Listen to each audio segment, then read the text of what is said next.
support pedophiles. My video didn't do anything wrong.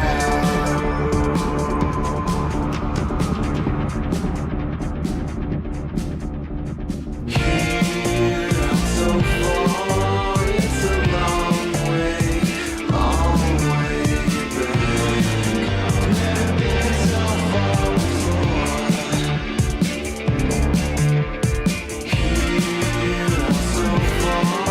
it's a long way.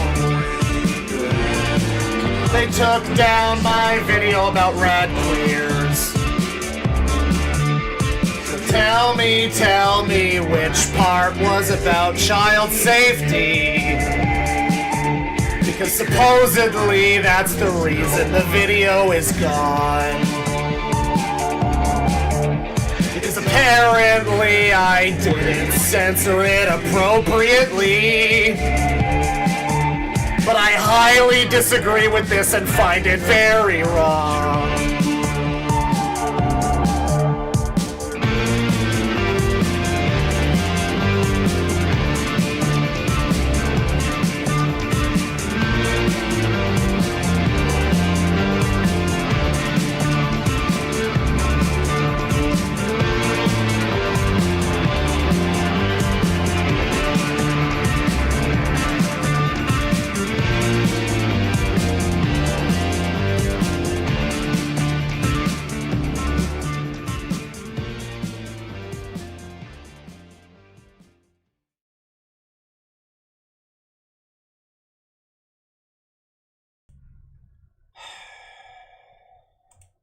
Hello, everyone.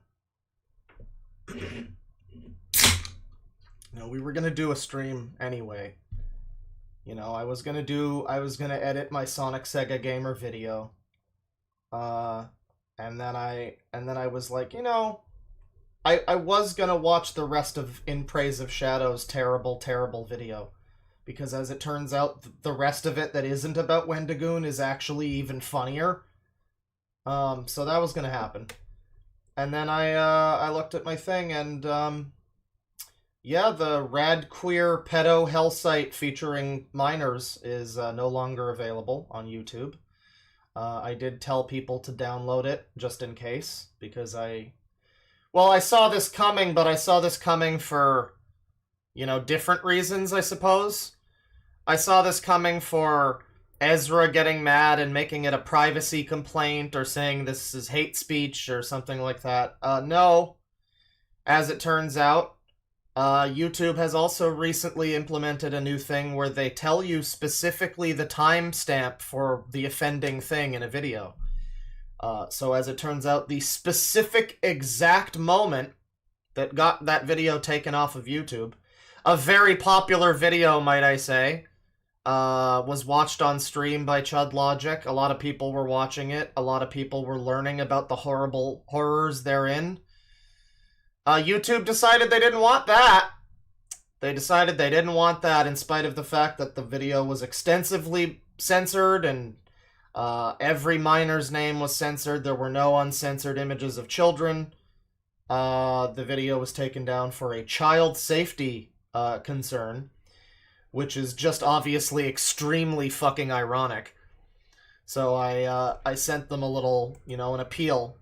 And, you know, they tell you the lie that the appeal is gonna take them 72 hours to work on, or something.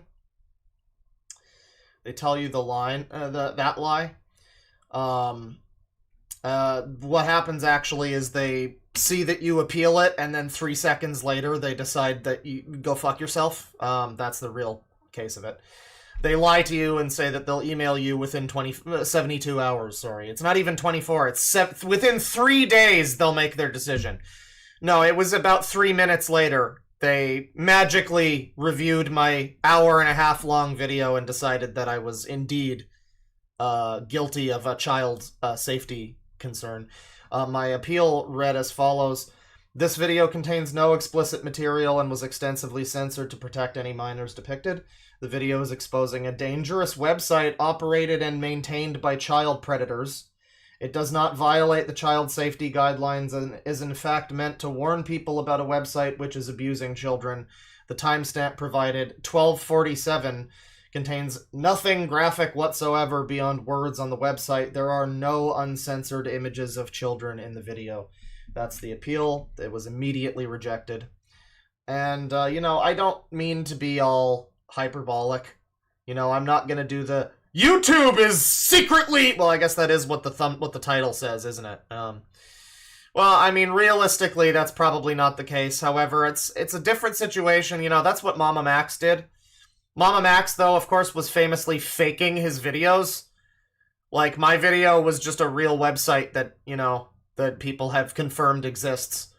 So, I mean, like, it's a little bit different from, like, Mama Max raising up a stir and saying YouTube supports pedophiles over his videos that weren't real and were just, like, fiction. Versus me being, I would say, rightfully incensed that this website has decided that I'm not allowed to expose child predators.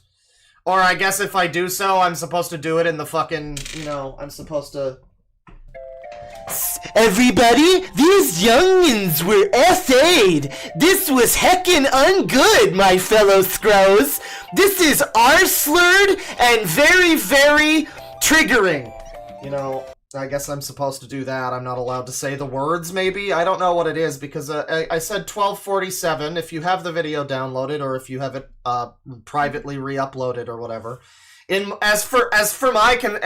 opinion, re-upload it as you fucking wish, but according to YouTube, it's a child safety violation. So, like, I mean, do it at your own fucking risk, but as far as I'm concerned, they've rejected my appeal, so fucking go ham. Do whatever you want with it. Remix, re-fucking construct, sample it in a song, go for it. Whatever you want. It's fair use. It's free real estate. And you know what? They not like us, frankly. But 12:47 in the video was specifically a moment in the video where I was reading through posts on the site by Ezra. Not anything to even do with minors. I mean, it was, ultimately, ostensibly. I believe it might have even been the post. At that point, it might have been reading the post about how they were... Ezra was on a couch with their fucking... their little niece or whatever. And, it was just some, like... somewhat wholesome story about a Christmas memory, but obviously it was not wholesome because of the context of the thing. So, I mean, yes, minors were tangentially involved, but no names were mentioned, no pictures were shown. And in that moment in time, specifically the I think it's a bad idea, honestly. Like, I get what they're going for with YouTube. They're like, oh, well, we're gonna make it easier for people to understand what they did wrong in their video, and you know, they'll learn that way. Except then the very first example of this that I get, it points me to something that is not a thing. It's not a thing. There's no child safety anything there. Taking down the video is an affront to child safety, frankly. I don't mean to get too hyperbolic. I don't. You know, it's not like it's YouTube trying to... YouTube's trying to censor me! They know I have the truth! No, I mean, probably not. End of the day, it was probably just too many mean words, too many, you know, times I said the word rape or something, and that probably triggered it. You know, it was probably the worst part of it is that it was probably something completely automated. It was probably completely automated. A human probably did not review it at all. It was most likely just caught up in the maelstrom of the computer. And then when I appealed it, it was immediately rejected by the computer. It was probably not even a human involved in this thing. I guess it's possible that it was flagged. It was like reported for violating child safety rules by Ezra or one of those people, like to as a gotcha or something. I don't know exactly what would get that done. Maybe somebody did report it and that's what happened. It's possible that like some angry user of that website wasn't happy and they decided to do something fun. I don't know necessarily what it was or why it happened, if it was the computer or what. All I know is the video's apparently not going back up. I'm not bothering to re-edit it. I spent off and on over the course of like 5 months. I was editing it and I'm done. I'm just done, frankly. I'm very mad. You know, it's always this way, too. I get this, like, you wonder, maybe you as a viewer have wondered, why does Deadwing not post videos for, like, a long period of time? It's because of this. It's because this happens most of the time. It's because I get, like, some wind under my sails, and I'm like, oh, this is great. I'm enjoying editing videos again. They're doing well. I'm really excited about this next one. And I just, it's all gone now. It's all evaporated. It's black pill. I have no hope for ever making another good video. I mean, like, I probably will, whatever. I might finish the Sonic Sega Gamer video, but, like, what? Then he'll just flag me for fucking child abuse or something, whatever. It's just, you know, apparently I'm not allowed to talk about people on the site, and I've learned that. I learned that years ago. This is just me poking my head out of the... What's the line from Vice City? I poke my head out of the gutter for 1 second, and fate shovels shit in my face! Indeed. Also, I changed the settings on my mic. You might notice I sound different. I changed the settings on my mic. That is the reason. So, yeah. It's a bit of a black pill. Again, I'll probably work on more videos, but it's like streaming, this doesn't happen with streaming, you know?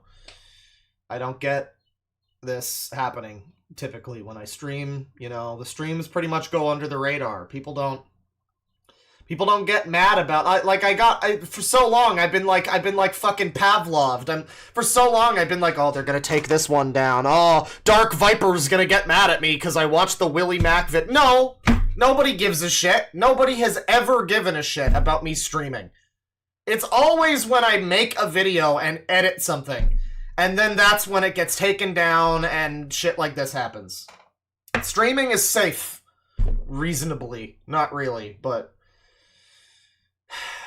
It's a black pill. It really sucks. It really sucks. So yeah, I mean... And there's not too much of a way that I can... I don't know, like, there's no additional appeals that I can make. I appealed it. It's done. It's not coming back. There's no additional appeals I can make. You know, it's just like, I don't know. I mean, I guess, you know, the fucking Brian Mullins video, you might want to save that one too. You know, who knows? Any video outing pedophiles now is apparently... You gotta be careful. Like, can we just analyze this, though? Like, let's look at things, though, in 2024, right? We got people like Ethan is Online... and fucking that Praise of Shadows guy, who are, like, kind of softly trying to couch for pedophiles and predators, and like, oh, well, they're just scared men! How dare they treat those poor men so badly! And then YouTube taking down videos of mine that are outing pedophiles. It's like, I don't know, it's just there's... The zeitgeist seems to be going in a certain direction, and I'm not sure I fucking like it. I don't really like it. You know, people like Brian Mullins, his videos are still up. All of his videos. Like, my video about him maybe might get taken down, but all of his videos, probably not. Probably not. I have a reasonable worry about my video being taken down now. His? No, most likely he's fine. He'll be fine. There's a non-zero chance that I'll have that video removed, and then Brian Mullins the Fox will still be up on YouTube, unaffected, no videos taken down, no punishment whatsoever. One thing I will say, YouTube has apparently eased up on their rules somewhat, because I don't actually seem to have a strike. That's the one, like, silver lining, is that I had not actually been punished. They've just taken the video down, which hopefully I can keep the fucking, like, the money that I made off of AdSense on that, because that was fully monetized for like a day. God damn it. God damn it. They fully monetized that video for a day, the video that they've now taken down for a child safety violation. That's very cool, YouTube. Very cool that you did that for a day. That's so interesting that you did that. Yeah, but, no, I mean, Brian Mullins' channel's probably fine, you know. There's a person we're probably gonna look at, a couple of people. if you saw the new Turkey Tom video, and I know I said in the last stream, I think I said Turkey Tom is annoying. I want to specify I mostly mean Tom Dark. His main channel is fine, but it's like when he does his streams and he goes into the Gainsboro aesthetic, I'm not there for Destiny simp Tom, necessarily. I don't even have any problems with Destiny. It just comes across, I mean, personally, it just comes across a little. But, you know, he makes good videos, though. I mean, all razzing aside about him looking like a caveman unfrozen from a block of ice. He makes good videos. I like his main channel, for the most part. I think there's some question about what he said about Pyrocynical. I don't know. But he made a video about these people. The fuck is the name of their channel? Hang on. Their channel is called... did I save it? I think I did not save it. Their channel... Oh god, I'm getting doodle tones recommended to me. Jesus fucking Christ. What the fuck was their channel called? Does anybody remember the name of it? Because he made a video about this trans couple that had a child and apparently has been abusing their child for years. And the child has come out. They're now an adult. The child refers to themselves as Spawn, which is not a cool thing for a young person to... It's just like, you know, someone abused as a child calling themselves like a Spawn is not very humane, I guess. But yeah, uncomfortable video, generally, I would say. Some real horrible shit in there. And I was going to look at this channel. That channel is still up. The channel that, you know, has been, like, apparently abusing their child for years or whatever. They're still up. Their videos are fine. The videos from the child abusers, no problem. My video about child abusers, on site.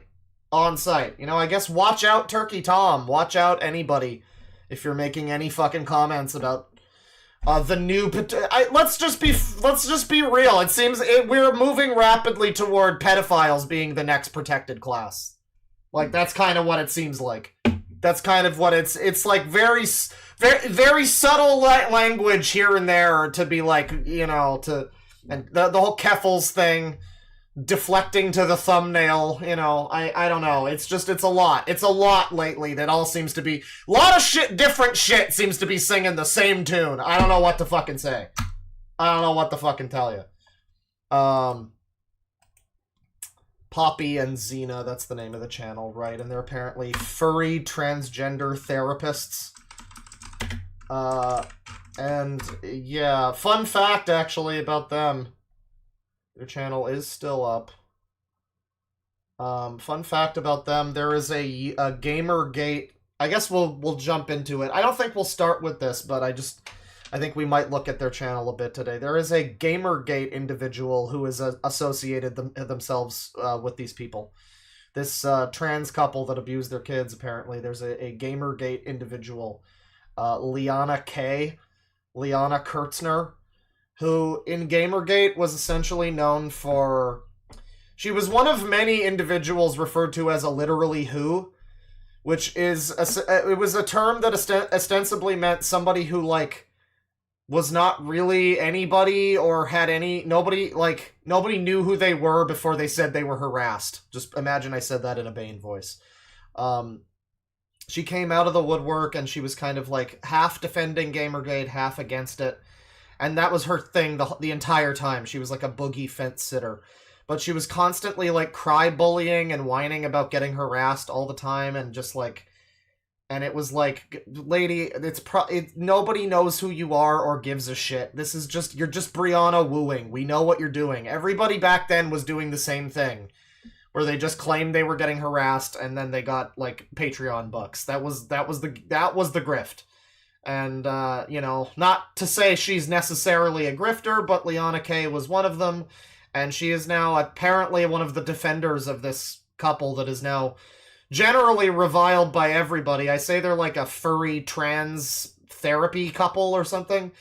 And that obviously makes you think that there might be a certain group of people that have some problems with them and another certain group of people that might be trying to defend them. Of course, like with the Keffels thumbnail bullshit, there's of course still defenders of them. But like with Keffels also, most people have decided that they're not to be trusted, you know, generally trans people, whatever, their followers, furries and other kin, non-system fucking whatever. Yeah, they're all systems too, apparently. The two parents and the child, I think, are all systems. They're all plurals. That's cool. We'll get into that in a little bit. I think we're gonna get into that in a little bit. I'm just setting that up. I want to look at some Xena and Poppy, because I was not aware of this channel. The videos are still up, and I think, you know, we're probably not gonna get any like on-camera child abuse, which we know that's not allowed on YouTube, obviously. Nor is talking about it or trying to put a stop to it by exposing a website that is engaging in it. But you know, that's fine. YouTube just doesn't want. It's fine. It's fine. YouTube just supports that website being up. It's fine. I mean, that's, you know, it's fine. If you just joined, YouTube took down my video about the Radqueer pedo Hellsite, and yeah, I mean, it's not a big deal. I didn't get a strike, so it's fine. It just means that YouTube supports pedophiles. Like, that's all it means, right? Like, it's okay. It's not a big deal. But yeah, they did that. So, you know, YouTube supports pedophiles, but we're not going to look at any child abuse stuff on the Poppy and Xena channel, but I think it would be very interesting at the very least to learn about the trans furry therapy lessons that I'm sure they have to impart upon us. But to begin with, though, I did promise this the other day. We're going to get into trash, and feel free to leave if you are not interested. I understand. But this is a very, very funny video, and I need to watch more of it.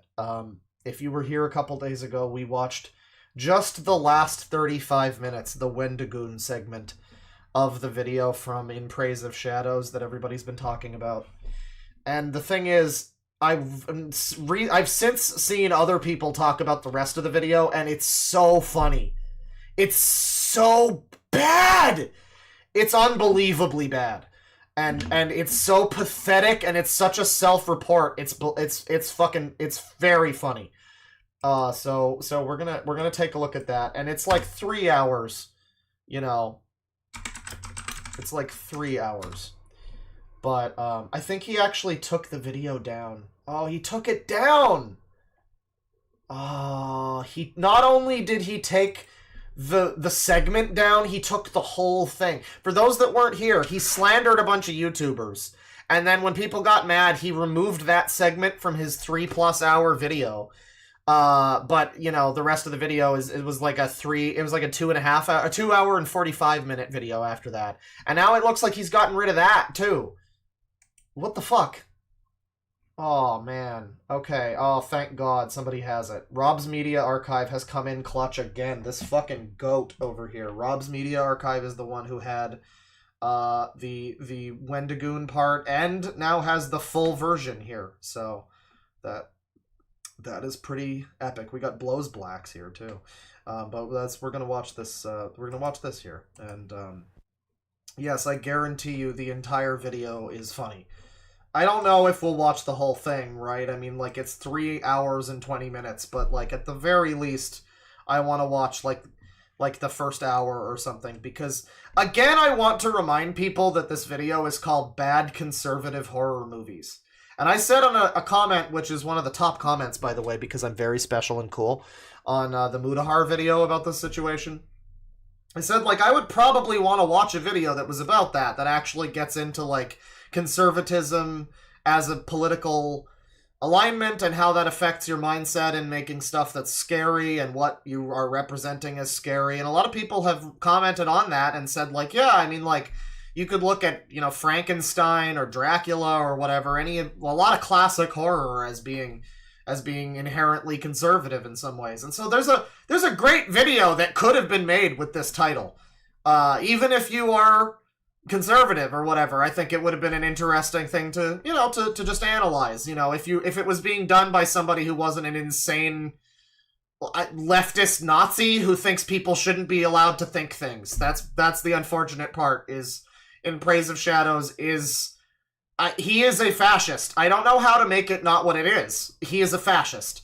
He wants people to not be allowed to think things privately. So if you were here the other day, you caught up with that. But let's get into the beginnings of this. Let's try to see. Let's try to find where he starts talking about conservative horror movies. Not even just conservative horror movies, but bad conservative. This title is just, I'm gonna just spoil it for you. I'm sorry, it's a spoiler. It's such a lie. None of the video is about that. It's a complete lie. It's not even clickbait. It's like, it's just a lie. It's like if I titled my video like, they blew up the Pentagon, and then it's just a user stream, you know? Well, it's just a lie. He never gets into anything that can be, like, even analyzed as a bad conservative horror movie. The entire thing is just him whining about various grievances and inconveniences. Spoilers. The 3-hour and 20-minute video called Bad Conservative Horror Movies has nothing to do with that title. But let's get into it.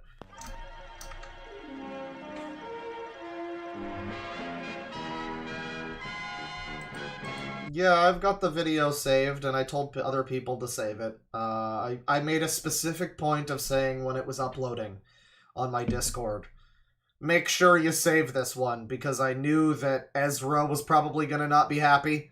Didn't think it was going to be YouTube that supported the pedophiles, but I knew that Ezra wasn't going to be happy.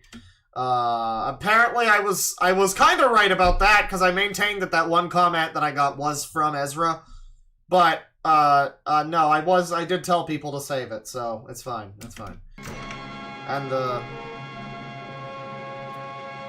the like to dislike rip, well, this is a re-upload. He took down the full video. He had a video that was, you know, called Bad Conservative Horror Movies. The entire thing was secretly just like a means to cancel. Good God, another video about Lily Orchard. I swear to fucking God. It's all because Turkey Tom's video actually swings back around to being relevant to Lily Orchard, surprisingly. I was pissed. I was like, I have tried my best, because I don't know who Lily Orchard is, but I just keep getting fucking recommended videos about them, and I just don't care. Like, I've decided that whoever they are, I don't care. I'm just annoyed at being fucking shoved in my face videos about Lily Orchard and how evil they are, and I don't care. I can't be made to give a shit. But apparently they're related to they're involved in some way with the couple that abused their kid or something. So maybe that's why that's coming up. But yeah, for those that just joined, this is a re-upload, because not only he put this whole video up, the whole video was just a means to cancel Wendigoon and other YouTubers that are bigger than him, because he's a weak little bitch, and he's pathetic and not happy about having a failing YouTube channel, which is fair, I guess, but I mean, skill issue. When people got mad, he took out the Wendigoon segment that was 35 minutes of unrelated footage to the title of the video, but that's okay, because the whole video isn't related to the title of the video. But then, since then, in the span of the last 2 days, I guess, since I streamed about it, it seems he's taken down the whole video. So the remaining 2-hour and 45-minute segment is also no longer up on his channel. He also made like a community post about it to try and rile up sympathy, but people were still not on his side. Like, his own community does not agree with how insane he's being. Like, there are some people, by the way, who are on his side, though. There's the r/YouTube drama subreddit apparently loves this guy, hates Wendigoon, thinks that being conservative should be a crime punishable by death, and somebody made an angry comment about, well, okay, they weren't angry. They were saying that I was angry. Me and Mudahar and one other video, they screen capped 3 thumbnails that were my Wendigoon evil stream, and then the Muda video, and then another one. And so it was like, there's just this whole thing, like, screaming about how he's evil, and I just, yeah, I mean, it's just a complete echo chamber. I can't deal with people who are just, you know, mentally ill. Like, I don't know what to tell you, you know, it's not like, so there's someone came into the comments on my stream, and they, there was this individual who has a Protect Trans Kids trans flag avatar, which I want to say is inherently not embarrassing, but it's just contextually, a lot of retards use that kind of iconography. And, you know, like clockwork, this person was a retard, supposedly following me for 2 years, but they came in with Mutahar is a fascist, Wendigoon is a fascist. They were in the comments of everybody that was positive about my stream. They were like, fuck you, Wendigoon deserved it. And I mean, I tried to reason with them a little bit. I just tried to be like, listen, you are supporting a fascist. You are supporting a person who thinks that you can't believe things privately, and like that's and you don't and like I get that you don't recognize that the person you're supporting is himself displaying fascist traits, but like, and obviously this did nothing. They just kept spouting Mutahar fascist or whatever at me. So. Yeah, there's some people that are just mentally brainwormed and they're like lost cause humans. I'm sorry. I hope that you can fix yourself somehow. And let me point out, that's not a comment about any kind of sexuality or identity thing. That's exclusively about the stupid ass way that they acted in my comments section. Lost cause human. Hopefully you can right the course someday, you know? Maybe you're a nice person in real life, but Jesus Christ, get off the internet. Anyway, so yeah, a lot of backlash. Mostly people are not on this guy's side, though. Like, this is just kind of, it's like the Keffels thing. It's like the Mutahar Keffels video. Basically, this is just outing everybody who is, like, a fucking creepy weirdo. This is outing everybody that you probably shouldn't, you know, I mean, anybody that supports this shit is like, oh, you've got some shit going on. You're probably, like... You've probably got some brain worms, you know, whatever. You've probably got the RFK special, you know, whatever it is. Yeah. So I mean, we'll get into it here. Let's watch.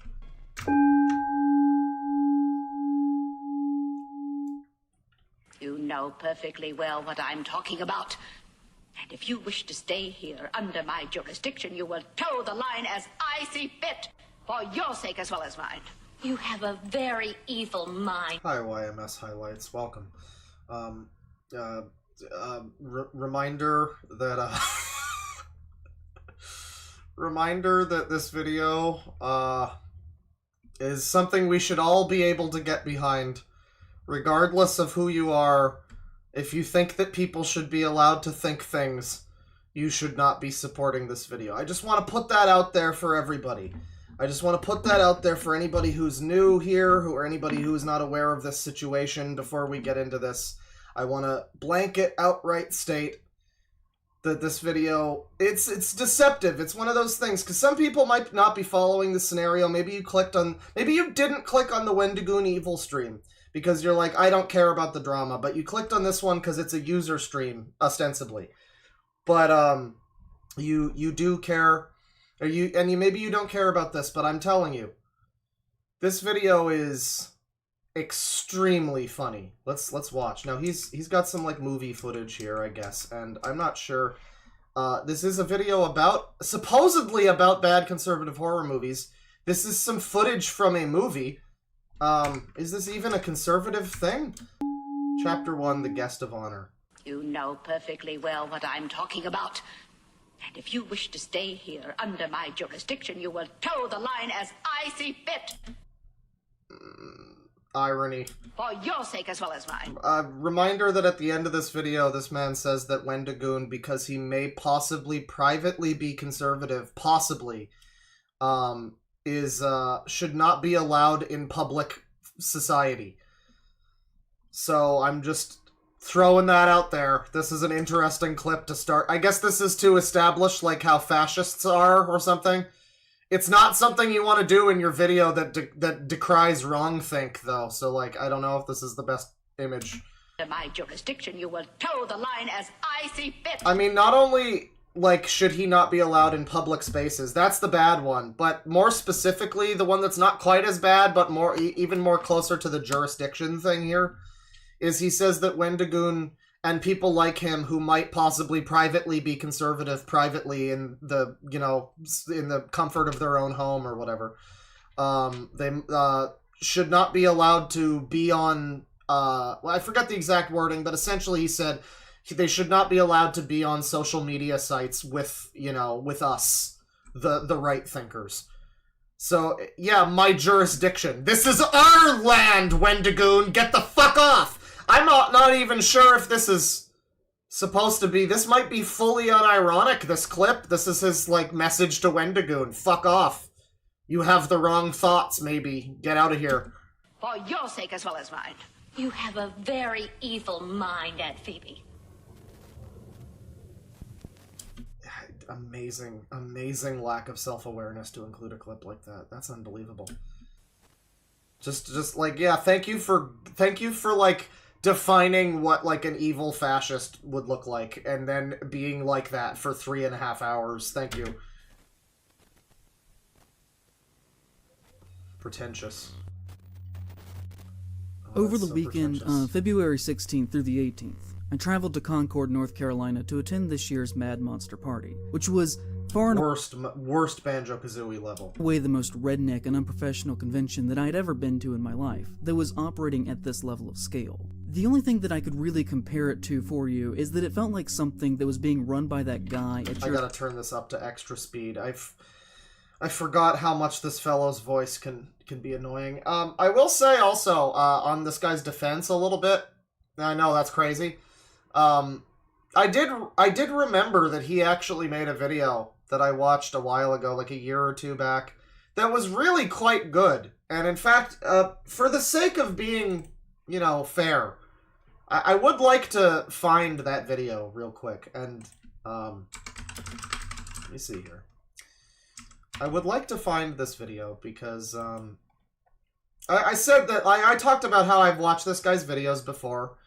You know, generally I find them not to be that interesting. But I remembered that the reason why I've continued to try and give them a chance, even though I generally don't like his videos, is because there was one that I watched that I really did like. And it was from a while ago. It was from... let's see. So he's been doing this for years now. 4 or 5 years. Right, it was this one... it's got 8.7 million views. It's a very popular video. I believe it was this one.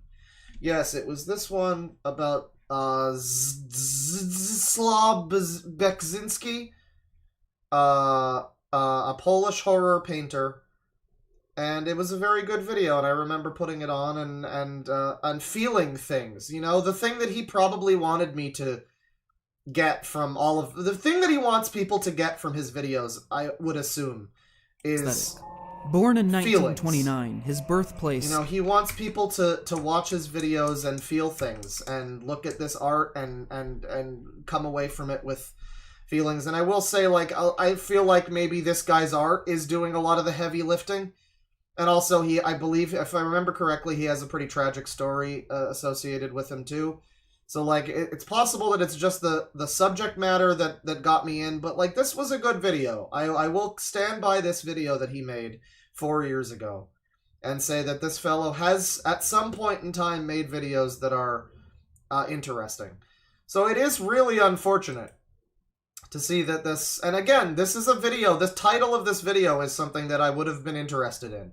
Not interested in horror movies, necessarily, but, you know... analysis of media and stuff. It's stuff that I do find myself interested in. It's just such a shame that this guy fell off the rails so completely.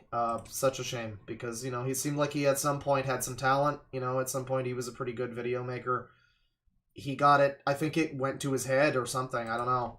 Local small-town comic book store that had somehow gotten out of hand. The reason for my visit was due to a large amount of negative attention that the convention had received surrounding their headlining guest of honor, the alleged rapist, Kevin Spacey. But before we get to that, I think that we should talk about the convention itself, because once I arrived there, I realized very quickly how these conditions resulted in a Spacey invitation. As everything in the way that this was conducted is like the... Thank you to Demon Cringe with the 10 gift memberships. Wow. We have a new enemy in town. We have a bunch of them. Volume up to... hang on, I need to check the volume, actually, because my volume... Okay, it's, like, fine. My volume's fine. I changed my, settings on my mic. So, yeah, fun fact, I think it was actually when I was, like, watching back the... When I was watching one of the videos talking about Wendigoon, the Wendigoon video, he brought up some footage of Shoe on Head at one point. And Shoe on Head, I guess, also has a Blue Yeti, and I saw the settings on the back of her mic, so I was like, ah, fuck it. Mine doesn't sound very good. I'm just gonna steal Shoe on Head's mic settings and see if it works for me. So, I don't know. It's a work in progress. It's a trial and error in progress, but, yeah.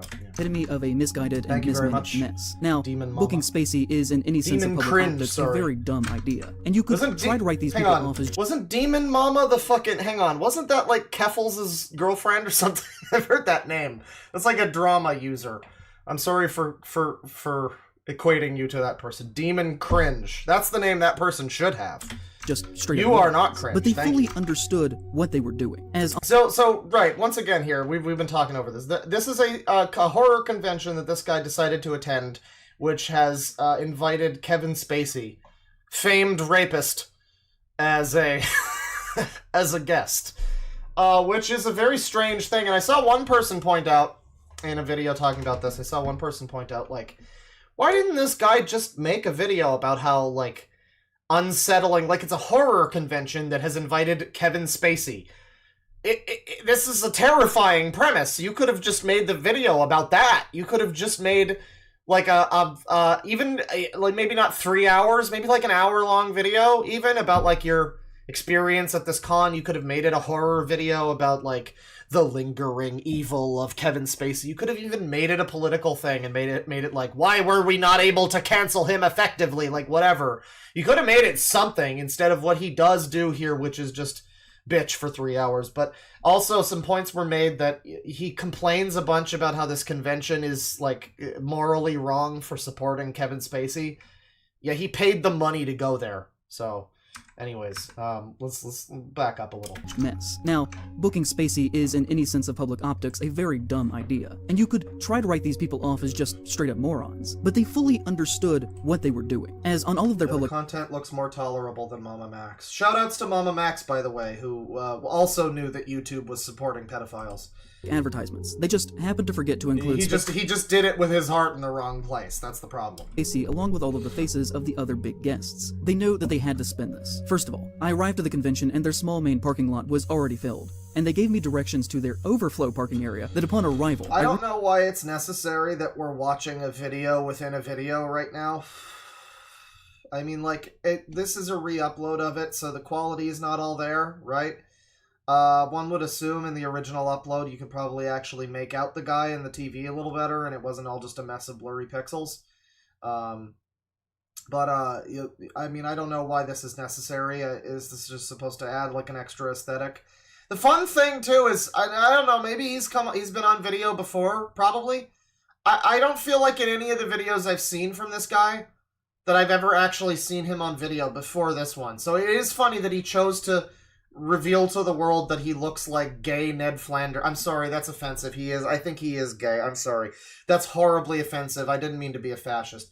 He looks like homosexual Ned Flanders. There you go. I gotta use the right terminology. Realized was well over half a mile away from the event, and that they had arranged Copyright, but most of this is his own footage. That's what I don't get. Like, I get it if it was the movie clip that he used in the beginning, but not this. No shuttle services whatsoever, meaning that I had to walk down a dirt trail that had large rocks in it in the February cold to get back to their main building, which, was fine for me. I'm in relatively good health. But you can't expect all guests who want to attend your public event to be able to physically do that. At night, I then had to walk the same trail back to my car in pitch black darkness, which is just We're 2 minutes in, he's just whining about how he had to walk on a trail one time.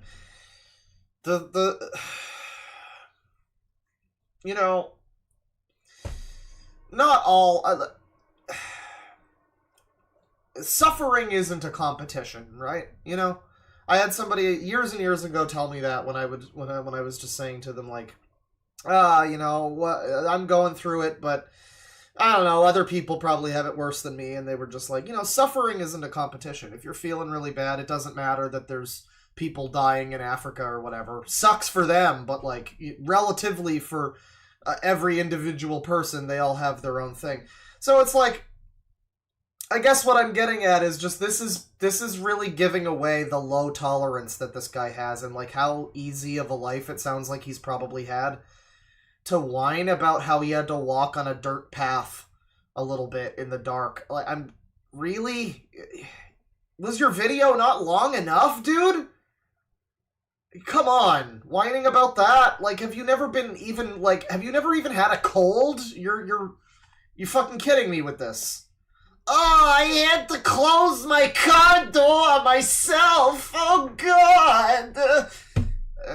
This is just so bitch-made. I don't know what to tell you, man. It's not all suffering is, it's not a competition, right? But, like, man, you have not experienced much, like, torment if you're, like, whining about a dirt path you had to walk on, dude. At night, I then had to walk the same trail back to my car. My glasses! Which is just a lawsuit waiting to happen. I'm not someone to ever actually make a complaint about something like that, but the reality of the situation is that not providing shuttle services to guests who can't walk when you make them park so far away immediately makes you seem totally unprofessional. When I finally got inside to purchase a weekend ticket at the front desk, they tried to put a paper wristband on me. I tried to clarify saying— So, again, a minutely reminder that this is a video that's supposed to be about bad conservative horror movies. So far, we maybe have the word horror, because this is a convention. Conservative, because everything he doesn't like is conservative, and movies, because I guess probably they talk about horror movies at the convention. I'm trying to establish how this is, like, at any point in time relevant to the title of the video. This is probably the closest it gets, too, which is sad. Like, it gets into, I guess you could also argue the Hills Have Eyes segment, where he like, bitches, spoilers, he just bitches about people totally not getting the time when he said that the inbred troglodytic cannibals in the hills have eyes were supposed to be referencing POC or like representing POC or something. We just didn't get his deep meaning there, apparently. So he goes off for that for a while. So maybe that counts as bad conservative horror movies, but I don't think The Hills Have Eyes is considered a bad movie, let alone a conservative one. I think it's his argument that it's actually got some liberal, well, not liberal, we know he's a militant leftist, so he's not liberal at all. It's funny how the rightoids are actually becoming more liberal in a lot of ways. Most of the right people, just don't want to hear about people being, whatever. Meanwhile, it's the, I always want to call people like this liberal, but they're anything but. This is... I mean, at this point, maybe, whatever, but, like, later on, when it gets into just, you talk to someone one time, kill! Like, this, anything but that word, right? That I didn't want a day pass, I wanted the weekend pass. And they said that that was the weekend pass. I asked if they didn't have any security badges, which are the norm for essentially any con of this size, and they said no. They instead expected me to wear this paper wristband at all times for 3 days straight. By the second day, yeah, apparently everyone was confused by the Hills Have Eyes take, Olivia. I mean, like, I haven't seen the movie, but it's like, it's one of those things where he managed to, it's like smug leftism, so it pisses off, like, center people, closer to the center like me, and right people, but it also... It is also inherently kind of fucking racist and is essentially just saying that, like, these cannibals in the fucking hills are, like, supposed to be representing fucking, like, natives or whatever, like, something, and it's just, like, the point he thinks he's making just managed to be stupid to everybody that heard it. It was incredible.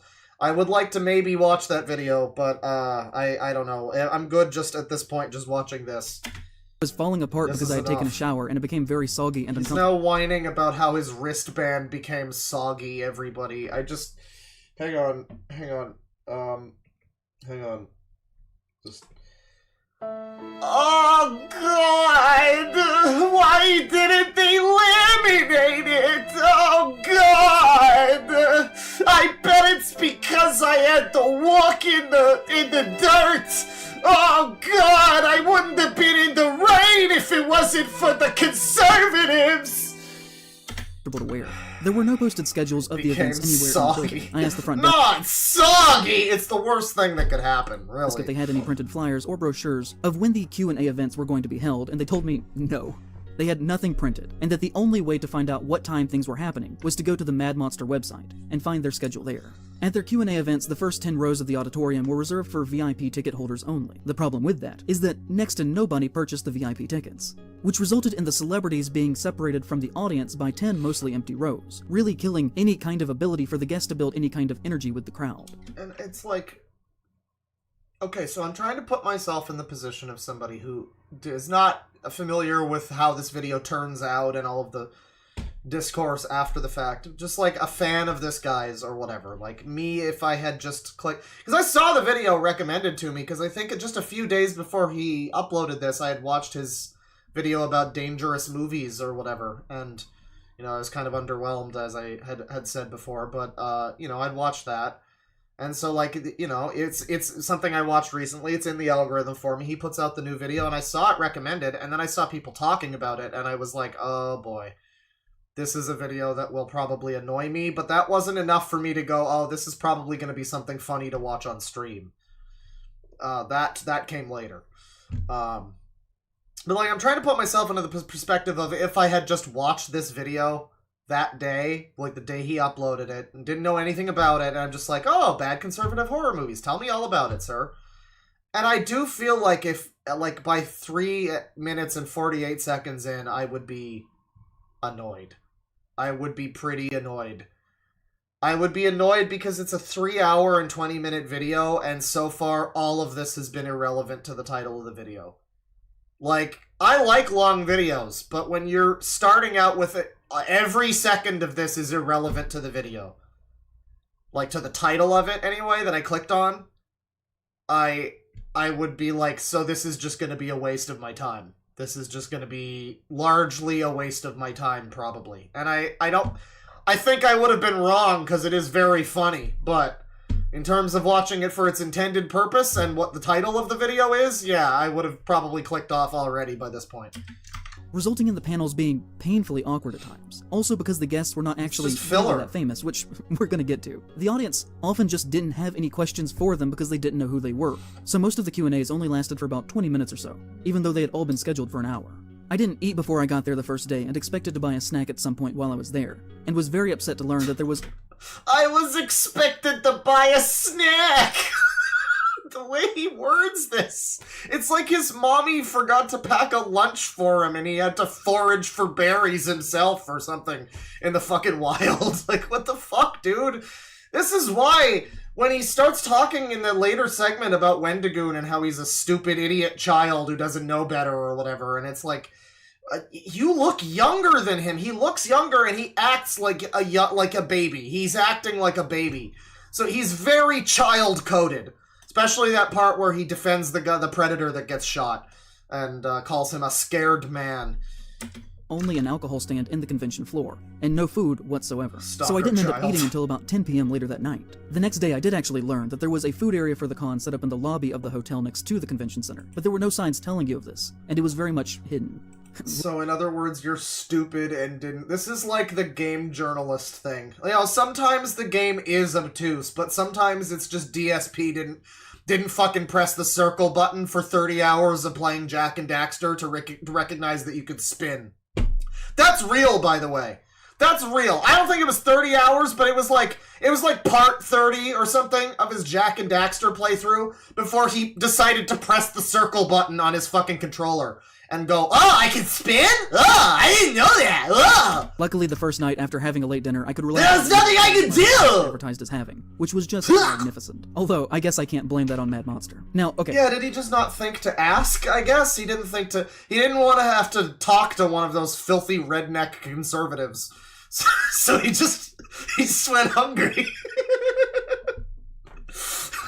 It's so funny to think this guy, like, almost, I'm just imagining him like everybody's inside the eating area and he's just out in the rain, like, like his arms crossed, like, I didn't want to eat with you chuds anyway, you fuckers! First off, the argument should be made that even if the past 10 years of his life had not happened, should Kevin Spacey himself be the headlining guest at a horror convention in the first place? Most people, if you ask them what horror movies Spacey had been in, would probably space on an answer, which that answer being is that he has been in exactly one horror film, Seven, which isn't even really a horror film. the primary visual theme of the convention. It's not a horror film, it's like a thriller. It's like a suspense thriller. I would not call Seven a horror film. It's a very good movie. It's not a horror movie. I mean, there's some scary moments, but I wouldn't call it a horror movie. As they really emphasized that they had gotten Spacey as a guest by having all of the staff at the convention being marked by having these bright red shirts on them that read, "What's in the box?" The photo ops with him were a staged event with a desert backdrop, where you could get on your knees in front of Kevin Spacey, with your head through a hole that they had cut in a cardboard box. Yeah, this is very strange. I mean, like, there's a point, this is the thing, too, is there are points that are buried in this video that are just, like, trodden upon by how terrible the thing is in its totality, but, like, yeah, it is very weird that this convention just decided to, like, it's a horror convention, and they decided to bring in Kevin Spacey. It's also weird, like, the way he describes it, he's, like, mostly whining, but he did mention, like, they really they were, like, secretive about him being involved in this thing. Like, they had a bunch of other guests on the posters, the like, billboards and stuff for it, the advertisements. They had a bunch of other guests, but they were not super public that Kevin Spacey was coming. Yeah, bit weird. There's a video, you could have just made a video about the weird fucking horror convention that decided to have Kevin Spacey. That would have been an entertaining video, maybe. But that's certainly not what he chose to do, huh? That he was holding. You can't actually make that. Yeah, someone should do a better video on this. Over the course of 3 days to pay Kevin Spacey, whose assets are estimated to be worth between $16 and $20 million, $300 each to get on their knees in front of him. After the announcement in January of his inclusion at the convention, Mad Monster, as most people sadly do when they are being publicly criticized, refused to cancel Spacey's appearance, instead deciding to double down and buckle up for a rough ride. They stopped posting on their Twitter and locked all of that's what most people do when Kevin Spacey is around. Their comments, instead deciding to focus their promotion on the more pedestrian and less socially vocal social media platforms, like Facebook and Instagram. Well, yeah, that's what I'm saying too, chat member. Like, there's a legitimately a video you could have made, and it's sad that he decided not to do this because he was being a petty little loser, but he could have just made a video where he was like, isn't it like like, okay, so it's a video about this horror convention, but it's secretly, actually, meta-narratively a horror video about being trapped in a convention with Kevin Spacey. That would have been really interesting. It could have been funny. It could have been actually scary, maybe. It could have had stuff to say. He could have done something. If this guy's such a fucking artist, it's like, I shouldn't be able to come up with a better video than you, fuck-ass. Those platforms. They reportedly began to block anyone who said something negative about their decision or the... Significantly lamer Noah Samsen. Yeah, at least Noah Samsen was, like, in the military or something. There's, like, a photo of him where he looks like a buff dude. And now, you know, now he does thirst traps for his community members or whatever. One of which was... I don't know if anybody's seen that, but I saw that on a Kamal stream. There's a video, there's a picture that he posted, I think, on his, like, members-only community thing, Noah Samsen did, of him, like, half naked in bed. You know, the kind of, like, bed shot where it's, like, the covers are kind of seductively... you know, strategically covering the spots, but, like, his leg is out and everything. It's supposed to be, like, a thirst trap, I guess. But it's the guy that, you know, like, whined for an hour about, you know, think before you sleep or whatever. I don't know. It's not a very effective thirst trap, in my opinion, but then I'm, you know, one of the straights, so, like, I don't know. Drag queen Naomi Monroe. According to WCCB Charlotte, one fan of the convention who had been going for years named Will Kinsler, who you may know as being involved with sports video games, was blocked by the Mad Monster page for expressing his concerns, and would later tell reporters, "I was dumbfounded, right? Shocked. I was disappointed immediately. It doesn't make me interested in attending this time or ever again. To invite somebody with these sorts of allegations of sexual misconduct surrounding them into what feels like our home of our community. You know, it was really concerning. It feels like a bit of a betrayal, right? I just wanted to tell them I don't think this is right and I don't like it. And now they've kind of taken my voice away from me." In a quote given to a reporter for the news, this person said, "They've taken my voice away from me." I just thought I'd point that out. There was I wouldn't have caught it if another commenter whose name I forgot didn't point it out on a different video, but that's really funny.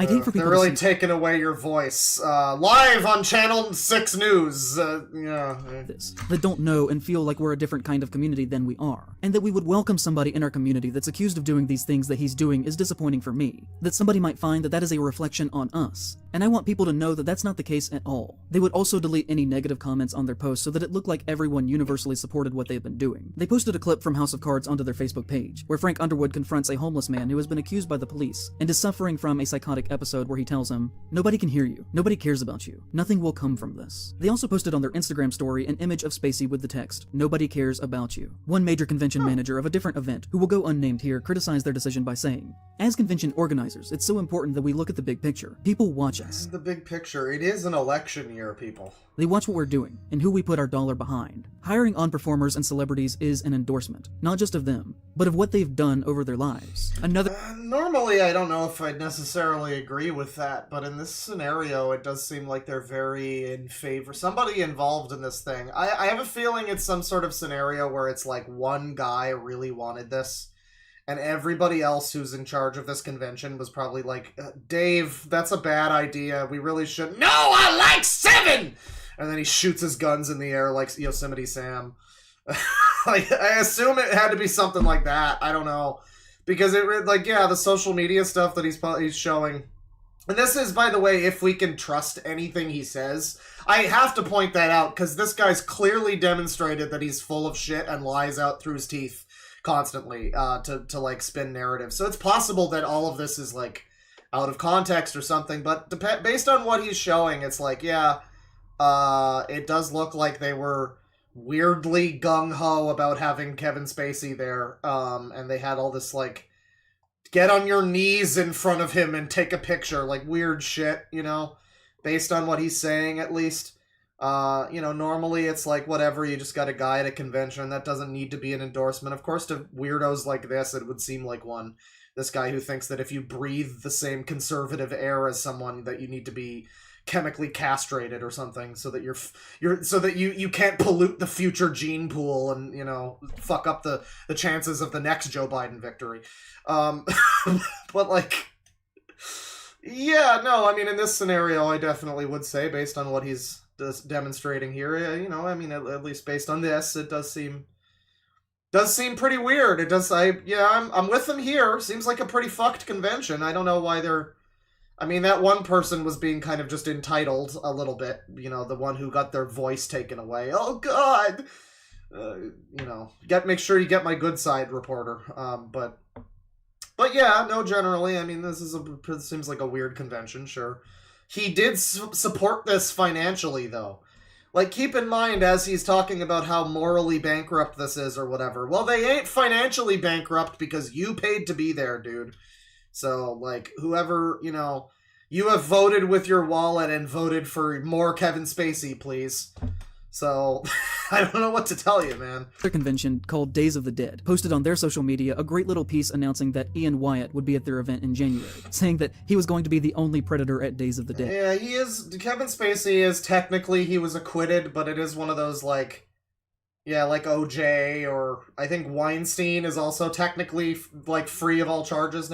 It's one of those ones where it's like, I don't know, the guy's probably got enough money. I'm willing to believe that this is maybe some bullshit happened, you know? Like, I don't know. Sometimes, maybe not, but... Hi, everybody. It's Kevin Spacey here, your mad monster, coming to Concord, North... But, like, that is interesting, though. You know, I say that whoever wanted this guy here might have been, like, high on meth or whatever the fuck, but, like... maybe this was just a big artistic fucking move to have Kevin's, like, I am the mad monster. He is the titular mad monster of this convention. He is the scary, evil, gay rapist Kevin Spacey.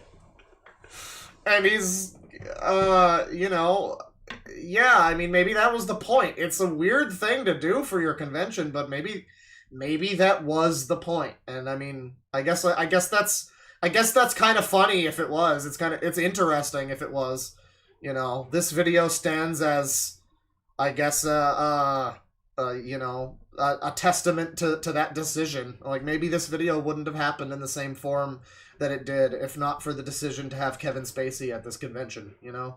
Butterfly effect type shit. I don't know, but he is the mad monster. That much is right. Carolina, February 16th through the 18th. That's right, all 3 days, and I'm looking forward to getting there.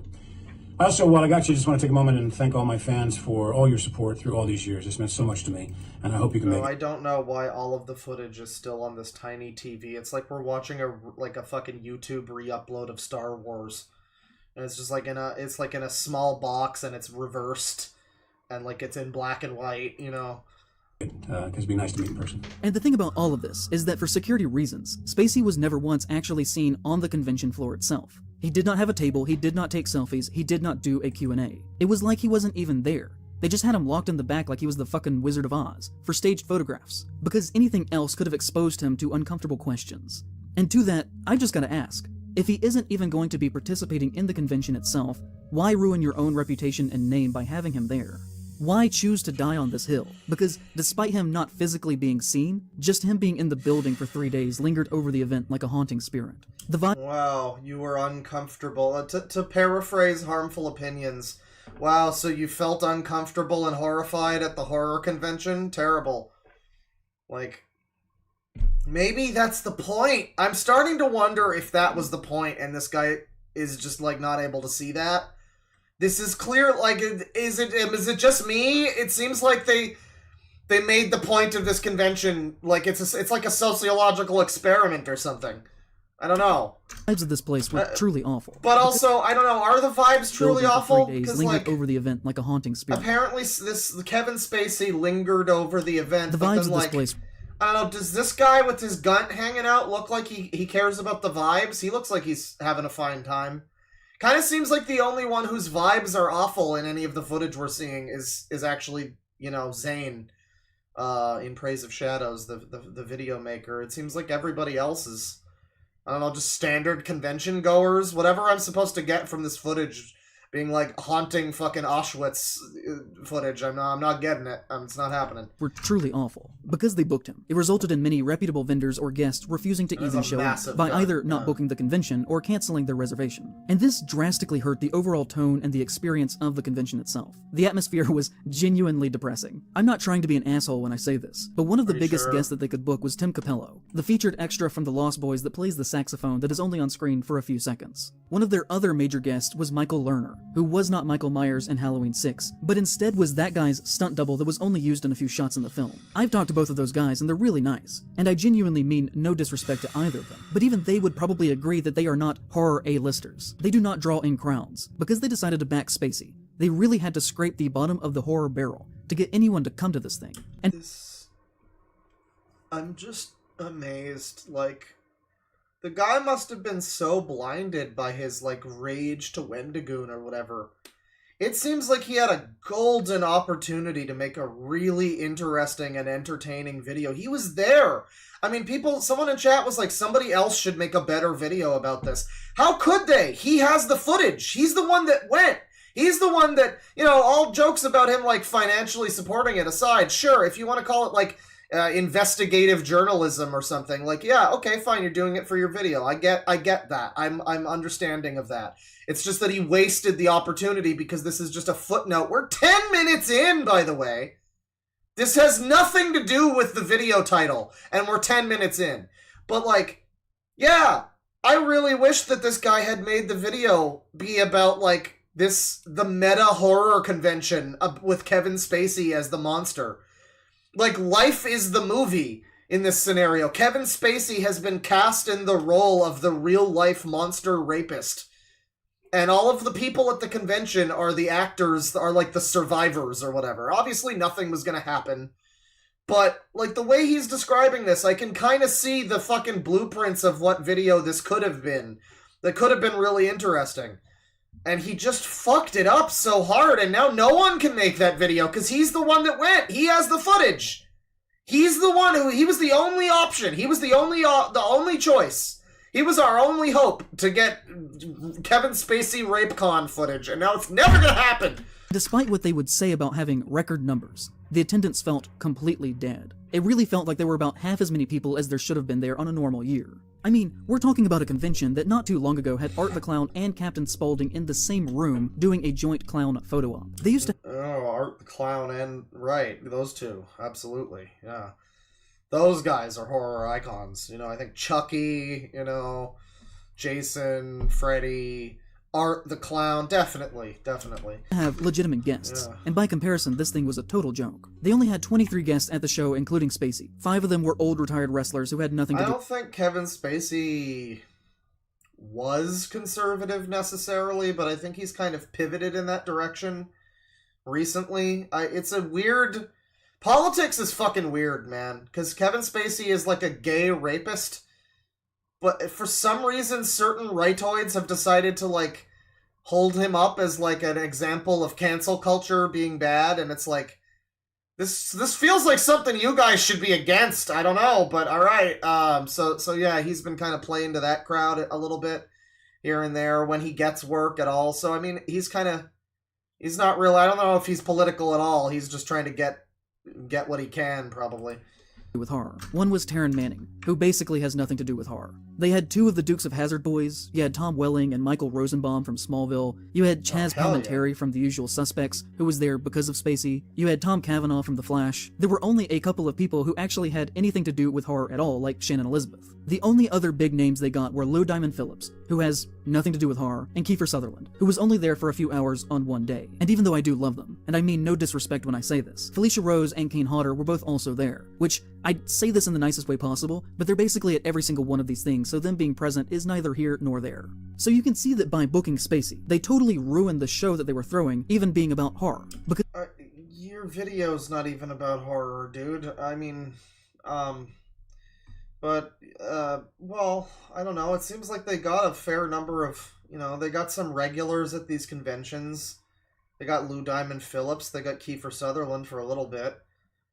He tried to paint this as like some, I don't know. I mean, is it exclusively a horror convention? Because like he's talking about like a guy from The Flash.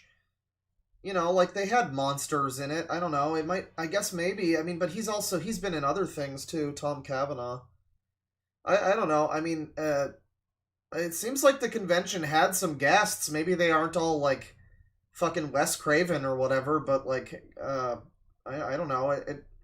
Not every convention's gonna be a fucking hit out of the ballpark, dude. Because they couldn't get anyone with any major clout who was both respectable and majorly relevant besides those that I've mentioned within the genre to actually show up. Fellow horror YouTuber Cody Leach was actually also at the convention and made his own videos. Somebody says, I hope you're not mad I had your video taken down. Oh, so it was angry pedophiles. That's cool.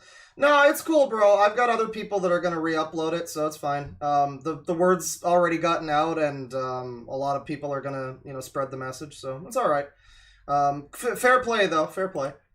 On his experiences with it. He's a guy that I have not historically agreed with on most things. He listed Midsommar and The Lighthouse on his worst of list of 2019, complaining that horror shouldn't be this pretentious and snooty, his words, not mine, and should focus instead on being entertaining and not trying to be cute by using art house aspect ratios. Again, his words, not mine. He also did not appreciate the homoerotic basis of the... I also hope you don't mind me reporting you for child abuse, by the way, chat member. Hope you don't mind that. No big deal, right? No big deal.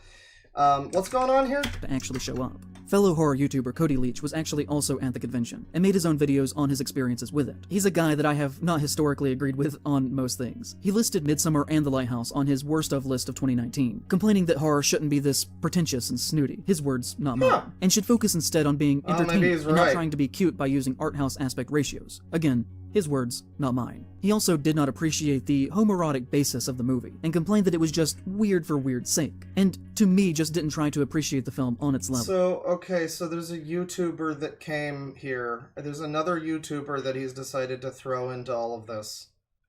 And, that's cool.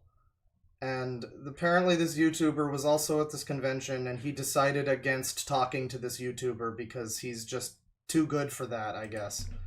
In my personal opinion, he is a deeply unserious critic, and can actually be, to an extent, You are a pathetic blob of emotion. I would not call you a deeply serious anything other than maybe a deeply serious loser. I don't know. Symbol of what I want the message of this video to be about. Because if you watched his video about Mad Monster Con, you would think it was a great time. A wonderful convention. There is a clear dichotomy between our two experiences, and I think there's something interesting in that. Yeah, because he probably went there and wasn't like a weird loser with a stick up his ass, And this ties into this theory that I've had for a long time that is kind of the thesis of this video, and that I think there's actually not one, but two distinct horror communities that do not overlap. One that is more concerned with writing and thinking about how our own experiences and world are reflected through art. A group that overall is less concerned with how much a movie makes. The phrasing of deeply unserious is... I mean, I think I've said it before too, but it's just like, man, that is pretty pretentious, isn't it? The way it's that coupled with the way he talks. I don't know, I guess you can't help that much with the way someone talks, right? But, like, man, that's just, he just sounds, it's like, there is this, I talked about this before, there's this, like, fallacy where he started to, I guess people were pushing back against him, and they started calling him the F-slur, amongst other things, and it's like, I don't know, dude, it's the internet, and you just have to recognize that you sound a certain way that some people might, you know, that word might be the word that they use, right? Like, it's just, you sound very pompous and annoying and full of yourself, and you are all of these things. So, like, when people use, it's not like, maybe they shouldn't use that word, but, like, you are bringing it upon yourself with your own actions, and people like this never understand that. They always just go, I was harassed! I did absolutely nothing to deserve it! Like, you totally did, dude. You started, like, you pretty much started all of this, like... at the box office, and more with what it is trying to say as a work of art, and how it relates to ourselves and culture as people. And then you have another that is more conservative, and traditionally capital A American. So, this is his two versions of horror, by the way. This is his take. Horror, according to him, I don't know if we passed this part, but according to him, horror is inherently meant to be leftist. As are all things, as is life. So his version of horror is very different from the capital A version, the American version of horror or whatever. But two distinct horror communities that do not overlap. One that is more concerned with writing and thinking about how our own experiences and world are reflected through art. A group that overall is less concerned with how much a movie makes at the box office and more with what it is trying to say as a work of art, and how it relates to ourselves and culture as people. And then you have another that is more... I hate the way that he's trying to... Like, yeah, I think there's a fair point to make that a lot of art tends to come from people on the left, and not necessarily as much of it comes from people on the right. I mean, there are things, I mean, there's like gospel music is pretty much exclusively whatever, like Christian rock or something, right? But like, people make the claim of like, why are lefty people more artistic and rightoids aren't? And it's like, there's some truth to that, you know. There's a little bit of something there. You know, a deeper need to search for meaning or something, rather than just kind of accepting. And you know, the conservatism, everything stays same, everything good, stay good, family good. You know, you don't have to think too much with that, right? So it's like, I don't know, there's like a point to be made there, but still, when he is essentially making the argument that all art enjoyment is left-wing, and anybody who, like, that's just dumb. That's just so dumb. I hate politics brain, dude.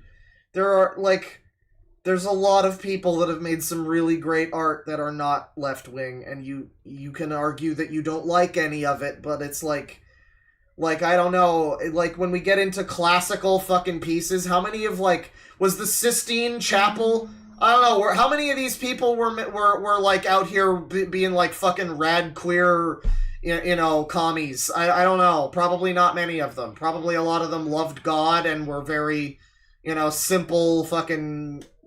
whatever. I don't know. Maybe I'm wrong. I have no idea. But, like, there's a lot of stuff out there. It's just yet another stupid argument that this guy makes, because he has nothing but that. Or conservative, and traditionally capital A American, and is based more in basic consumerism, and viewing movies strictly as entertainment and nothing else. A group that often gets angry at the very notion of subtext existing within a work of fiction, and views art not as a means to express what it means to exist, but instead that sees the value of creation just within the context of how fun and experience that product is. This is also a falsehood. He's talking about this like rightoids all hate anything with a meaning, and that's not true. A lot of media that rightoid people like and talk about isn't just dumb guy shoot gun, you know, like a lot of people on that side of things enjoy a lot of classic films, that have a lot of themes. Maybe they don't necessarily all like them for those themes, but they still enjoy the films. The problem typically comes with annoying cucks like you that just have to shove your fucking, you know, college degree into every episode of Veronica Mars that they write. Like, that's not... It's not like, oh, E.T. was bad because it had a message about fucking, like, you know, whatever E.T. was about. Probably some commie propaganda. But no, I'm sick of watching Star Trek and having a Democratic presidential candidate show up as a guest star, you know, and have them wink at the camera and say, vote for Stacey Abrams. Like, you know, I don't think she was presidential. Was she? I'm not sure. But she was a candidate. She was an active candidate for office. And they just had her on, and it's like, yeah, that's the problem. It's not Thing have moral. It's Thing is incredibly fucking brain dead about how to deliver message. Yeah, and there's some people that are just, you know, all things should be dumb. There's definitely some of those, sure. I mean, you know, yeah, you got like some Daily Wire people that are just like, why does media need to have themes? You know, like that happens, sure. But it's still a big time straw man. And you'd think that people like this would be sick of the fucking straw mans. Like, wouldn't they? This is what's so annoying to me is like, shouldn't they at some point be like, man, I'm sick of everybody assuming that I chug soy and watch my wife get fucked by another man after he gives me his Nintendo Switch to play on. I'm sick of that, because that's only half true. I don't like soy. But, like, you know, maybe at some point he'd be like, yeah, maybe, like, broad brushing the entire other half of humanity is, like, a bad thing to do. No, obviously not. Otherwise we wouldn't get a video like this. And product is the right word here, as this side of horror is obsessed with money and defending companies, and even when putting on a mask of pretending to be left-leaning, everything that they do is in the service of capital and big business. I hate to put it in terms like this, but I think deep within the heart of horror at the moment, and the country as a whole, there's a problem of anti-intellectualism. I'm sorry if it sounds like I'm streaming from a can. I changed my microphone settings, so I might need to start talking into the microphone like this if it's going to be a problem. Normally I'm like back here, so I don't really know how it sounds to me. I'm going to have to listen to this later and be like, oh, this whole stream is null and void because my fucking mic was bad. But, you know, that's the process. Raging at people who want art to be more, or to stand for something important. A group of people yelling, just let people enjoy things, while the other side argues that we can do better. We can be more. We can do better. Why are these people so insecure? It just feels like insecurity. It's like this constant need to improve and do better. Why are you like, what happened to you as a child that you're like unable to just be happy with yourself or people around you or anything? Everybody needs to do better. It's like the grind set thing, but in like a different way. It's like you can't just rest and relax. Everybody must constantly be striving to do better. I'm so fucking done, dude. I'm so done. We're fucking, who gives a shit? Which is something we're going to get to soon, so just bear with me here. I know this is a long video. In his 33 minutes of talking about the convention and everything that happened around it, Leach fails to mention Kevin Spacey outside of a single joke about the situation over 20 minutes into the video. Kiefer Sutherland was outside in the actual hallway with his own isolated room. That's that star power right there. The only other person that had that was Kevin Spacey. He was on a different floor for completely different reasons.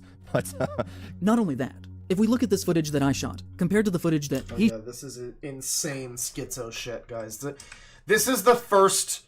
Like, it's been bad so far. We're like 15 minutes in, almost. This video is not at all about what it says it's going to be about.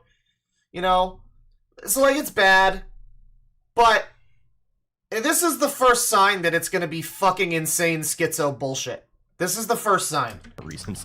But not only that, if we look at this footage that I shot, compared to the footage that he shot, you can see that he has clearly framed his angle standing roughly at the exact same spot I was, so as to not show the giant Kevin Spacey banner hanging over the lobby. At another point, he includes a tape. He framed his footage similarly to mine! Whee! With some photographs of Spacey near the very end. But outside of that, you wouldn't even know that he had been there based on his video. And you know, I think that people who are in my line of work have a certain level of responsibility to appropriately cover the things that we choose to talk about. So in my opinion, making a glowing... Charitably, he's arguing that this guy has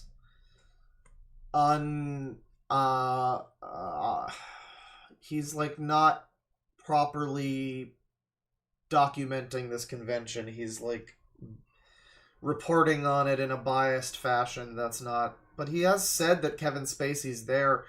I mean, like, the argument could be made, and I mean, I agree that having him at a convention like this is a weird choice, but the argument could be made that this guy is the one who's overblowing Kevin Spacey being there. I know, he's over there blowing Kevin Spacey, I know.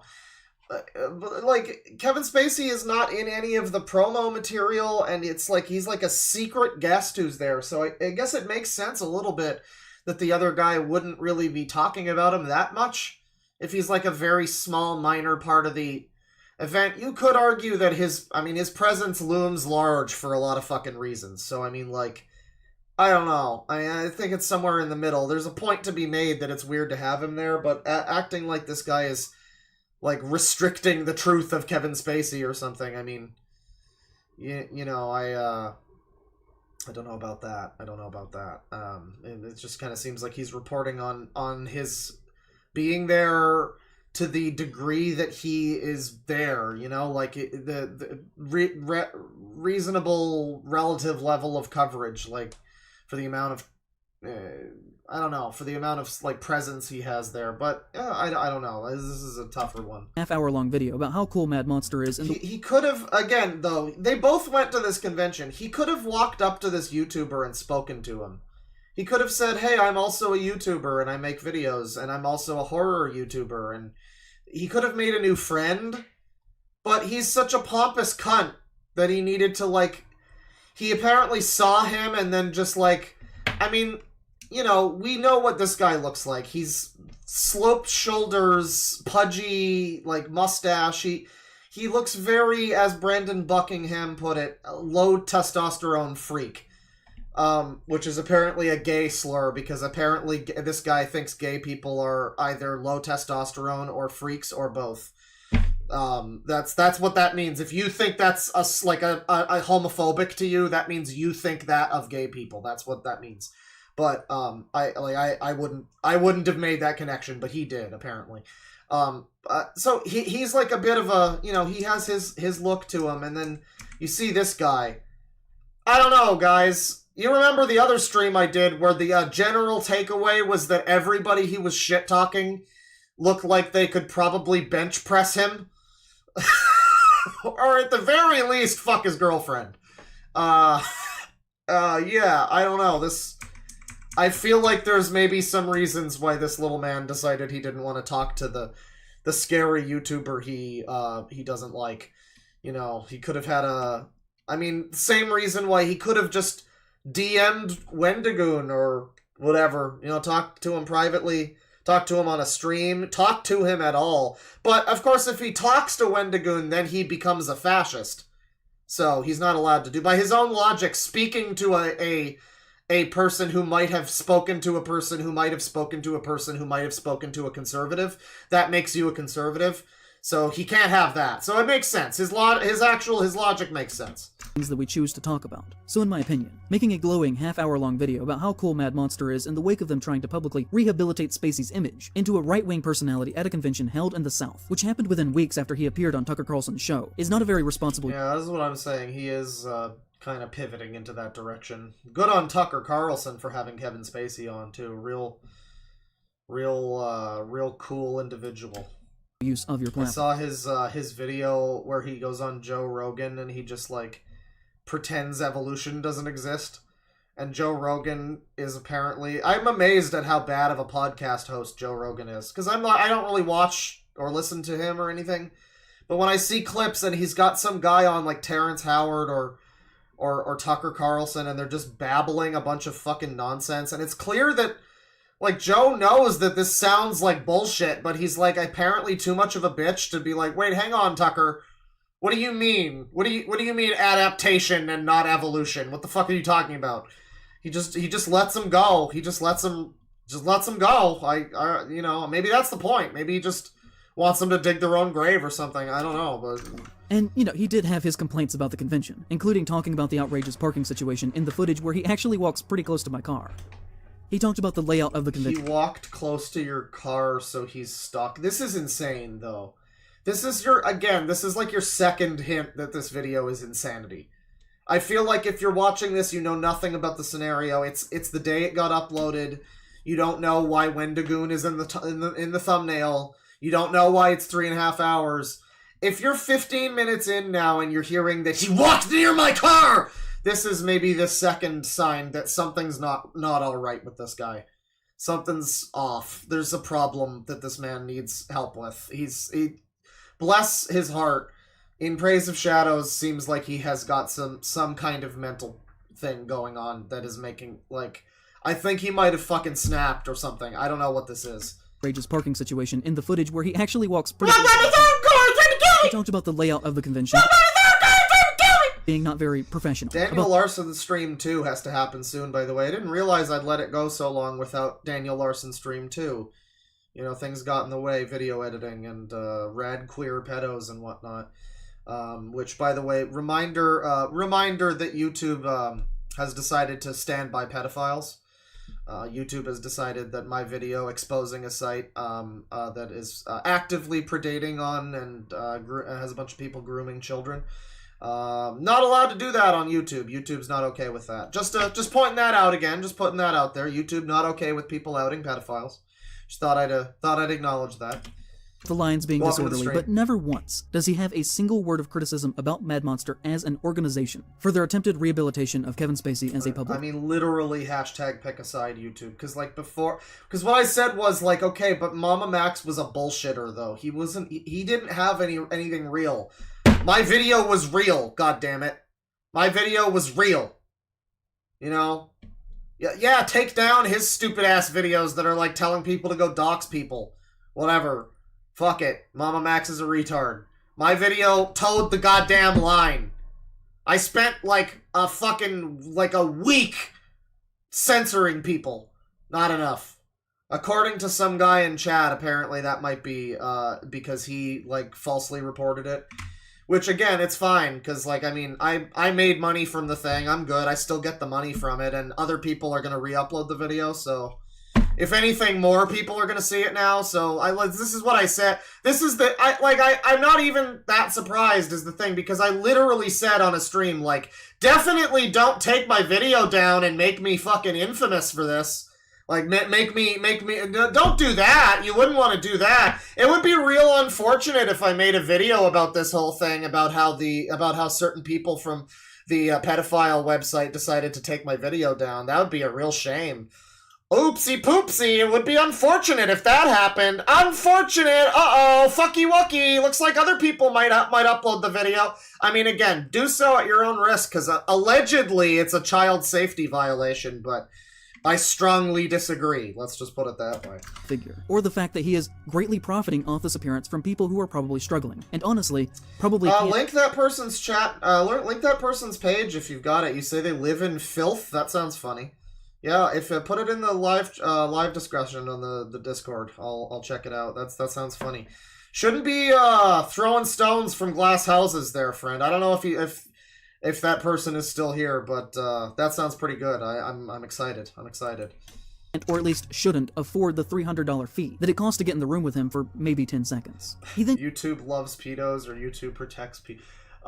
No, we don't. Do we need a hashtag? The thing is, I didn't get a strike, so like I'm not that mad. It's like the video was gonna get spread. I made money. I didn't get punished. I'm not that mad, really. Do we need a hashtag? I don't need a hashtag. You can do a hashtag. I don't. Here's the thing. I said, like, jokes aside, YouTube probably didn't actively. There was probably not a human that decided to do that. It was probably like an algorithm thing, or yeah, just some retard falsely reporting it, which I expected that. So like, yeah, I mean, whatever. We'll see what happens. We'll see. This is a developing story. Never you fucking mind. He goes on to say that he looks forward to going to Mad Monster Con again next year. Oh, alert Muda about this? Well, I don't have a direct line to Muda, but, I know someone who does. Interesting, suggestion, you know? Interesting. I don't know how much he's gonna want to get on this bandwagon after Keffels, but maybe he'd be more inclined to. That would be funny. But even if you look at some of his footage within his own video, you can just see how dead this place was. Most of my footage we'll get Rev Says Des to talk about it, sure. Was taken from the busiest times of the day, but the majority of the con before noon and after 2 p.m. just felt totally empty. And so right now, Praise of Shadows is trying to make the argument that this fellow YouTuber that he hates, this Chad YouTuber that he hates, is you know, showing the footage of the con that sort of spins a narrative that it's more successful than it is. You know, it's apparently, but I mean, this is just he said, she said. You've got two different footages from two different people. Frankly, in Praise of Shadows' footage also looks like there's enough people there. There's a lot of people. I don't know what point he's even making. He's arguing that this guy's showing off footage that has more people, but like, why should I believe? You have slandered tons of people. Why should I believe that you didn't just specifically show footage when there was nobody there? I have no reason to trust this guy. That's the thing. When it comes down now to a scenario of like, should I trust this guy or this guy's word? Well, obviously not in Praise of Shadows. He's demonstrated he's clearly he's an unrepentant liar. Yeah, I would say that I believe this guy's footage is more accurate, yes. Pressing visuals that he's showing in his video do not match with his glowing review. I don't want to make presumptions about Leech. We'll still be watching this for a while, but we'll look at that after. This is such a long video, dude. This is such a fucking weaselly long video, dude. Such a little... I need that on the soundboard. That's the only thing Hassan has ever contributed to existence, is the weaselly little liar dude clip, which is so funny because he's saying that to Destiny. I feel like Destiny believes the shit he says a lot more than Hassan, whether you agree him or not. From what I can see of Destiny, whether you agree with Destiny or not, from what I've seen of him, he at least seems like he believes the stupid shit that he says, rather than Hassan, who's just saying stupid shit, you know. But that is the best. That is the only clip. I've compared that to, it's like Yandere Dev's "Stick 'em up, this is a robbery," which is similarly the only thing he's ever done that I've ever... I mean, I guess he's also been a funny lolcow, but, like, mainly that's the only real contribution he's ever made. That's an unironically very funny meme clip. I enjoy it. He's, you know, similarly, Hassan, shout-outs to Hassan for weaselly little liar dude being very funny, you know. Opportunity to talk with him that day. I saw him walking around. I am double speeding this up, by the way. I mean, it's at 1.5, but we're going even faster. This is to go even further beyond, and fellow here is going to be, you know, it's great. He's pompous and he's a fast talker now. It's going to be great. A few times, but decided against it. So we've never... What was that? Just felt totally empty. And the depressing visuals that he's showing in his video do not match with his glowing review. I don't want to make presumptions about Leech. I had the opportunity to talk with him that day. I saw him walking around a few times, but decided against it. So... Yeah, why'd you do that, buddy? Is it because you're terrified of this man who appears to be bigger and, you know, a bit bigger than you, and probably, like, in better health, and probably not a miserable loser? You know, like... I know why you didn't talk to him, sir. You can try to spin it however you want to, but we all know why you didn't talk to him, buddy. So, we've never actually met. But in his video, there are a couple of red flags that really scream out at me. Jan and Elizabeth were the objects of my youth. If you like really crass comedies from the 2000s before everything got all sensitive, definitely check out Sorority Boys. So to me, he is one and the same with... These are things that stand out to him. These are things that stand out to him. So the two clips are him saying that Shannon Elizabeth was an object of his desire or something. He, like, misspoke what he was trying to say. It's a very common turn of phrase. I guess if, like, wackos want to try to make it, like, you know, anti-feminist or whatever the fuck, I guess, but it's a pretty common term of phrase. He kind of misspoke it, so I guess it came off maybe a little weird. He kind of objectified her, but it's not really what he meant. And then the other one is just a very light acknowledgement. I don't know, like, would this guy not acknowledge, though? Like, would In Praise of Shadows not agree that things are more sensitive now? Wouldn't he think that's a good thing? I don't know. I guess it's this guy's tone implies that that's a bad thing, is the difference. I'm struggling to find what specifically is the problem. It's a very light comment that he made. It's not like, everything sucks because it's woke now and gay! It's just things are a little more sensitive now, and if you like raunchier comedies, check out this comedy. Like, that's nothing. But apparently that makes him one and the same with Kevin Spacey or some shit. I don't Crass know. comedies from the 2000s before everything got all sensitive. Definitely check out Sorority Boys. So to me, he is one and the same with Mad Monster, both spinning content for money while ignoring the potential harm that the event itself might cause. And I'm really not trying to harm Leech's image by comparing his experience to mine. Again, I don't know the man. And to be honest, I don't actually really think that he would be that bad of a guy. Just painfully centrist, seemingly leaning a little towards liberal. Like, he tweets pro-LGBT stuff, anti-racist stuff, but then he says things like, said it before and I'll say it again. Right or left, the extreme political people are fucking nut jobs. And this is one of the point. This is where I would have, I would have already stopped watching the video, but this is where I would have known that this was going to be a very funny video. If I had managed to persevere to this moment, is when I would have known that, oh, this guy's going to be a problem. This is going to be a whole thing. This video is going to be like a fucking, this is going to be like watching Lord of the Rings. And I was right. I was correct about that. Basically, now shitting on a guy for being... This is specifically what I'm saying, too. I'm right about this. I'm absolutely right. Left-wing people have forever been the synonymous with the term liberal. That's the term, liberal. Those fucking liberals! But they're not. They just aren't. At least people like this are not. This is anti-liberalism to the fucking extreme. I mean, he explicitly says later that because Wendigoon might be conservative or maybe knows people who are and maybe has guns, that he should not be allowed in public spaces. So, this is like, yeah, no wonder he doesn't like a guy who's like mildly pro-LGBT, liberal, normal human being who's just a normal, rational guy. No wonder, because, no, this guy is a militant, weirdo fascist who wants people to not be allowed to think things. This is like your third sign now that this guy's fucking insane. This guy is insane. He's just insane. And I despise a review being a political statement. And I have no clue why politics has to work its way into literally everything, but I despise the fact that it does. What was the otother one? Try to avoid bringing everything in political review. Despise a review being a political statement disguised as a review. A sentence on abortion and Black Christmas and getting hate for weeks. Yeah, I mean, it is like... This is the thing, too. People, I saw a comment someone posted that said, like, I miss when Deadwing covered weirdos and now he's all drama channel. And it's like, at this point, I am interested in the drama. I'll admit it's also, it does well for views.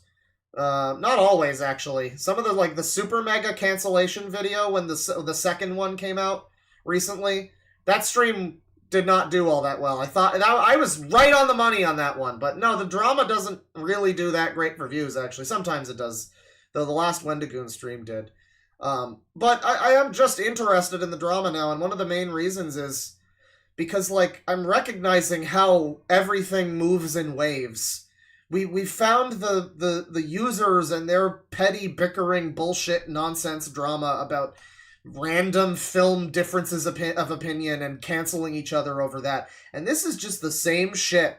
It's exactly the same. And we keep seeing that. We keep seeing that throughout a lot of these, like, drama things when I've been covering them, is how fucking funny it is that at the end of the day, it just winds up being this user is the opinion basher. At the end of the day, that it all comes back to Dogs Eating Dogs 6. By the way, there's a video that came out a little while ago, I think it was a few weeks ago or something, from the channel Lazy Bedhead, which is a channel I kind of enjoy. I get what she's going for. Elements of the channel are annoying to me, but, that's fine. That's fine. However, she made a video about Star Giant Productions, Mr. Enter's cool editor who has been abused for 26 years of life by Mr. Enter, apparently. And early on in the video, she references Tamatoa Grooming Da. So the word is out there. And they didn't give me credit for finding the lol cows. They didn't. You know, like 5 years ago or whatever, there was those guys. One of them was Mersh, female cop gun drawn, female cop gun drawn, dog shot gun drawn, female cop. How bad is Dayton, Ohio? Oh God. One of them was him, but it was also like his fat friend or whatever. And they had this podcast, and yeah, they were the ones who found Dayton Hypernova. And they accused me of like stealing their lol cow and not giving credit. Which, at the time, I remember finding pretty stupid. I did feel bad, though, because, like, a lot of the videos that I watched were the same ones that they had covered, so I was like, oh, yeah, no, I guess I should probably, because I did just get it from a YouTube comment, but now it's, like, 5 years later, and I'm just like, no, I think I do at least understand it a little bit. You know, when you start seeing random other YouTubers talking about people that no one knew about until I fucking found them and made the video, and it's like, I'm just saying, a little shout out, you know, I'm just throw it back my way a little bit. Just throw it back. That's all I'm saying. Statement. And I have no clue why politics has to work its way into literally credit to the creators. The fact that it does. So, you know, a bit of a mixed bag there to me. I don't want this whole section of the video to just be about him. He's a small example. That's right, I created Tamatoa Gaming of a greater problem that I think is an issue within horror, which is that the existence of centrist and liberal views, mixed with a love of genre, acts as a shield and breeding ground for right-wing harm within our community. Because as we will see time and time again throughout this, people who hold these liberal stances will side with conservatives over progressives at every single given opportunity. So he's basically having this, like, brain rot thing where he's encountered, like, it's unstoppable force and immovable object. He is now recognizing, well, not exactly that, but I don't know. He's now recognizing he's come up against, like, wow, moderates are getting really annoyed with how they never seem to side with us insane progressives. It's crazy. Yeah, they're always siding with conservatives, and it must be the conservatives' fault. Like, man, dude, God, you people need to do some self-reflection, and I know Trump winning again is not gonna do it for you, but, like, you understand. I'm gonna be right. It's not like I want him to win, but it's gonna happen. It's gonna happen. They did the same shit again, 8 years later. It's the same fucking shit. They learned nothing. And they will continue to learn nothing, apparently. This small subsect of lefties that are just like, why won't they agree with us? We're right! Like, it's because you're insane, bro. It's because you're fucking insane. You're a fascist. You are a fascist. You feel like people shouldn't be allowed to have thoughts. Yeah, a lot of people not gonna be on that side. Not a lot of people not gonna be okay with wrong think as like a political party motto. Yeah, it's a fucking wonder why moderate liberal people are now siding with conservatives instead. Take some fucking note of what's happening, dude. You have no one but yourself to blame. I'm personally blaming this guy when Trump wins. It's gonna be his fault specifically. Nobody else's. Not even FD Signifier or Hassan. It's gonna be this guy. Specifically. And will not criticize horror unless it is art house, and also will not stand for other people to criticize horror. You know, I myself have never once in my life described a woman as an object. I think that he should put more thought into oh my god, you called her an object? Oh god! Yeah, we knew this was coming. Words that he says publicly, and how he uses his platform. But also, he genuinely seems like an alright guy. I like the way he talks. These people always talk about the use of the platform and your responsibility on the fucking platform. You've gotta constantly tell people not to kill other people in your videos, or else some rando might kill someone. And it's your fault if they do! And yet, like, your video is just a hit piece. It's a dishonest, lying fucking hit piece. Your video is also clickbait. We're 20 minutes in and it's still not about the video title. I hate this man! Holy shit, your platform. You have wasted your platform, sir. You had the opportunity to give us a cool video about either conservative horror movies or how weird it is that you were at a convention that featured Kevin Spacey as a guest and you did neither. Well, no, technically he did both, but he did neither well. issue here. The slow creep of conservatism within all forms of art, and every aspect of life, is marched down a road that is paved by smiling friendly liberals. A centrist view of this event didn't even think that it was worth mentioning the act of harm that was being done here, because we were just all there to have a good time after all, right? It is a mindset of consume the product. Yeah, joke's on you. I was there to be miserable, as usual! And ask no questions about how the product was actually made, or He's talking about consume the product now, as if, like, your video is not consume the product, dude. Your video doesn't want people to ask questions. If you ask questions, you're a fascist. If you ask questions and you, like, you know, who are you supposed to ask? Who are you supposed to ask the questions of? Other people that agree with you? Because you're not allowing yourself to talk to people that don't agree with you. So, like, when he's arguing, like, oh, we're just here to ask questions. No. You're here to, like, reinforce your own fucking beliefs in an echo chamber. It's like there's so much shit that it's like, you have just admitted at this point. Like, this or that. You've admitted you're a fascist. You've admitted you want an echo chamber. And shit like that. Like, you'll never hear them say it. They'll never admit to that. They have, in as many words, admitted to it. You know? But they'll never admit to it. Harmed in the making of this product. I'm in here, and if I see him, I will be very happy to see him. But at the same time, I understand the allegations against him, and it's kind of weird. But Mad Monster is an amazing thing that I'm glad I'm at. And whether or not he's here doesn't stop how awesome this convention is. Again, Yeah, and, I mean, is that not just more, I don't know, mature? Is that not more mature to be... Like, yeah, I mean, I don't know. This one guy is here. I mean, like, I guess it is weird they had him here at this convention. Yeah, it's a little strange. I'm not totally convinced that's not the point, though. Kind of fucking feels like that's the point. Like, they had him there as, like, a meta fucking fictional thing to, like, but maybe not. I might be reading too much into it. I feel like that's the narrative I would have gone for if I was making the fucking video, and I would have done it better because I'm cool. But, you know, he just fucked it up super hard, and I mean, yeah, you know, he also paid to be there. It's so funny for him to, like, point the finger at all these people. It's like, well, I'm okay to be on the Epstein jet because I was questioning it the whole time and asking about why societally this is okay. Dude, you're in the same place. You're here for the same... reasons. You wanted to go to the convention that Kevin Spacey was at. End of the day, same reason. Same fucking reason, dude. I mean the man no ill will, genuinely. I do not wish to harm his livelihood whatsoever by including him here. Please, do not go say mean things to or... I don't believe Kevin Spacey was framed. You see the way he's been acting since all of that. It comes across as insane sociopath. It doesn't come across as, like, innocent man who was framed. I don't believe that. The guy seems like a nut job. Him. I will not stand for anyone who is mentioned here to be harassed in any way. Do not do that. I think as a culture, we need to learn where to actually direct our anger in constructive ways based around unity that will result in actual tangible good. Which is something I shouldn't have to outright say, but after my Halloween video last year, a lot of people sent Sean death threats and threats of violence, which is absolutely 100% genuinely unacceptable. It is behavior that I would never under any circumstances condone or encourage, and I'm deeply ashamed of any person who did that on my behalf. It should not be our way, and the real problem in this situation is clearly those actually facilitating Mad Monster as an organization. The companies themselves are almost always the problem here. People like Leech are merely side effects of the real issue. The day after the convention ended, Mad Monster posted on their Facebook, "Thank you all who joined us for a record-setting show. Your support always means a lot, but this time it really hit home. The overwhelming amount of you that took the time to express your love and record-setting show. So it seems like everybody was on board for this except for you. You're the one weirdo that was there.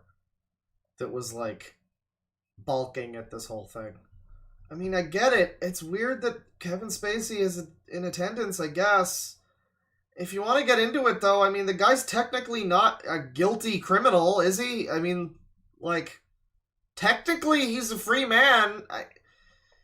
It does start to get into, like, a whole thing of, like, I mean, I get it, too. I think he did it, you know, but I'm just saying, like, it gets into, like, I guess we're just, like, gonna forgo, like, you know, innocent until proven guilty. Oh, he wasn't proven guilty. Well, he's still guilty. Whatever. I guess that's, I mean, yeah, I mean, I do believe that. I do believe that he did the thing, but, like, he's legally and officially not a criminal, right? So, like, I don't know, it is a moral thing, you know, I guess. but like he's just a famous actor at the end of I don't know. I'm mixed about this. I think he's got a point that it's fucking weird to have this rapist dude there, but like I just don't think that this is like some huge fucking slight against these people that made this con. It's also a record-setting show. So like him trying to paint this narrative of the convention being like a ghost town that was depressing. Like no, apparently it was record-setting. Appreciation made this easily our favorite party that we've ever hosted. We will continue to throw Mad Monster Party for you, not for random autograph collectors on the sidelines, basing their attendance on the current guest lineup, not for hypocritical virtue-signaling keyboard warriors, many of which still showed up. We threw this party for well, at least one of which, yeah. the Mad Monster family that have grown with us over the years, who get their tickets and hotels before the first guest is even announced. We know you're here for each other as much as for the guest and the vendors. Samantha Osborne, who worked the convention and has been employed by Mad Monster for the past 2 years, said on her Facebook page, "This weekend Mad Monster hosted Kevin Spacey's first ever convention appearance. Despite varied opinions going in, there were no protests, and Spacey was received warmly. As a guest, he was nothing but gracious. That's all I have to say on the matter." Which... Yeah, I mean, there's a level of, like, neutrality that you... This is sort of getting into, like... I think, yeah, also Harmful Opinions brought this up, too. Like, this gets into an element of, like, the sort of, like, gay cake thing. Like, once you start to weigh in heavily on, like, you should morally oppose this man being here. Why? This is a real slippery slope, dude. Like, again, I get where he's kind of coming from with this whole point, but... Like, at a certain point, then it's, oh, well, we don't want him here because he's gay, and morally we don't like that. Like, it opens a can of worms where it's probably for the best that Kevin Spacey was just allowed to attend, dude. Like, it's not, I think this is not everything can be perfect, man. Like, this is the unfortunate, consequence of fucking certain other things that, maybe... I don't know. You got to pick your battles. I don't know. It's just like this opens a can of worms. You don't want to go down the road of not allowing people to attend a con because they're morally wrong. Because and I mean, it's the same thing. It's like the whole you can't be a conservative in your brain. Okay, dude. There are probably people who think you're not allowed to in your brain privately want to suck dicks and be a man, right? Like, and so. And they also think they're right. It's the same mindset. It's exactly the same. And so, yeah, to have this, like, you need to ban this person because he doesn't align with my morals. That's a bad idea, friend. For a smart-thinking college liberal, you should really know better. Woman on Twitter said, "A lot of vendors are pulling out of Mad Monster Con in NC because of Kevin Spacey being on the guest list. It sucks because a lot of greats will be there." She then tagged several of the prominent guests, including John Glover, who played Riddler on Batman the Animated Series, who said, "No one pulled out. It was a lovely weekend. I don't appreciate tags in this nonsense. There are real dangers in the world. The Mad Monster guest list is not one of them." She responded by saying, "I know a few vendors personally, but please tell me more," to which he didn't respond. The Daily Wire in this time ran a piece Stupid John Glover from Gremlins and Smallville. Stupid idiot. Didn't get involved in the Twitter feud any further. defending the convention. I love there's like a smugness. But please tell me more. To which he didn't respond. He didn't respond. He didn't want to engage in our rigorous intellectual Twitter discourse. Yeah, he didn't want to become a terminally online politics weirdo. The guy who played fucking Lex Luthor's dad wanted to have a fucking life. Yeah, what a loser. The Daily Wire in this time ran a piece defending the convention and their booking of Spacey. And just my opinion here, but no horror event should ever fumble the bag so badly that you get the Nazi news force coming to bat for you. That's like a shining example of how badly you have failed your community. Who? And their booking of Spacey. Oh, the Daily Wire. Okay, Kevin Spacey's attending first ever comic book fan event. I mean, is it even... It seems pretty neutral, doesn't it? Just, it's not even like... Heroic heroes attends event! Loser SJWs are mad! It's just saying what happened. And just my opinion here, but no horror event should ever fumble the bag so badly that you get the Nazi news force coming to bat for you. Yeah, I mean, it's just a news...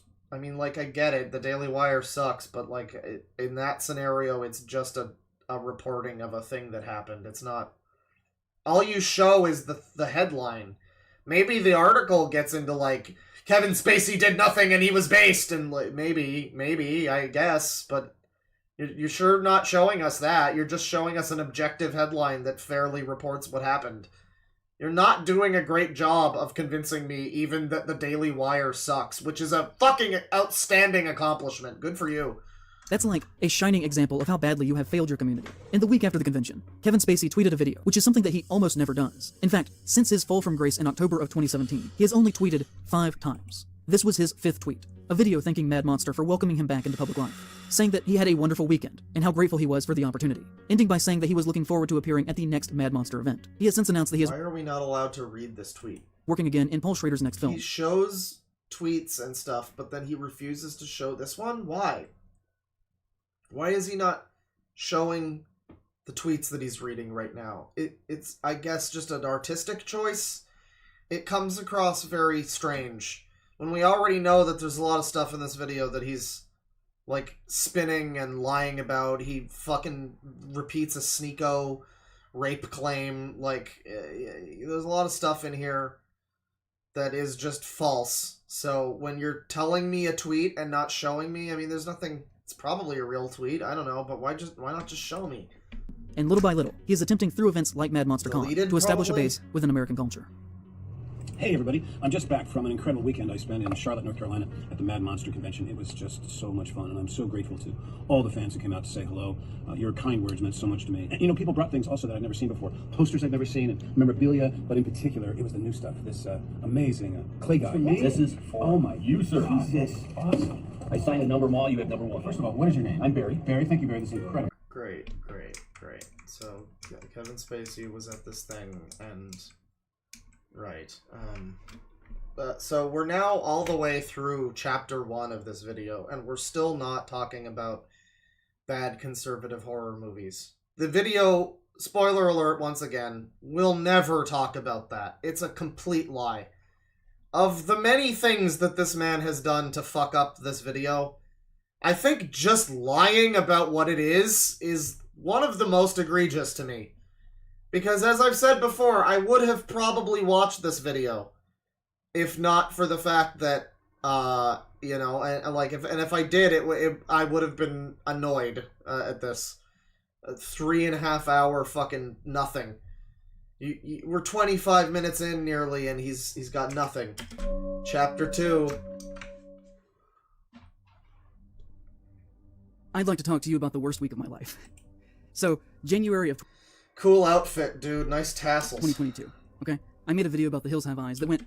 Okay, so he's gonna talk about the Hills Have Eyes video now, where he compares cannibal, rapist monsters to, native people or black people or something. I forget exactly. But, let's watch. Also not about the title of the fucking video, but whatever. Very badly. And I've never really spoken about this or even really addressed that it was a thing, except for maybe just a couple of times on Twitter. I guess... I like, by the way, that he starts this with, I'd like to tell you about the worst week of my life. Yeah, it's gonna get worse, dude. Like, it's just so, it's a little sad. It's like you see him say that, and he doesn't know. He doesn't know how bad the pushback is gonna get. Like, he thought this was, man. And I don't support whatever, you know, don't dox or anything, whatever. Think before you, whatever. Don't do anything. Don't engage. Don't even engage. Don't even look in this man's direction.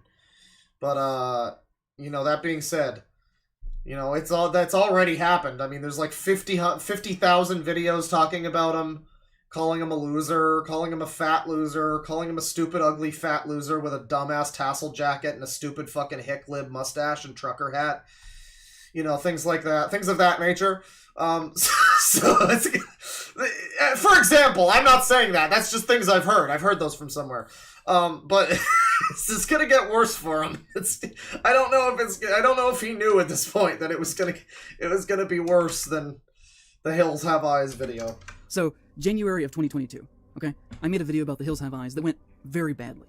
And I've never really spoken about this or even really addressed that it was a thing, except for maybe just a couple of times on Twitter. I guess when it happened, I just hope that it would... I will say shoutouts to this dude for refusing to call it X at any point. I will give him that. I like that he hasn't even done the X, formerly Twitter. you know, or it's just Twitter. I appreciate that. I gotta give them some credit where it's due, you know? Disappear, but it never has. And I think that we should start here by addressing the elephant in the room far too long after he arrived. So, this is a brief reanalysis of Wes Craven, The Hills Have Eyes, and the internet's general response to some pretty basic things that I said about him and his work about 2 years ago. In the time since making that video, very often it is the case that when conservatives want to criticize me, they will go back to that and use it as a weapon, by twisting my words in very bad faith to make it look like— I mean, there's just no option for someone to criticize him that isn't conservative. That's... I mean, I guess maybe there could be. I don't think he's inherently saying that, but that is sort of the vibe. Is like, the people criticizing me are conservatives.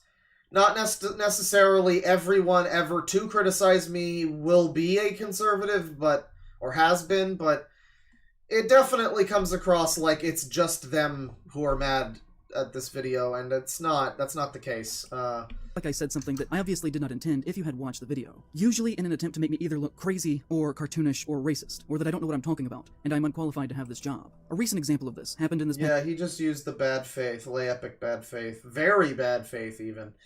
So he, you know, it was very bad faith, you know. All the stuff with Wendigoon, good faith, but that's the other thing too, is even if it's used in a context that's like, you know, even correct, it is still subjective. It still comes down to like what this guy considers to be good faith.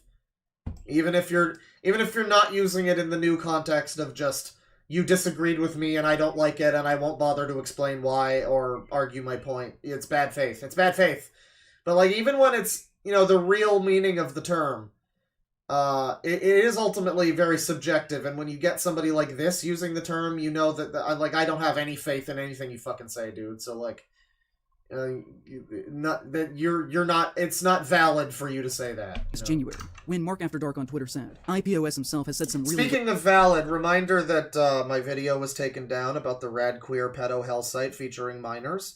I told people to download it and potentially re-upload it. I'm not saying you need to. I mean, according to YouTube, it might be, you know, you might have it taken down. I'm not suggesting, you know, that you do. I'm just saying it's available. It's available, and it would really be unfortunate for the people that were on that Oddball website if it was, you know, still available. And allegedly, according to one person in chat who I reported for child abuse and banned, allegedly they're the one who reported it, you know, and I remember that they were like a map who was stirring shit when it was premiering.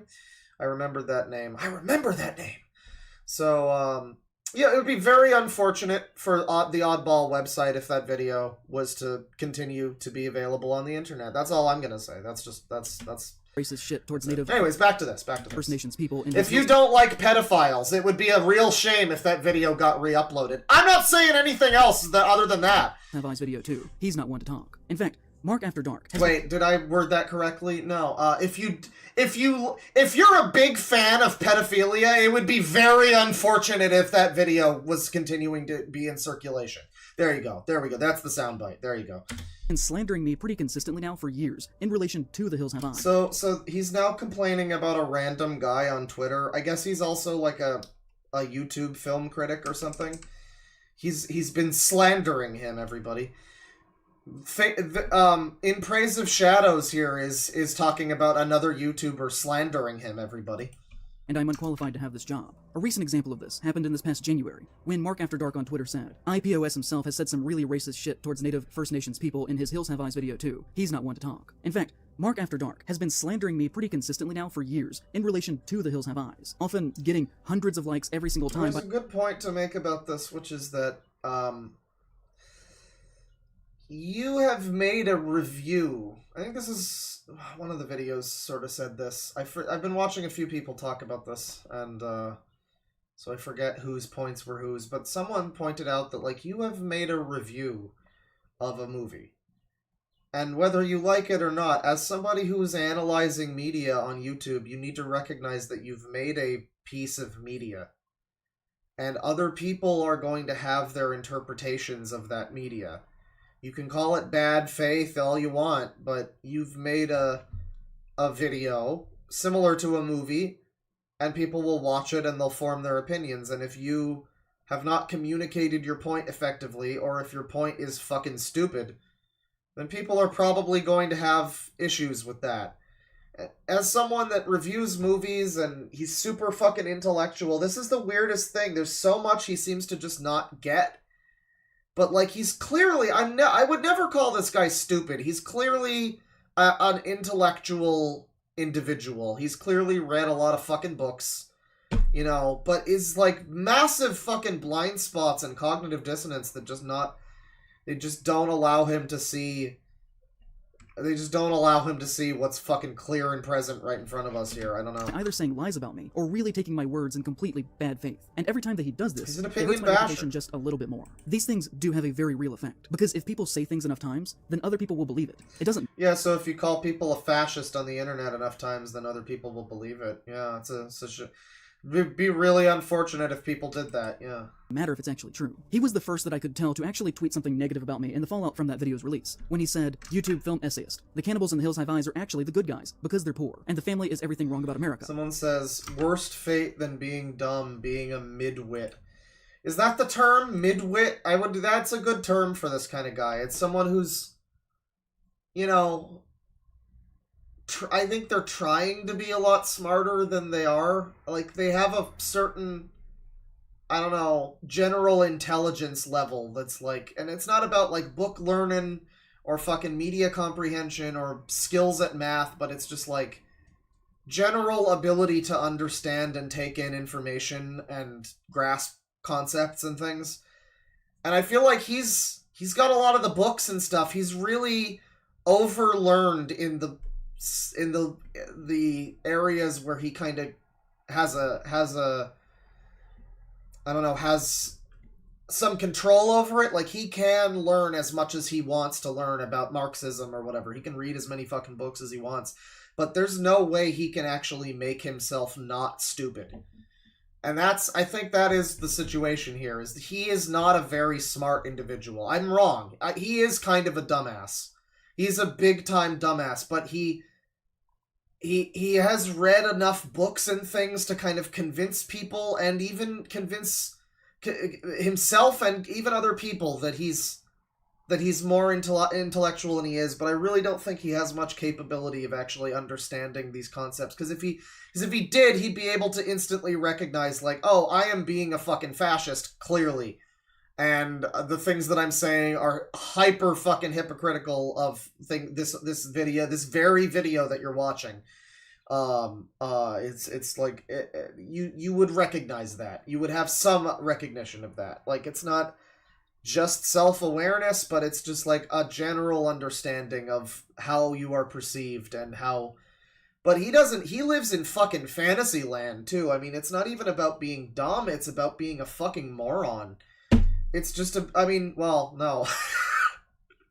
Wrong. It's not about being a fucking moron, which it is the case. It is about being, I think, in some way intellectually, in some way mentally troubled. Something's going on with this fellow. He's got something happening where he's living in a fantasy land. He's extremely paranoid of, like, a guy walking near his car and everything. And he lives in this world of, like, everyone should believe in me, agree with me because I'm right, and the chuds are all wrong, and the centrists are bad, and the moderate liberals are bad, and anyone left of Stalin, everyone right of Stalin is bad, you know. Yeah, he lives in political brain rot fantasy land, so it's it's the worst possible thing. It's a combination of somebody trying way too hard to be intelligent, and they aren't really. It's just the worst. It reminds me of the Richard Spencer talk with Sargon, where he's just like, what is the quote? It's something like, this must be very difficult for you, Sargon, because you think that you're... I forget, like, I remember Medicare summed it up as, you're not as smart as you think you are, which is ultimately the gist of it, but he says it in a very roundabout way, which, similarly to Hassan's weaselly little liar dude, is like the only thing Richard Spencer has ever done of value in existence, is just telling Sargon in as many words that he's a fucking dumbass. and just going like, this must be very tough for you because you believe that you're a lot smarter than you are, and yeah, that's the case with this guy. He's struggling to be a lot more intelligent than he is, but he just isn't. He just has Sargon syndrome. YouTube film essayist. The cannibals in the Hills Have Eyes are actually the good guys, because they're poor, and the family is everything wrong about America. They're middle class and one is a retired cop. Cuts to footage of January 6th storming the Capitol. Which, I hope you'll be able to see is taking my basic argument and contorting it to appear as ridiculous as possible. Okay, so, but like, he's calling this slander. He's calling this slander, and I think it was Harmful that pointed out, like, so this is not directly targeting you or anything. This is saying YouTube film essayist.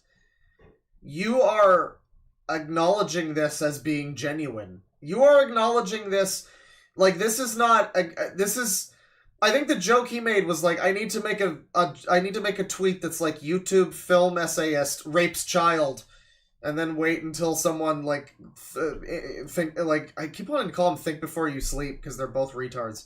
In Praise of Shadows just comes along like, hey, I didn't do that! She asked for it! Or something, like, I don't know, something like that.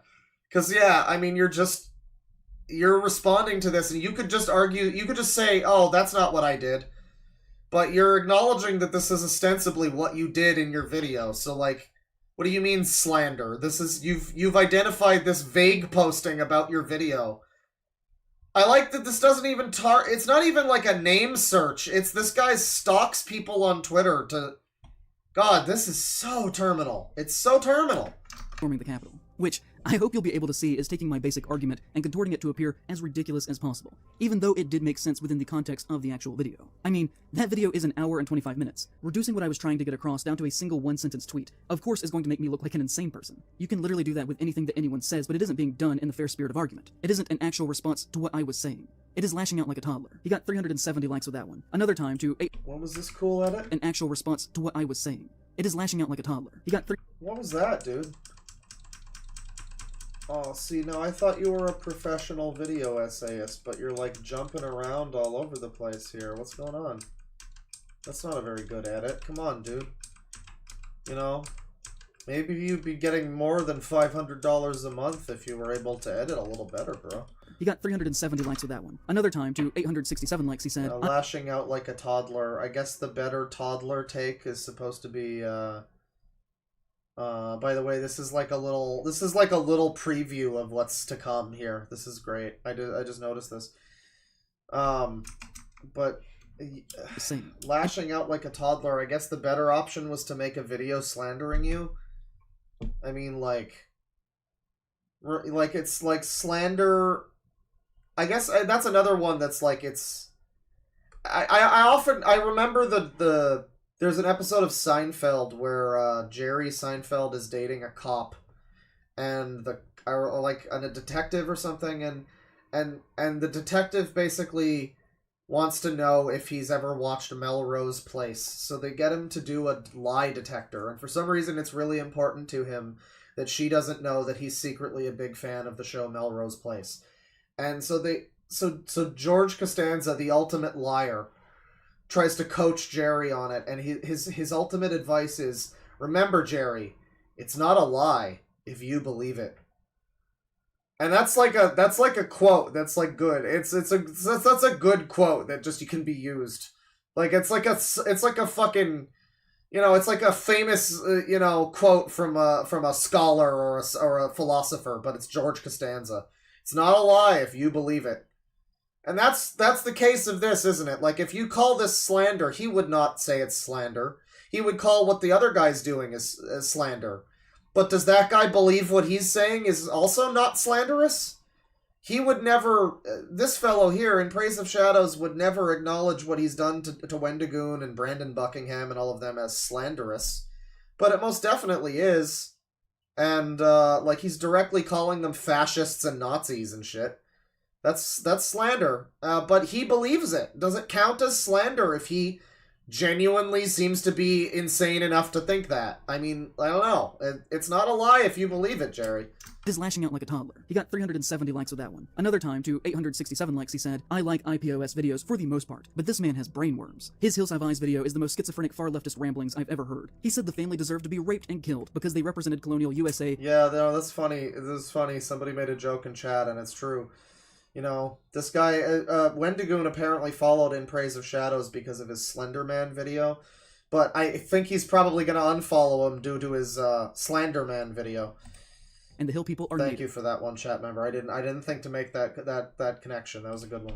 By my count, he has tweeted at least 10 times over the past 2 years about this, and that is without me actually even looking very hard. I'm sure it has happened even more than that. I have never once before now interacted with him or even acknowledged his existence. And he's often really condescending with this too. In one tweet saying that I must have forgotten my meds that day. Essentially, every single time implying that I think rape, violence, and cannibalism is literally a good thing, and that I'm also a racist. Around that same time in January.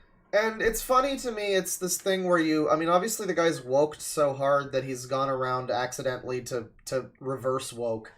Like, he tried so hard. If you haven't seen the video, I mean, we're kind of going through this here, but I haven't seen it either, to my knowledge. And he hasn't even showing us any clips here. He could show us clips to disprove this and be like, well, this was my actual point, here you go. He was wrong. But he's not doing that, probably because it would be hard to actually prove that, like, probably because ultimately that does sound like what it is that he's saying in the video, if I had to fucking guess. Like, why is there not clips to disprove it? I don't know, probably because there can't be, right? So, I mean, like, you know, he made this video, and he claimed that because there's, like, a cop in the movie, and I think it's made by Wes Craven or something, so, and he's, like, you know, got some progressive ideals and something. He makes this point that the cannibals that, like, attack this family in the movie The Hills Have Eyes, these, like, inbred weirdo hillbilly cannibals, are apparently supposed to be a fucking stand-in for, like, Native Americans or something. And it's like, it's funny, you know, it's like, yeah, you need to, like, you gotta make a little bit of it's a little disingenuous to assume that that's the point that he's making, but, like, that's the argument that he would make, though, is to point out how, you just said that those indigenous peoples were a bunch of like, that's exactly what he would do. It's obvious that's not the point he's trying to make. It's obvious he's trying to make a point about it's a movie that supports the indigenous people's struggle against the white man or something, and there's, like, a cop that gets attacked or something. I don't know the whole extent of it, but that's basically the point. He's trying to make a decidedly leftist point about the movie. But, of course, due to horseshoe theory, it accidentally fucking wraps around to being racist, and it is slightly dishonest. You know, it's slightly, like, yeah, it's obviously not what he's getting at to call it, like, a racist take. But that is exactly what he would say. So it is very fair, I think, to call him on that and be like, by your own standards, if someone else had said this about this movie, you probably would have picked this apart and been like, bro, that's saying that the natives are cannibals. What are you doing? Like, by your own standards of, like, she was the object of my desire. I've never called a woman an object before. Like, that's exactly what this guy does. So, I don't know. I think it is fair to call it a fairly racist take in some ways, but it's also just, like, he'll never listen to that because he believes that it's coming in bad faith. He believes that no actual super cool lefty would ever look at what he did and could ever possibly believe that it's actually offensive. And I don't know, I mean, it's a little fucking stupid. I mean, it's a lot more offensive than, like, using the Wendigo, I think. Like, I feel like just using a fucking Wendigo as your name is a lot less of a problem to me than, you know, acting like, well, yeah, these cannibals, obviously they're Native Americans. What are you talking about? Like, yeah, bro, I'm woke. Yeah, I mean, that is a very, very dumb point to make. But, like, I would assume that it's possible that someone who is, like, as far left as him and as radical as him would probably look at what he said and be, like, genuinely not okay with it. If really believe the random anonymous people that show up in the last 35 minutes that are like, I just really don't I feel icky about Wendigoon using the Wendigo. I don't like it, because, like, the 64th of me, this Cherokee, found it kind of cringe, bro. If we believe that the random anonymous Native Americans at the end, indigenous peoples, that are, like, speaking out against Wendigoon, yeah, if we're believing that that's real... I don't know. Like, we gotta believe a lot of things. I don't know. I'm implying that I think rape, violence, and cannibalism is literally a good thing. We gotta believe that there's actually people that would find this to be offensive. Like, but he's just not willing to accept that. Even if you're as left as him, you probably would just get branded as, like, a fascist or yada yada yada. One of the, you know, bad boy words. Basket of deplorables. I love that Hillary invented that concept, because it's just, that's the concept, right? You just throw them all in the basket. Throw them all in the basket. Bad people. Deplorables. They're bad. You know, so yeah, anyone, even if you are genuinely incensed by the way he's talking about indigenous people here, and clearly it's not, you know, but it is that reverse racism. It's that thing where someone tries so hard to, like, make some kind of fucking point against white people or something that they just accidentally, like, you know, infantilize a group or pin a whole fucking, you know, like a stereotype on a group. It's like when Brandon Buckingham calls him low T and a freak, and he's like, that's a homophobic remark. Really? Oh, geez, you must have some problems with gay people if you think that. Geez. Oh, that Keffel's thumbnail makes her look like a man. You think so? Huh. Interesting that you think that. That's crazy. And that I'm also a racist. Around that same time in January. Ironic racism, yes. Said to me, I don't get how you can show more sympathy for the violent cannibals in The Hills Have Eyes than a kid who is defending himself during a riot. Or a competing YouTuber who has different opinions from you. Which, we're gonna get to all this in a little bit, but the kid that he was talking about defending himself was Kyle Rittenhouse. Right, and I feel like just saying that is apparently supposed to be all the information that you need to know, I guess. For a lot of people, that's not the slam dunk that you think it is. And I don't mean Republicans or whatever, but, like, a lot of people are not, you know, gung-ho on string 'em up like you are, you know, so I don't know if that's quite as much of a point as you think it is. The Hills Have Eyes is their favorite thing to use against me because it is really all they've got. And not that we should be really taking the opinions of Crackhead Clyde extremely seriously, but the issue is the army of Crackhead Clydes that will read a single tweet about you and then assume that it is true, and hold that against you for years. Literally, there has not Remember when we looked at Kay's cooking? We should do another cooking stream. I mean, a stream where I cook, but also, I feel like, I think there was a new bad chef I heard about recently. I forget who he was. It was a guy, I think. I don't know. There's a new bad chef in town, so yeah, maybe a bad cooking stream. It's just lately I can't help it. I've been enraptured. I've been engaged with users and drama. That's what I've been into 2024. I go with where I'm interested, you know? It's like, if I were to do the Dharma stream, you know, I thought about it, Dharma. I keep putting off Darman stream. It's because I'm not that interested in Darman right now, you know? As I would be forcing it. This is what I want to do. This is what I want to do right now. So, I mean, like, when I'm interested in cooking stream, that'll happen. We got some good cooking stream people. I gotta look more into, oh, fuck, what was her name? It was like Good Chef and Her Guinea Pig or something. It was like in December. We watched them once. It was a pretty interesting couple. They might deserve their own video, actually. But anyways.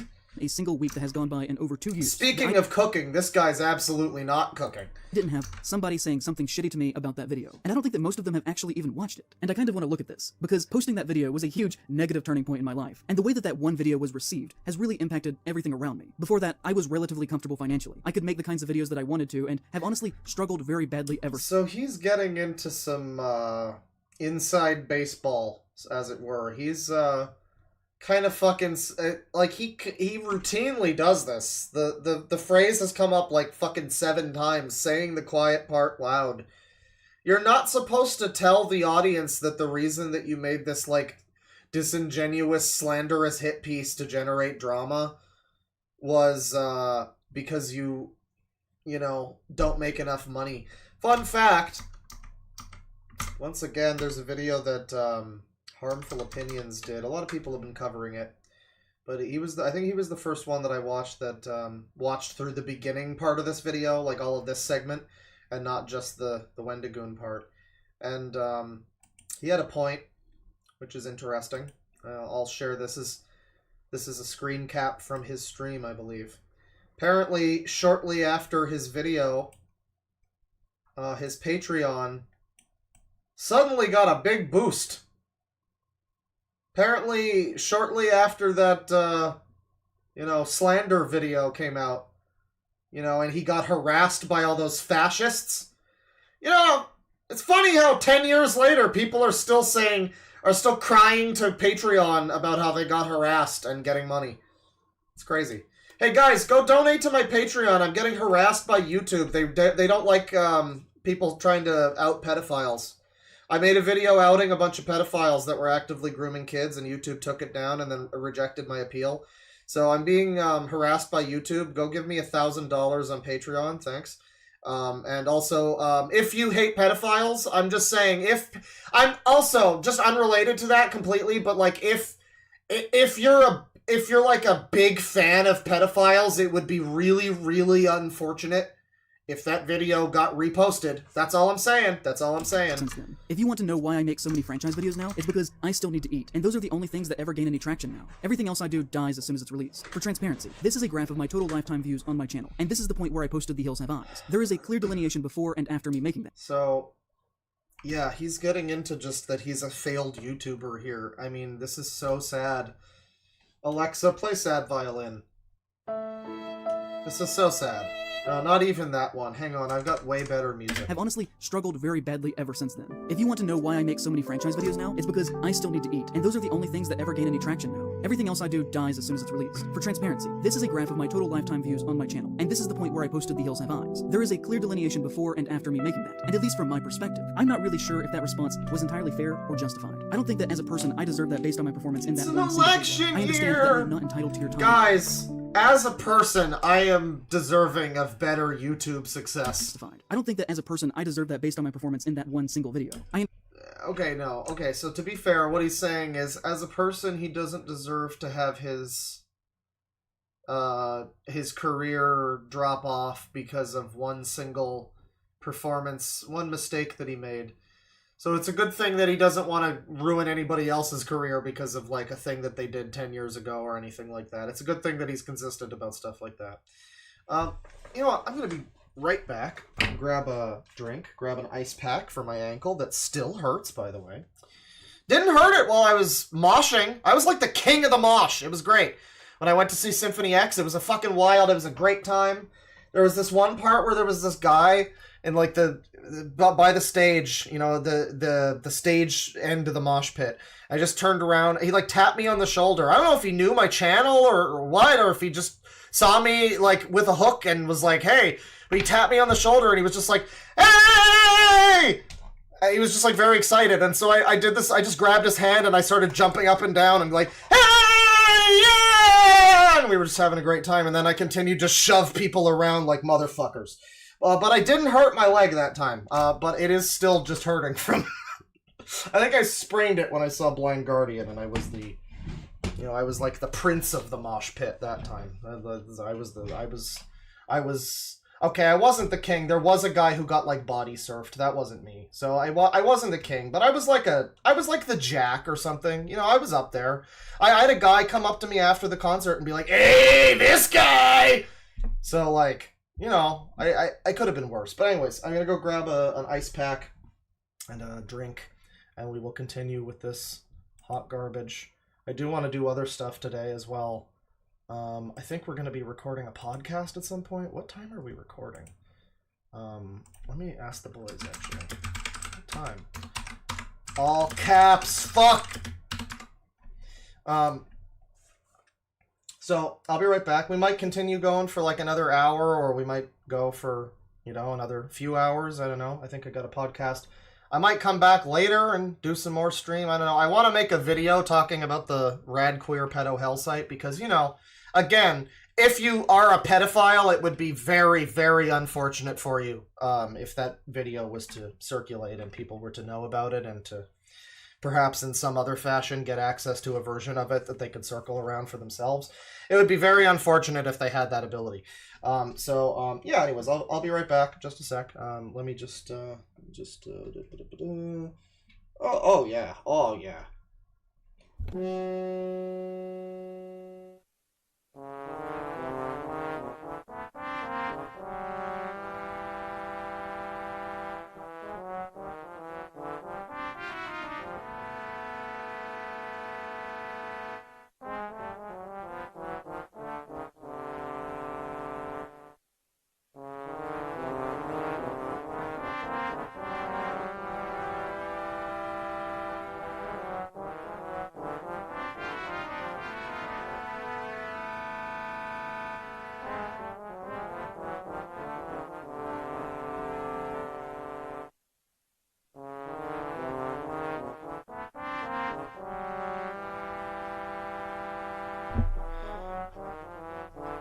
Alright. I got me a Rockstar energy. I never got Monster. That's like the popular one, I think. That and Red Bull. But, I don't know, Monster, it looks like green or whatever. It just seems disgusting because it's green. It looks like acid or snot or something. Rockstar is also kind of disgusting, but... I have weird taste. I like energy drink flavor. I enjoy the flavor of Red Bull and, like, Rockstar. I do. I know that's weird. It tastes like fucking Tylenol, but it's not the worst. It's not the worst. Let's watch more of this gay cowboy. I understand that I am not entitled to your time whatsoever or anything like that. I'm just a guy on the internet. But if you stopped watching me over the public reception to that one work, then I kind of want to talk about that a little bit here. Because there's not an insignificant amount of people who frequently say untrue things about me. And in the long term, it has kind of ruined my ability to make a living doing what I want to do with my own work. And all of this has been built on a misconstrued idea. So, I'm gonna... You know what I'm gonna do? This part of this video is important. I want to slow this down to normal speed. I want to hear what he's saying here, because this is going past too quickly. It's all washing over me. Charlie Brown noises. Wah, wah, wah, wah, wah. RE basement noises. Whatsoever, or anything like that. I'm just a guy on the internet. But if you stopped watching me over the public reception to that one work, then I kind of want to talk about that a little bit here. Because there's not an insignificant amount of people who frequently say untrue things about me. And in the long term, it is kind of people who say untrue things about... This is like Mama Max, where he was cancelled for a bunch of allegedly fake bullshit. Stuff that mostly seems like fake bullshit, although he does seem like a fucking weirdo also. But, and he just didn't have the thought to be like, maybe I shouldn't, do this like cancel campaign against a guy. I mean, I guess maybe the whole thing was fake, so I don't even know if that even factored into it. Maybe that was part of his decision. But that was the point I made a whole lot, was like, it's so weird that he wants to like cancel this dude and end his whole fucking life and have everybody know that the Leviathans are coming and yada yada yada. And it's like, you had the same shit happening to you. Praise of Shadows, you have people causing you harm with YouTube comments and whatnot, and spreading false allegations. Why did you not do your due diligence about, like, the Brandon Buckingham rape shit that you said, or any of that? I know he sort of apologized for that, but, like, he knows that this is something that can hurt people, but he very thoughtlessly went ahead and made this anyway. Either stupid or malicious is the takeaway. I would go with malicious. It seems very malicious. I would go with both, really. Stupid and malicious. If you're gonna be malicious, at least do it better. I don't know. Ruined my ability to make a living doing what I want to do with my own work. And all of this has been built on a misconstrued idea of what I was actually talking about. But before we get to that, let's take a look at some other movies made by Wes Craven, so that we have proper context. So he's more or less saying that his YouTube career should not be forcibly, like, run to the ground because of his Hills Have Eyes video being bad. I mean, like, I see his point a little bit. Like, yeah, okay, it's funny to look at this like he is entitled to views. That's not really what he's saying, but it does sound a bit like it.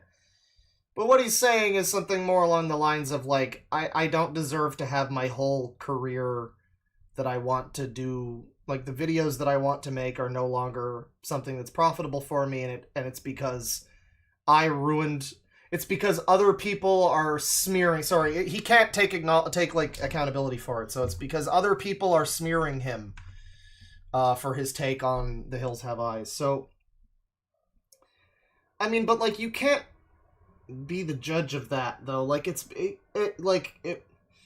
if somebody touches their kids, their YouTube views are probably gonna fall off, right? I mean, we know YouTube likes pedophiles, but jokes. It's just jokes. They're not probably not, but maybe. That's all maybe. I don't know. But you know, like, if you do certain things, people will look at your actions and they will decide, you know what, I don't want to support this person anymore. And that's something that this guy can probably understand. You know, what with the Nazis and everything, and the whole Wendigoon cancellation part, that's definitely a concept he can grasp. And so when people see your one review, you're a film reviewer, critic kind of guy, you talk about media, and when they see how... This is a common thing for me, is like, I'll watch videos from someone. I remember there was a guy, I won't name the channel, but there was a guy I used to really like. He made gaming videos, kind of obscure stuff about, like, some Japanese games. He had a lot of style to his videos. He had a lot of great videos. And then it was in 2020, and Last of Us 2 came out in 2020.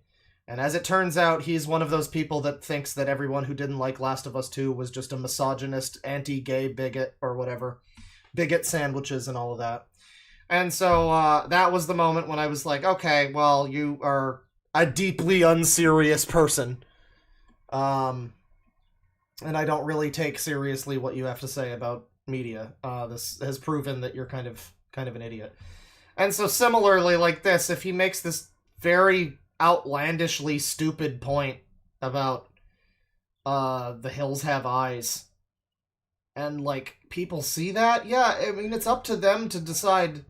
You know, it's not on the same level as, like, abusing your fucking kids or whatever, but I'm just saying, people make up their own mind, and it's up to them to decide whether your channel is worth their time. I've said before, like, you know, he shows his graph of how his channel is falling off. And I mean, for one thing, he started his channel back, like, the peak of his shit was during quarantine times. Everybody's peak was during quarantine times, so, like, he shouldn't be too amazed that it's dropped since then. But, yeah, like, he started his channel, and he made some videos, and like I said, I watched I think it was the Nightmare Artist or whatever, the one about the Polish artist guy. Good video, and that was from, like, 5 years ago or something. And, I mean, yeah, it's like, then I've continued to watch videos from him since then, and every now and then I'll be like, oh, I remember this guy's channel, yeah. Oh, God, there's another guy! Oh, no, there's another great example of this. I've talked about this on stream, too. It's the channel, and I will name the name on this one, because this one really annoyed me. The other one, it was like opinion, whatever, but this was just fucking stupid. This was the channel, and another guy like this, where it's like he's had videos that are, like, interesting, I guess. It's a guy called Jacob Geller. He makes videos about gaming and stuff, sometimes art and stuff, similar to this, really. Less of a horror focus, though. And he made this video, and I forget what the general thesis of it was, what it was about, but at the end of it, it was like the final, like, minute of it. He decided to wrap it up with the bow and make it a point about how gamers harassed women during Gamergate. I forget what it was. Maybe it made more sense in context, but I remember just being like, oh, Jesus Christ, you're one of these. And just being like, I can't believe I got, like, molested into taking you seriously. You molested me intellectually by making me think that you had, like, opinions and ideas and weren't a complete gibbering fucking retard. And, like, that's what happens. You watch a couple more of this guy's videos and you go, oh, wait, this guy's kind of a fucking moron, isn't he? And then you stop watching him. It's probably not just the Hills Have Eyes video, dude. It's probably a lot of your videos. I've said I watch this guy's fucking videos. I've watched his stuff, not just that Nightmare Artist one, but recently one. I've seen videos from him. And yeah, I contribute to that falling off. I'll watch half of one and be like, this sucks. This is a more pretentious Watch Mojo video. This is shit. And I'll stop watching. His channel's just not very good. All this to say, TLDR, his channel bad. Like, that's the problem. That's the problem. And he can't, obviously, he can't cope and seethe with that. Anime sucks, cope and sneed. He can't, so... We get to that. Let's take a look at some other movies made by Wes Craven, so that we have proper context to actually talk about The Hills Have Eyes. Oh, he didn't apologize. His apology, you can watch my stream, it's public. It's over on the channel, it's called Wendigoon Evil. If you missed it, it's right toward the end. He does make a sort of response kind of thing. He does apologize to Brandon Buckingham for the fake rape allegation that he thoughtlessly parroted from Sneeko, of all people. I'm sure somebody that this dude is super aligned with, I guess, Sneeko. Sneeko made up this fake accusation against this guy, and he just parroted it without thinking. And so he apologized for that. And he apologized for using... It was mostly an apology to Brandon Buckingham. Because he also used a photo of him with his, like, dying grandpa or something. Which was also fucking cringe. But for the most part, his apology was essentially just...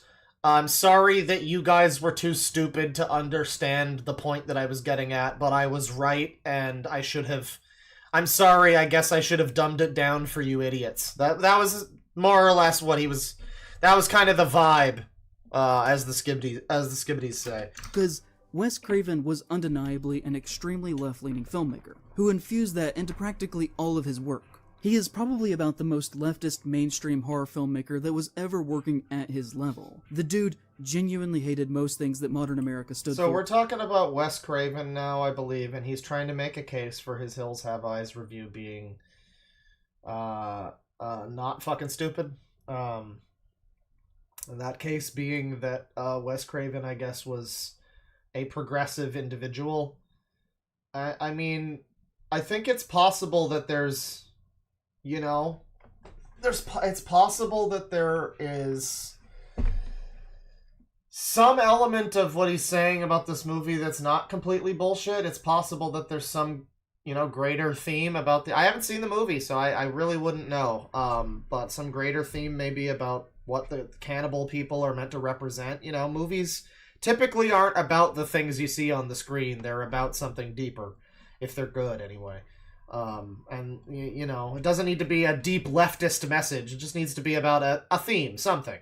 And so, like, maybe the cannibals represent something close to what he's talking about, but I feel like it's mainly... I feel like a lot of the pushback is mainly the way he phrases it and, like, goes about it. I haven't seen the video, though, so, like, I can't speak to it. Including corporate culture. The decline and failure of our systems. The harm and uselessness of the police. The damage that white culture has done to non-white cultures, both within the physical boundaries of the United States, but also on a global scale. You can find this subtext throughout every single one of his films. It's just an objective fact. Take Nightmare on Elm Street, a movie about a child killer who the government let go on a technicality, where the system failed them so badly that the parents of the victims have to band together to form some sort of frontier justice lynch mob. Well, the thing is, chat, remember, when you say that, like, sometimes the mutant cannibals are just cannibals or whatever, it's like, I get it. Not everything. It's like Pac-Man. When I'm not one of those, like, all art is inherently political. That's retarded. Fucking, you know, Puyo Pop 3 is not inherently political. Eat my shit. But it's, you know, I mean, like, I think that sometimes, you know, people might make something that they don't recognize as, like, saying something about themselves or what they believe. Maybe they aren't intending to make a message. I think that's often the best thing, is when it's just sort of, it's in there because this is just, you know, this person's worldview. They're not trying to make some grand fucking statement like it's the end of a South Park episode. You know, I learned something today, guys! They don't need to do that. They just believe this thing, and that's where the, like, the deeper meaning of something comes from. So, I mean, like, when I say, like, some, you know, it's not maybe intended to have a lot of meaning, but it might be derived from something that the person that made it believes or something. I don't know. Because the government is so useless that they have let him slip through the Yeah, cracks. porn is super political. Nancy's mother, Marge, says at one point in relation to Kruger being able to walk free, well, the lawyers got fat and the judge got famous, but somebody forgot to sign a search warrant in the right place and Kruger was free just like that. In the end, a teenage girl has to take down the rapist herself while the cops stand right outside on the front lawn listening to her screams, watching and going, oh gosh, oh gee, whatever are we gonna do? Oh, it's Uvalde, awesome. Yeah, I mean, like, well, you know, it's possible that this video is not, it's possible that this movie, rather, what is this, Nightmare on Elm Street? It's possible that it's not intending to have some kind of fucking message like he's talking about. I don't think it's wrong to necessarily, like, see that in something. Again, I've used the example of this, like, fucking anime game that I was playing recently that I'm not sure if it was intending to make a comment against redistributing the wealth, but, like, it did. It was explicitly pro-big business and anti, like, welfare to the poor. And, like, I don't know if they put that in there as some kind of fucking statement, or if it's just, like, an accidental result of some things that the people that, like, wrote the game believe. Either way, East 9 Monstrum Nox, excellent game, you should play it. But maybe some weird beliefs in there, I don't know, but whatever. You know, it's like, it's not necessarily intended, but it's like, it might still be there, you know, so like, but it doesn't mean that he's, like, that also doesn't mean that he's not, you know, beholden to not sounding like a fucking cunt when he talks, which is that was probably the bigger thing. He probably could have made the same point that he made without sounding like as much of a pompous jackass. And apparently cutting to footage of January 6th or whatever. Fun fact, by the way, the Pop-Tart movie apparently ends with a whole January 6th thing. So that's super neat. That's really topical and cool. Which is something that is still happening in real life. And in that Ys Origin is a great. running theme throughout... Well, I liked Unica in Ys Origin. I didn't care... I have not been caring for Hugo. I got to my favorite boss, which was the big centipede thing that wraps around the tower. I love that boss as Unica. Hugo, it's like... the game really needs like a lock strafe button or something when you're Hugo, because it's just like kind of a shitty shoot-'em-up. It's not great. It's not...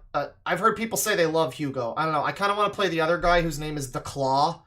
Maybe I'll do that on stream. Ys Origin's great, though. Yeah. Every single one of Craven's Scream films is how the cops are incompetent, and never once in any of the movies do they actually catch the killer. And that's not even to mention the criticisms of Harvey Weinstein in Scream 3. If you look at his 1981 follow-up to The Hills Have Eyes, Deadly Blessing, it too has a strong message on the ineffectiveness of the police, as when one of our main women protagonists is based... But then I'm like, okay, you can read a lot into a lot of things, dude. Like, you could play the beginning of Sonic Adventure and go, oh, they shot the chaos. Oh no! Our weapons are useless! Yeah, strong statement about the cops being ineffective. Like, is that what we're getting? Like, maybe there's like one scene where there's like a stupid bumbling cop or something, and that's the strong statement. I don't know this movie. But, like, it's entirely possible this guy's reading way too much just because that's what he already thinks. He's just like, he's going into it looking for it and he finds it, you know? Basically begging the sheriff to do something about a dangerous man instead of just sitting by and watching as bad things happen to innocent people. That's a good point. It's a fucking horror movie. If the police were effective, it wouldn't be a very good horror movie, would it? That's a good point. Yeah, if the police were better... they probably wouldn't catch the guy. I mean, there's probably some horror movies. Again, I don't know the genre that well. There's probably some horror movies where it's like a cop that catches a killer. Seven is kind of that. I wouldn't consider it a horror movie, but apparently that convention did. You know, there's probably some movies that are like that. But yeah, by and large, if it's a movie that's not about a cop catching a serial killer or something, the police probably by nature can't be that effective. Yeah, I mean... this is a stupid narrative to go with, too. Yeah, I mean, you can extrapolate that to a lot. I use Sonic Adventure, but then, like, think about... I don't know. Die Hard, John McClane was a cop, right? I was gonna say Die Hard, like, the cops can't do anything there. They're kind of ineffective. But like any Godzilla movie, you know, oh, the military is a strong statement against military. Well, Godzilla, actually, it might be, because there actually is, like, you know, some shit there, but I don't know. Just every kaiju movie where the cops can't do anything, the military, like, is that really, are you sure it's a strong statement, or are you sure it's not just, like, a trope of the genre? I don't know.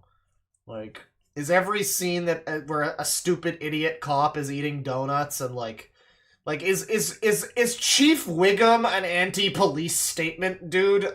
This is stupid. To her, if something happens, I won't be here in time for nothing but cleanup. Vampire in Brooklyn is kind of a strange movie, one that dares to ask the question, what if we cast Eddie Murphy and Angela Bassett to play love interest, and then gave them the same haircut? And also, in that it kind of doesn't really have a protagonist, which is unusual for— Is this a conservative horror movie? Or maybe we're getting into it here. Maybe there's an actual conservative horror movie here. A horror film. Whoever the protagonist is really is determined by what part of the movie that you're at. But we start with Julius, who is probably not a conservative horror movie. I mean, it's about two black people and one of them is a woman, so probably not made by, like, you know, probably not made by people from Utah, if I had to guess. Struggling, works a bad job, and has a deep distrust of the police, who weirdly— So in other words, if we're actually finally talking about movies, I mean, we're talking about movies that he's explaining are explicitly leftist, like The Hills Have Eyes, whatever, like he's trying to argue that they are specifically leftist. So where are we getting to the conservative horror movies? When does that happen? German Shepherd. 30 minutes in, people! You know, it seems like Wes Craven liked to use German Shepherds as a visual code for racist cops. Anyways, he has an older relative who is sucking him dry by overcharging him and other young people to live in the apartment building that he owns, while he gets rich and does basic— Okay, so this is another Craven movie, so this is another movie that's, again, not a conservative horror movie. Again, not the fucking title of the fucking video! Nothing. Where they later literally try to eat their landlord before instead forcing him to be their servant. Yeah, the thing with the German Shepherd, it's just, isn't that just like a cop dog? That's just like default cop dog. You know? Like German Shepherd. That's like, you think of cop dog, it's probably gonna be a German Shepherd. Is that like a Nazi dog or something? Are those like the Wolfenstein dogs that you have to shoot? I don't know. I think it's just a cop dog. This dude really is reading a lot into this. I mean, he probably uses the term copaganda unironically, so like... And drive them around in a stolen limo. Another instance of Craven using a cannibalism metaphor in relation to wealth and power dynamics. A movie that also includes a scene where a white woman holds a black man hostage in a park with pepper spray up to his eyes, telling him that she hates to do this because she understands what capitalism has done to black culture, but that she just doesn't feel safe seeing him in the park after dark. A total parody on the hypocritical mindset that liberals have held for decades now. It is also not the only movie that This guy really hates liberals almost more than he hates conservatives. He hates the people that believe similar things to him, but, like, not as radically. It's astounding.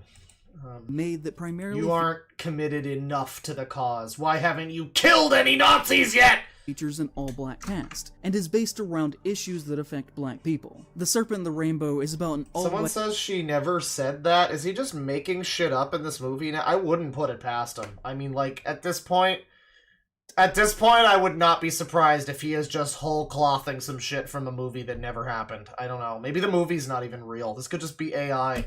Imperialist American pharmaceutical company, who sends a tall, white, light-haired, handsome man to try and incorporate himself into the culture of Haiti, to learn their tricks of how they create Haitian zombies, to then steal their old folk medicines so that they can market them and capitalize off of them. Midway through the movie, at the dinner scene at the CEO's house, where they are planning and celebrating this, genuinely having a conversation about violence that they plan to enact against poor black people. Everyone who is at the table is white. No, chat, I don't think he does. I think he specifically right now is talking about left-wing horror.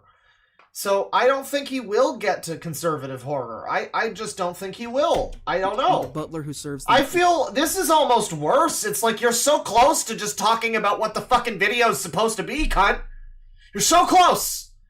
But why can't you is there no conservative horror movie? I saw a lot of people making arguments that, like, a lot of classic horror, like again, Dracula, Frankenstein, a lot of the, you know, the foundational horror stuff is steeped in some level of conservatism. And that some level of that, you know, mindset that's kind of brought that about. I don't know if that's true necessarily. I think I started reading Frankenstein. I didn't care, but like, you know, I'm not sure. Maybe, but you know, yeah. There's probably a lot you could say. We're getting so close to it, but we're getting instead. He's like, here's a history of fucking left-wing movies. How did you do this? How did you make this video? Is black. And because he's there to steal from them, the protagonist is never able to actually immerse himself in their culture, and never attempts to understand the Haitians on a spiritual level. He is a cultural leech. And just because he is the protagonist, does not mean that Kraven is trying to paint him as a good person, just like with the family in The Hills Have Eyes. In fact, just like The Hills Have Eyes, Kraven is using Serpent and the Rainbow to show a very complicated situation, where both sides have strong issues going on, as the black political antagonist of the film are using excessive violence and fear to politically control their people through police force. Everyone is painted in shades of gray, but Kraven clearly does not think that our protagonist is actually a good person. The People Under the Stairs follows a black... So, alright, that's cool. Lots of movies that are made that are not about conservatism. That's awesome. We're just talking about this movie for a long time now. Look at this font and text color that he has chosen with this background. Look at this. Think it was actually fine that these cannibals killed, raped, and ate people who just crashed their car in the wrong spot because capitalism is bad, and actually they are the good guys, is the take that I would have gone with. You can defend your home without eating people. You have an extremely warped moral compass. Class this, class that, blah blah blah. I like your videos, but the commie talk is distracting and arrogant. We side with the vacationing family because they are a down-on-their-luck group, trying to get unstuck until they're hunted by opportunistic murderers who want to eat them. They're not inherently sympathetic because they're white or rich. I mean, maybe the movie has depth because there's, like, arguments you could make on both sides of the thing, you know? Like, yeah, I mean, they're, like, encroaching on these people's fucking land or something, whatever, but they're also just innocent people. You know, there's probably multiple ways you can look at it. It doesn't seem like there needs to be any one fucking specific right answer, based on what I'm hearing of the movie, anyway. I don't really know the movie, but, like... Pathetic because they're the victims in the movie, not just the victims in your metatextual want for what you think the movie should be. The Carters win because good should triumph over evil. Jesus, Wes is spinning in his grave for 1 hour and 25 minutes. Woke Overthinking presents a woke critique of a B-movie lacking any intellectual heft. If I had a nickel for every time a horror channel assumes something in a film is an allegory or a metaphor, I'd be rich by now. So tiring. Well, there are a lot of people that are just anti-intellectual to some extent, and they're like, I don't want to think about things! And, like, if you try to gently inform them that the movie they're watching has a deeper theme, like, no, it doesn't! It's just about the things on the screen and nothing else! No, no, no, no, no, no, no, no, no! Like, that's... yeah, I mean, I don't know. There's a fucking middle ground here, obviously, but... you know, that should go without saying at this point. I don't know. I think this dude is gay or some. He can't go a video without mentioning disrespect towards them folks. Also, the hillbillies are cannibals. How are you gonna sympathize with them? Yeah, he's not really debunking any of this. He's also not really showing... I don't think he shows any footage from his actual review. You would think that this part of this segment would be like, well, this isn't what I said. This is what I actually said. You know, if you look at the video, you'll see that what I actually said here and the phrasing I used was this. And maybe he could make some point. I don't know. I don't really also want to have to fucking watch his Hills Have Eyes video, man. But, like, especially because I haven't seen the fucking movie. But, like, you know, in the context of this, you would think that he would be showing some proof of his... He really is just reading the comments, and it's like, yeah, I mean... I largely agree with most of this, not all of it, but, like, most of it, you're not really making a point against this. You're just showing me a comment that is Like about 70% agreeable, you know?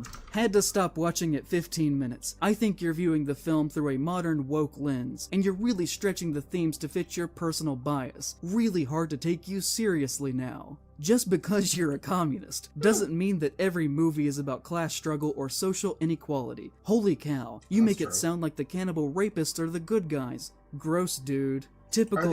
Are these random different comment? I thought this was like one long comment, but I think this is just a bunch of different... He's not even refuting them. This isn't like a comment response. He's just showing me a bunch of...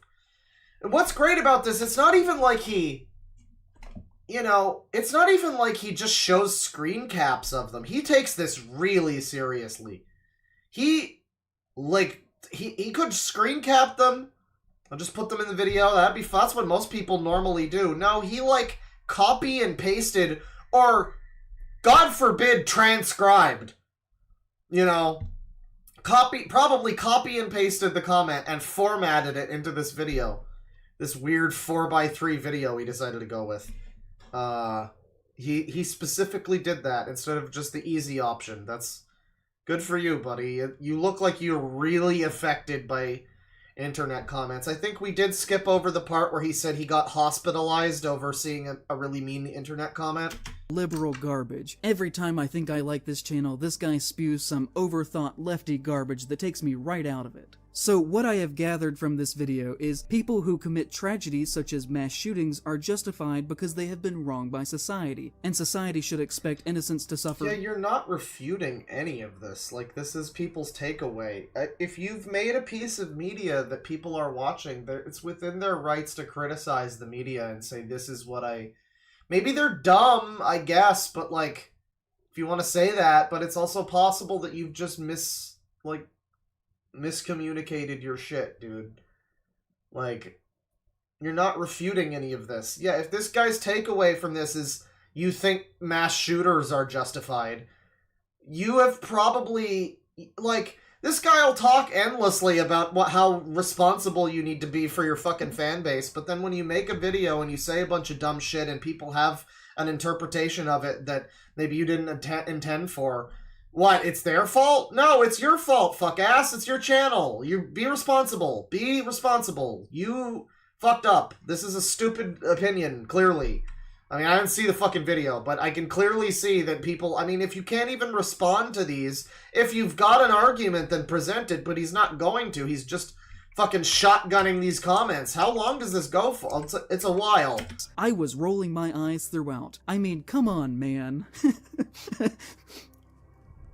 LOL, I've watched a few other videos. Why did we need to see that shot of him laughing? We don't need to see him laughing. It's like watching a little goblin laugh. Oh wait, I forgot Goblin was also... No, Goblin is the one you can't call iDubbbz. iDubbbz got mad that people called him gay and a goblin, even though his like #1 joke is dressing in green and going I'm gay. But like, yeah, the little laughing goblin shot. I don't know if we need that. We're still doing this. His political leanings, and here's the thing: I don't actually care what they are. It's just pretty silly to inject social justice into a review of The Hills Have Eyes. LOL. Yeah, I can't help but disagree with this video. This might be your worst yet.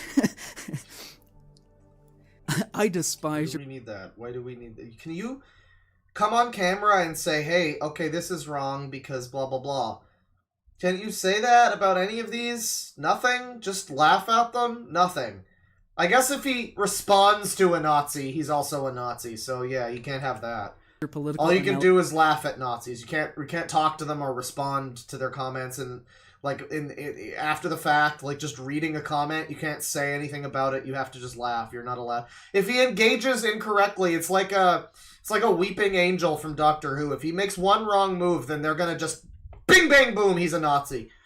Like, one wrong move, and you didn't ask for this, you didn't choose this, but now you're a Nazi. Of this film, calling police officers, people who put their lives on the line for a job, a symbol of oppression, shows a huge bias on your end. Yeah, can't you, if you're gonna, this is like, it's astounding how bad this video is, because even if it's trying to be like a response to these people, it's not! You're not even responding! explain why you think that the cops are bad if you're gonna fucking show this thing. Like, explain why you're right to be like, oh, a symbol of oppression. Like, explain your fucking point. Even if you're trying to do this thing that's not what the video is about, nor should be about, and is pathetic and weird, you should probably, like, explain why they're wrong, you know? I don't know. People are a lot more than their political affiliation, but I don't think you showcasing yours is very much appreciated by your audience. Would really appreciate it if you tried to be more impartial. 18 minutes in, and I had to stop because it— Why does he keep showing us him laughing? Like, we're supposed to be... I don't believe that you're really laughing, dude. You are... partial. You're very affected by this. This is not... It's not funny, haha, let's laugh at the retard. It's not. It clearly isn't. You don't have any ability to refute their points. Maybe you just, their points are stupid. Well, okay, tell me why. You're not gonna? Okay, then you lose. Then you lose. And you can't just, I'm just laughing at them because they're stupid Nazi. No, you lose. You have not argued your point at all. You are just an idiot, and this laughing looks pained. He looks like he's trying to laugh the fucking pain away. You know, he's trying to laugh through the depression, and it's not really working. 18 minutes in, and I had to stop because it really is an unwatchable video. Incredibly sad because I enjoyed a lot of the In Defense of Nicolas Cage. It really feels like night and day in terms of quality of the essay. While everyone is free to think what they want... This is like not even... What is wrong with this fucking weirdo? Jesus Christ. So it's like you got comments that are calling you a commie or whatever. Like, okay, fine. You can like point and laugh at those. I mean, probably should still like argue that you're... like your point, but whatever. But now you've got one that's like just somebody like, I like your channel, but this video sucks, and you're just laughing at them smug like are they also a fascist? I guess this isn't even political. It's just this video's nonsense and sucks, and I like your other videos, but we're just laughing at this guy. Or what's wrong with this person? And I really appreciate and enjoyed some of your other videos. Here you're basically justifying that people should be assaulted, raped, cannibalized, based on their socioeconomic status and, dare I say, skin color. Would you have reacted the same way if the family was black? Or yeah, so this sounds like, I mean, what is this? This is a person who watches his channel, seems to be this is the hypothetical, actual angry lefty that is upset that he is, like, racially profiling these fucking cannibals or whatever the fuck. He's like, this is the actual... person, the hypothetical person we discussed that was like someone who in good faith and not just haha this is what you do so you should be beholden to your own standard, which like he should, but like as an equal, as a similar turbo lefty going, this is offensive to me that you are like racially categorizing these fucking people and socioeconomically whatever. And he's still just laughing them off like they're fascists or whatever the fuck buzzword, basket of deplorables buzzword he wants to use. From another it's all equal to him. They're all the same to him. They're all the Untermensch to him. Background? Or is it only okay because the rich family was white? You are such a talented writer with an impressive ability. Ooh. Okay, 1857 from Exile Postman. Thank you very much. I'll read the super chats in a bit. But he says, I've been laughing all day at work listening to you clown on this user. Here's some pizza money.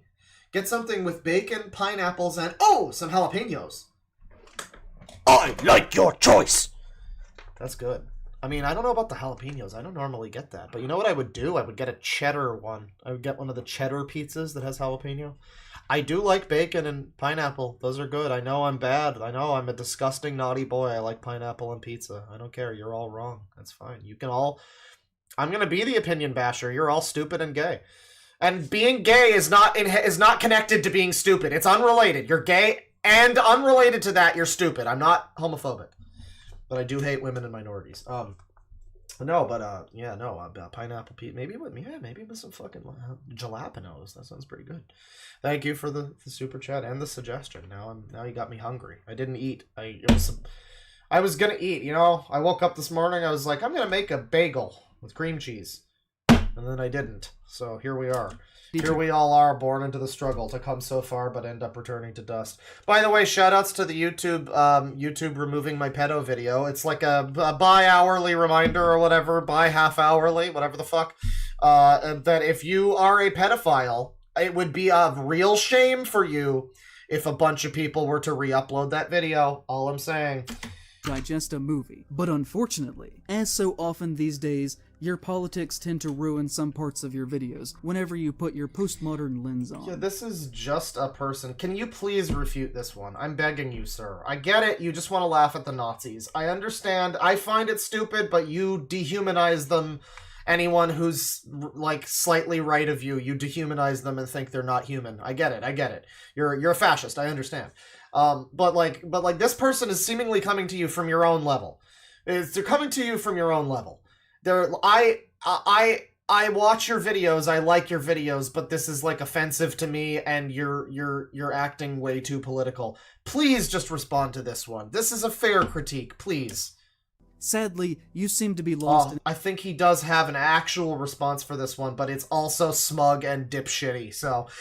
Sadly, I don't think you understood, sweetie! Probably, something like this. What's the response? Parts of your videos, whenever you put your postmodern lens on. Sadly, you seem to be lost in a pretty bad... Sadly, you seem to be in a pretty bad place right now. Your so-called... Oh, I think he's still reading the comment. Anatomy is full of hate and cynicism. I think this is not a response. I thought he was responding to that comment. No, he's just reading another one. You know, the great thing about the Xbox 360 isn't beating the games, it's telling all my friends online that I did. I hope you'll get better soon. Buddy, maybe leave out the half-baked race baiting and focus on the movie. Yeesh. I thought I was going to watch a movie retrospective, not be morally grandstanded at LMAO. This was honestly exhausting. You know, you do this long enough and you kind of develop this weird, broken, detached mental thing that I'm convinced that everyone who works long-term on the internet has. And dude, you're not detached. You might be broken, but you ain't detached. You're clearly very affected by these. Again, he didn't just... fucking screen cap the comments. He went out of his way to either copy and paste them, which is bad enough, or, God forbid, word for word rewrite them into Premiere or whatever fucking program he uses. Very clearly affected. You're don't act like you're not. There was a part, we might have skipped over it, there was a part where he claims that he was hospitalized because of mean words that he was receiving on, like, Reddit or something. And also he claims that he, like, broke down in tears, I think also at the hospital, because he read a comment that finally understood what he was getting. This man should not be telling the internet how affected he is by the words that people send to him. That's all I'm saying. Jesus I know Christ. that was a lot of hateful comments to read back to back to back, Hateful but I'm just trying comments. to communicate. No, there wasn't a lot of hateful comments. There was a lot of people that were annoyed with you, and then specifically one person that was like, hey, I like your videos, but what the fuck is this? But they're all the same to him. Again, just dehumanize them. They're all fascists. They're all whatever. They disagree with you, so they are what? Put them in the camps, right? Yeah? I mean, this guy is significantly more, like, fascist in terms of the way he's acting than, like, I don't know, like a Nick Fuentes or whatever. I haven't heard much from him because he seems like a retard, but I mean, like, any of the so-called fascists out here that are apparently, like, evil fascists, it's like, you are extremely fascist, sir, the way that you act, the way you're acting. If he took an alignment chart, he would be probably pretty close to a Nazi. I don't know. I mean, or at least, like, radically far left, like, you know, ultra commie, maybe.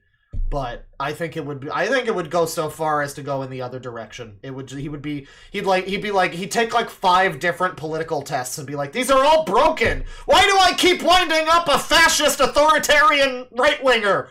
That's not right. I don't know, dude. I'm not sure.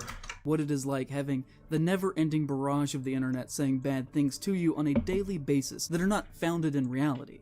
What was really distressing to me though in this time is that I slowly started to watch it leave my comments section and just became an accepted idea about me outside on the internet at large. Someone on Reddit in this time said, "I like In Praise of Shadows a decent bit for horror analysis, but his video on Hills Have Eyes is such a wild case of tunnel vision that even his normally receptive audience calls him out on it across the comments section." This is just sad. Just somebody who can't... This guy's like in his 40s, apparently? This guy we're watching here is apparently like 40-something, or late 30s. And he's never...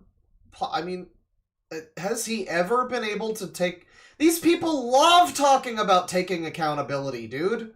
That's like their whole deal, is taking accountability. Except usually what that means is just stop having a career, please. So, like, when it comes to them taking accountability, like, yeah, that's not really the same thing, is it? It's not a transferable skill in that sort of way, I guess. I don't know. He digs into this interpretation of the first film as a critique of modern society, where the incestuous cannibals are the real heroes, and we're tricked into rooting... Did he say he was 24? Did he? I mean, I would believe it. He looks young, but like, he kept talking about how Wendigoon is, like, a stupid idiot child who doesn't understand anything. And someone in chat last time said he was, like, in his late 30s or 40s or something. Maybe they were just guessing. I mean, I would believe that he was younger, but I don't know. Then why is he age-mogging fucking Wendigoon so hard? I don't know. For the empty consumers trespassing on their land because they look like us. And it's just very weird, especially in how much he refuses to address the amount of sexual assault the cannibals perpetrate. Mentally I'm all for 40. wild interpretations of he's mentally freshly 18. the thematic meanings of art, within reason. This goes well beyond reason. And you know, these things are half-truths. It removes all nuance regarding the use of metaphor in the film. And I know I'm including a lot of examples in this section, but I'm just trying to communicate exactly how in this situation I said one thing, and then it got misconstrued as another that slowly... He's refusing to show us any footage of him saying the one thing, though. Like, he's swearing up and down that all of these evil fascists are wrong, and they're lying and slandering him or whatever, and it's like, okay, play me the clip of you saying the thing that makes me go, oh, okay, yeah, they didn't understand what he was getting at. Like, because I'll be real, I have not seen many other people acknowledge what Illimation, that fat acceptance video she made. A lot of people were not able to get, I guess, like, the point she made. Some people just disagreed with it, and they did get it. But, like, a lot of people were just not able to understand the whole, like, food morality thing that she was trying to get at. And, like, so, you know, I'm willing, I'm super cool and leftist. So, I mean, like, maybe if he explained it, you know, like, I'd be able to understand it. But, like, no. eroded people's view in my writing and their trust in me, which has made the past 2 years a very dark time in my life. And on the notion... The last 2 years of his life have been very dark because of his Hills Have Eyes video. And he can't just apologize and say he took it, you know, he went too far in what he was saying. I guess it's good that he didn't, you know, bend the knee. He sticks to his beliefs, I guess. It's just that his beliefs are wrong. He has wrong-think. It's unfortunate. Ironically, you know, but, you know, his beliefs are wrong. But, like, he does stick to them, I guess. He hasn't done the thing and just go, oh, I'm sorry. But I guess you wouldn't do that if you've convinced yourself you're morally superior. You know, like those people that, because the people that have to apologize are always the ones that are getting woke scolded at, you know. They're getting people like this wagging their fingers at them. So when it's someone like this, I guess the closest thing would be like Nick is Not Green, maybe.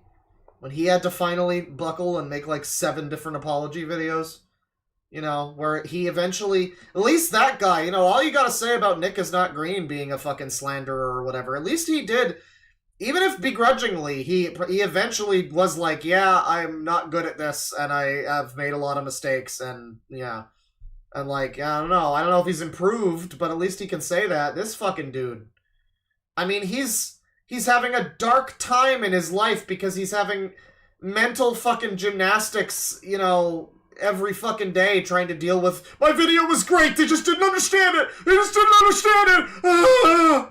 Of refusing to address something. That is something that gets said a lot about critics and YouTubers in general, that... By the way, good news, boys, it looks like we're going until at least around 4. Well, at most, rather, 4 to 4:30 is when we're going to be recording, so I'll probably, not that late, I'll probably want to go to like 3:30 or something, so we'll be here for another little while. I do want to get to some other stuff, but man, this guy's video just sucks! I love it! There's an art to sucking this badly in making a video. Like, a video this bad doesn't come along that often, you know? Like, a lot of videos I see are not funny enough to watch and pick apart. Like, this is 3.5 hours. This is a Lord of the Rings movie of terrible YouTube content. This is what I was put on this earth for. Thank you, In Praise of Shadows. If something wasn't directly mentioned, then it must be obviously a refusal to mention it, or a massive oversight that must be pointed out by the commenter. Neither of which are true in this instance, or in most instances that assertion is ever made. You don't work on... I could order a pizza. I could just do that. There's no reason why I couldn't. I might. A project for 100 hours and then just accidentally forget to include something. I assure you that thought was put into the words that I was saying. So, he could just say, sorry, I fucked up, but no, now he's really doubling down and going into, yeah, you're stupid, I meant everything, I was right. Like, again, I guess I have some respect that he sticks to what he believes, but goddamn, you're just a fucking moron, dude. I incorporated all forms of violence into one for that video because the metaphor of the movie is about aggression and revenge, whether that be sexual, outright physical, or... Welcome, chat member. I see that you spotted the Star 1 thumbnail. We didn't start the stream with Star 1, but you know, I'm a fake fan too, because like I love I'm huge fan of Lucas, and for some reason I've never listened to much of Victims of the Modern Age. Don't know why. I have no idea why. In fact, another server person, chat member, I don't know if he's here right now, Baneblade, he was in Halo with us a little while ago, he was talking about it. I was just like, yeah, why have I not listened to more of this? It's a good album. I mean, I've listened to some of it, it's a good album. Digital Rain, great song. I listened to the first and third album, I don't know why I've just blanked on the second one. I don't understand, but I just start listening to it, and then I just go and do something else. I've got, like, ADHD or some shit. I don't know, man. Even eating the victims. All of them to the Hill people so I order this guy a expressions pizza? of forms of revenge. One and the same. It literally makes no sense to talk about them as if they were 3 different things within that context. Because as far as the movie is concerned, all of the violence falls under the same blanket of metaphorical rage. It would only take up time to not actually end up saying anything that I hadn't already said. And if I went down a list and addressed every single act of violence individually, that just would be pointless. And also, it isn't me saying that I think that these things are good in real life. Obviously. I mean, this guy can't take any kind of criticism is the problem. I really do wish that with someone like this, that somebody could, in their life, just look at them, take them, take them over to the corner of the room and just be like, listen, buddy, love you, love your stuff. But, like, he's got comments that are like that are really gently just trying to say, I don't like this video, but your channel's good, I'm just not vibing with the video. And he's still... they're all the same to him. They're all the same to him. It's like, it would be so nice for him if he could just listen to someone that he knows. I know someone near him. It's tempting to be like, oh, lefties, blah, blah, blah. No, there's gotta be somebody near him that's like, dude, this is a bit fucking much. There has to be someone that at least thinks that. But they can't say it because, like, it's whatever, it's some kind of ism or something, I don't know. Some kind of fucking, it's punching down or whatever, I don't know. Some fucking buzzword, probably. But, like, somebody needs, in his close circle, somebody has to be able to just tell him, like, dude, you talk like an F slur and your shit's all R-worded. That's how they would say it, probably. They have to tell him that. We are talking about fiction here. The Hills Have Eyes never happened. Wes Craven made that up. These are not real people. And I know I normally don't have to go... Dude, Ade, however you say it. I really am thinking of making a video that just goes into the entire Forever Y storyline of Arion, because there's no...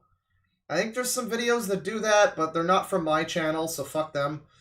I think I would like to just make a video unrelated to anything I've ever done in terms of lolcows, just going into the insane alien human population storyline of the Arion albums. I think that might be fun for a video. I know some people that would be really down for that, and I know some other people that would be really interested once they see it, you know? Basic with what I'm saying. But in this instance, I guess... It's like 9 albums or something? I remember somebody made all of those, they made all of the Forever saga, like every story Arion song that's part of the main story, for Clone Hero, and it was like 11 hours long or something.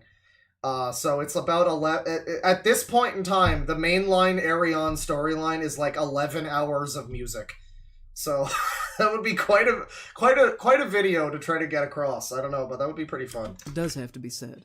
Because near weekly for over 2 years, at least one person has insinuated to me that I supposedly think people's flesh should literally be eaten off their bodies because they can afford a camper. And he can't recognize that. I like some of these. These are some good smear frames here. He's giving us the he's giving us the little okay, like, yeah, I'm totally not saying it, guys. Wink, wink.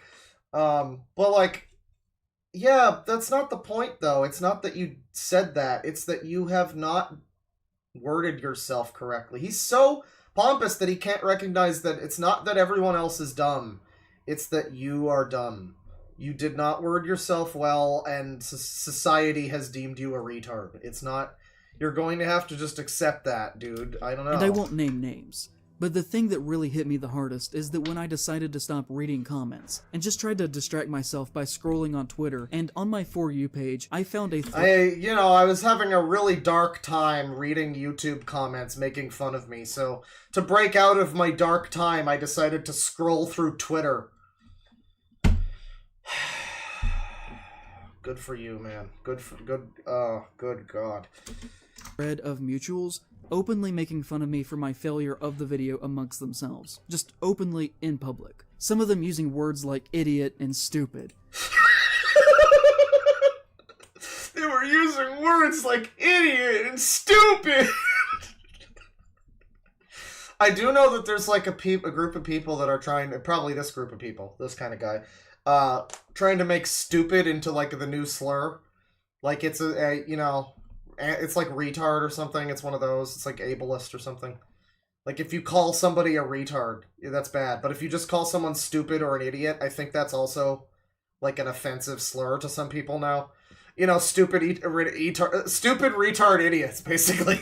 Many of which I could tell had not actually watched the video based on what they were saying. They were genuinely just calling me dumb without trying to meet me. Maybe they didn't like your thumbnail. Maybe they thought your thumbnail was transphobic. Wouldn't that validate them not watching your video, dude? On my level of what I was trying to say, instead just believing what other people were saying about me. And that was so hurtful that I can't even fully communicate. What was so hurtful? Sorry, what was the internet hate crime that you received, sir? Not actually watch the video based People didn't watch your video and were mean to you? I'm sorry, dude. That's about the same as 9/11. On what they were saying. They were genuinely just calling me dumb without trying to meet me on my level of what I was trying to say. Well, they were calling you dumb, which is your level. Instead just believing what other people were saying about me. And that was so hurtful that I can't even fully communicate. So is this video... Oh, I'm sorry. So you recognize that people repeating things spoken incorrectly about other people and, like, spreading false rumors or whatever, you recognize that that's something that can genuinely hurt people. All jokes aside, yeah, that hurts people. It's funny to be like, haha, you know, get off Twitter. But, like, yeah, no, that can, like, make you feel bad. Sure. So why are you doing that to like half of YouTube, fuck-ass? Why is this awful human being trying to inflict this pain that he supposedly felt onto a bunch of other people? I guess because they're all Republicans, so it's fine. Right. They're not human. I forgot. I keep thinking that certain people are humans and forgetting that they're not humans. Man. To Man. see this notion escape the comments section, which, you know, it's YouTube. Sometimes Yeah, he's being, like, genuinely hurt by people calling him a dumb person. They're calling him dumb. They're calling him dumb, and this 5-year-old adult is acting like this is the fucking end of his life or something. Dude, why would you ever put this on the internet? Why would you ever admit this to people? This is why we need classes in school. To fucking inform people, hey, you know, if people are calling you a fucking retard on the internet, I got an idea for something that's not going to help fix that. Make a fucking 3-hour clickbait hit piece about a bunch of people where you acknowledge what a little bitch you are about receiving comments that call you the most simple kindergarten fucking insults anyone could ever receive. Fucking Kendrick is a poopy pants. He's a poopy pants. Yo, Kendrick is a poopy pants. He a poopy pants.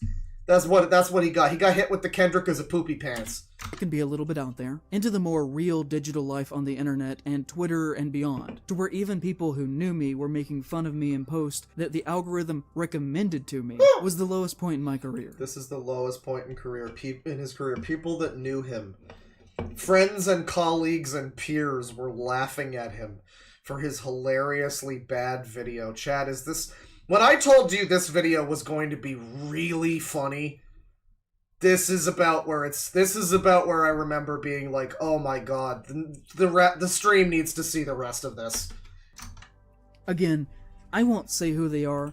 I don't want people to get mad at them for this, but I still remember, and to be honest, I will always see those people differently from now on. You've been blacklisted in my life. Well, who gives a shit about how you see people? You are a fascist, so I don't care about your opinions. And if I met them in person, I would never be more than just cordial. I would never be their friend. You've burned a bridge with me, you unspecified user. I will never come to your birthday party! And I'm usually not like that. I decided then that I was never... He's on the Chris Chan enemy list. He's on Star Giant's block list along with Bill Cosby and Harvey Weinstein. Never going to acknowledge that this was happening. I was just going to go on about my life, keep making videos, and hope that things would be fine. I was just gonna go on about my life and keep making videos, but I'm just too much of a bitch to do that, unfortunately, and that's Republicans' fault. Did you guys know it's an election year? They weren't. They never really were again after that for me. Like I said, this never actually stopped happening. It is still going on to this day. It keeps happening, continuing to mutate and escalate to where now people are openly making fun of me about the Hills Have Eyes to my face. Oh god! I just imagine somebody walking up to this guy at like a Starbucks. Well, he wouldn't go to Starbucks because they don't support Palestine. Like a second cup. And they're just like, hey, aren't you that guy that thinks that people should eat people or something? Dude, that's so cringe! And then you just walk away. And you do a little Fortnite dab, you know? In spite of being totally detached from the reality of what was even said in that video. They don't even treat me like a person. Recently, I said something related to the Cherokee on Twitter near where I live, which is something... Cherokee people! Dun, dun, dun, dun, dun! Cherokee tribe! I'm going to get to here in a little bit. And somebody said to me, hi, I live in Oklahoma and am a Native American. Go fuck yourself. Oh, this person is all of the Jedi. They are, in fact, a Native America. That's all of them. That's all of them all in one. Maybe two, because there's a slash there. Also, they're like Final Fantasy 14, alright. Well, they're base. They want this guy to go fuck himself, though, so that's, yeah. Like, what do I even do with that? What do I even do to that? Well... You grab some lube, you go get your, a dildo, your fist could work, and there's many ways you could take this, sir. Ever once in my life said something negative about Native Americans, but there are a whole group of people who treat me with open hostility over a perceived belief that I said something awful, when all I did was talk about something that somebody else had said. Another example for you is when one woman last year said... He still refuses to show us any clips of this video that would exonerate him. I mean, he just won't show us any clips of the video to prove that what he said was less insane than how...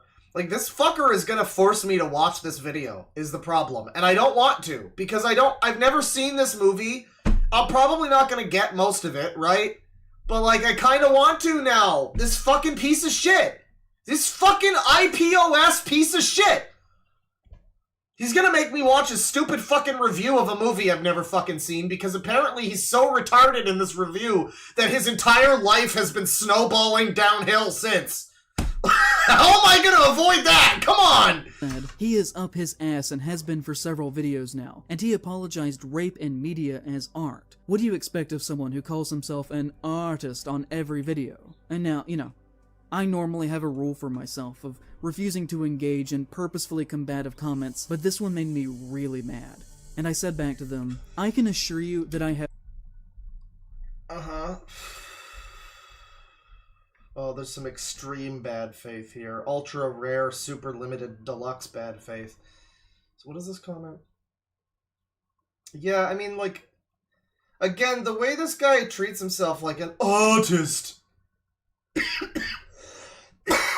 is really obnoxious because, I mean, again, a lot of his videos are basically just really generic YouTube videos. I mean, they're nothing super fucking special, you know? So, like, him acting like an artist, there's a lot of YouTube people that are artists, sure.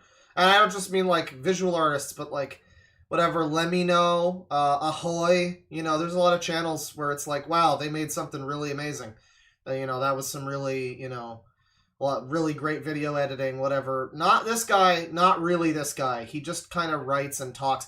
In fact, there's a guy who I watch, huge fan of him, video game essayist kind of guy. I really like his style because he'll just basically read his script over, like, footage of a game that he recorded, and he'll leave in flubs and stuff. It's very raw. It's like, it's very raw. Noah Caldwell-Gervais. He's also kind of left-aligned. He's a great channel. He doesn't do any real editing or anything like I'm describing. It's very raw, but his actual writing is good enough, and his, like, speaking voice and everything, his presentational style, that when he talks about something, you want to listen to it. If you're invested in that sort of thing anyway, in that kind of video, you want to listen to it. He clearly knows what he's talking about. He's clearly a smart guy. So even without extensive video editing or anything like that, he can have a video that's just him talking, and it can be very entertaining, and I would call that some degree of, you know, art or something. This guy, not so much. He is very up his own ass about being some kind of pretentious artist. So is that Noah guy a little bit, but, you know, his channel's better, so it's fine. But, like, you know, this guy, you know, yeah, he's just very undeserved sense of self-importance. For, again, I would recommend checking out, just for, you know, for the sake of whatever, maybe check out his video about the most dangerous movies, I think it's called. Because it was the last one that I watched from him. I've said I watched it just like a couple weeks ago. I think it was his previous video before this one. And I watched it, you know, because I didn't know about this Hills Have Eyes thing. I didn't know anything about that. I just knew this guy occasionally, and so I watched his new video. And I've described it as basically being a very pretentious Watch Mojo video. It was just a list of, like, shit if you like looked into movie stuff, you've probably heard about, like, what, like John Landis on the Twilight Zone movie, the cancer movie that killed John Wayne, the fucking, like, Brandon Lee on The Crow, all of the Roar was another one, the Lion movie, like, all of the stuff you've ever heard of. It was nothing special. You know, it wasn't any, like, deep cuts of, wow, I never heard, that's such a crazy story, and he told it so well. It was basically just like a shitty top 10 list, like, but with this guy's annoying voice. So yeah, for him to be so up his ass, like this person says, is it's true and is unwarranted. But I like that this guy doesn't even take our question to that. His problem is the rape in media as art thing. I don't know if that's, I guess that's from the Hills Have Eyes video, maybe. I'm not sure to that effect, but that's the thing that he's upset about. It's not the part about being up his own ass. He's not going to refute that. He'll never argue that. But, I mean, you know, it's just this part. I mean, again, if this is what people have taken away from your media that you've put out in public, in the public space, as a person who critiques things and breaks and rips them apart for their deeper meaning, shouldn't you understand why people would watch your review and be critical of it? He wants people to unthinkingly watch his... He had this whole thing about horror and people, like, blah, blah, blah. You know, I forget. It was, like, completely unrelated, basically, to all of what we're watching now, by the way. That whole first segment about Kevin Spacey and the con feels like it was a fucking lifetime ago. It was, like, a whole other fucking video. But, you know, he was talking there about, like, yeah, there's a section of people within horror who just want to turn off their brain and, you know, not ask questions, just consume product. And, that seems to be what he wants people to do with his content. He wants people to not question anything he says or anything. He just wants them to consume the media that he has produced and not question it or ask what it's getting at or ask the deeper meanings behind it or anything like that. It's not just hypocritical, but it's like it's your whole career. You should recognize. You're very serious about this career, too. You should recognize what this is. Like, this whole bad faith thing. No, this is what you fucking put out there, dude. It's like bad faith is in this scenario is like saying, oh, M. Night Shyamalan is a bad filmmaker, is bad faith. No, that's what people think in the general public conscious, is that M. Night Shyamalan sucks. He's had, like, 1 or 2 good movies, and most of it has been shit. And, like, maybe that's not all true. Maybe you have to watch them all. You can't say that if you haven't watched them all. But, like, everybody can kind of agree. Like, as a general consensus, M. Night Shyamalan kind of sucks a little bit. You know, maybe he's better now. Whatever. Some people have said he's getting better. I don't know. But, like, that's just one of those things. That's an example of, like, one of those things. Like, Transformers movies suck ass, you know? Maybe they don't all suck ass, but people think that now. So... yeah, people think based on what you've put out there in your body of work as a media producer that you're an idiot. They think that you're a fucking idiot. And that's because you have presented idiotic ideas and beliefs, sir. It's not because of bad faith. So disgusting. He thinks of himself as an artist, but you can't critique his art. That's great. I've never done that. That accusation is disgusting to me, and putting those words in my mouth is in extremely bad faith. To which she said, I wouldn't make that accusation if it wasn't something you have done. Either way, you sadly became full of yourself. I like the person in chat who's, like, freaking out that I'm still watching this video. Oh, I guess you can't see it, actually. I should get rid of the troll-looking motherfucker.png. Yeah, the video's 3.5 hours long, so you really shouldn't be surprised that we're still watching this. Of course we're still watching this. This is a horrendous, horrendous nightmare. Of course we're watching this. It's gonna go on forever. Mourning over your poor artist soul and drowning in self-pity. Extremely bad faith. Slowly, some people got the Giga bad faith. idea that I was just some crazy person with outrageous fringe views who shouldn't... Why would they possibly believe that? ...be taken seriously by this unjustifiable snowball yeah, someone pointed out, too, that, like, this is the main thing just for him. fringe views who shouldn't be taken seriously. He calls that other guy a deeply unserious critic. He is absolutely textbook. He's, like, one of those people... I mean, it's different. His thing is horror, but he's, like, one of those people who used to... They still do, but, like... You know, they used to write during, like, the Gamergate era for, like, Kotaku and Polygon and all those kinds of sites, the gaming journalism sites, they were very clearly just, like, immature people who were trying to, like, they were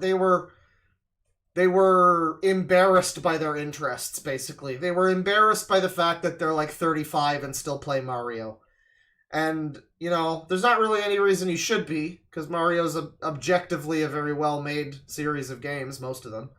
However, some people, you know, have some views about that, and so, yeah, there's definitely people that kind of, oh man, you know, video games are very mature, bro, they're mature, I'm mature, and I like video games, I'm valid!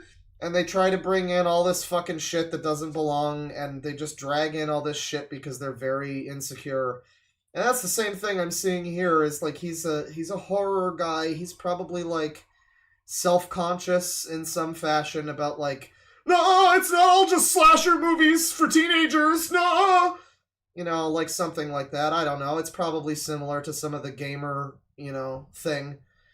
And he's just, like, he's really, really trying to make himself seem like a big boy. He wants to be a big boy. He wants to be a serious film critic big boy. And so he uses all the big words. He's the one who... No, he what's the In Bloom lyrics?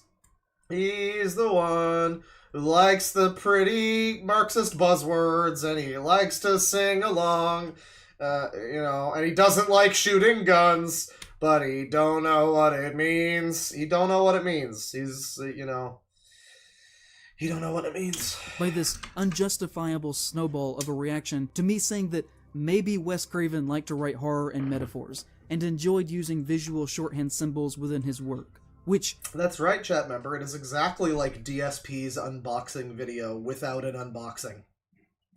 We're now nearly an hour into this fucking video. We're nearly an hour in, and we have not even broached the fucking subject. We're not even approaching fucking bad conservative horror movies. We've talked about liberal horror movies, or whatever word you want to fucking use, lefty, whatever, horror movies. We haven't talked about anything relating to conservative horror movies, let alone bad ones. The whole thing is a lie. The title is just a lie. There's just no two ways around it. I'm surprised there hasn't been more pushback to that. I immediately clocked in on that because I'm epic, but I guess a lot of other people are just too slow, but, whole video title is a lie. I don't get it. Was this the title you needed to use? Couldn't you have just said, Wendigoon sucks? I'm like, what would a better title have been? For a video? Charitably speaking, it would have been I don't know, the problem with conservatism in horror or something. You could have made the video title something like that, and it might have been a little more... It might have made a little more sense, but why he just lied about what the video was going to be is very strange. He could have just honestly titled the fucking video. That really sums the whole thing up. Why did you need to lie about the video title? It's like pathological shit. It's such a minor detail. You could have just named the video honestly and people would have still clicked on it. More people probably would have fucking clicked on it if you had Wendigoon in the title or whatever. But he just needed to lie about it for some reason. It's very odd.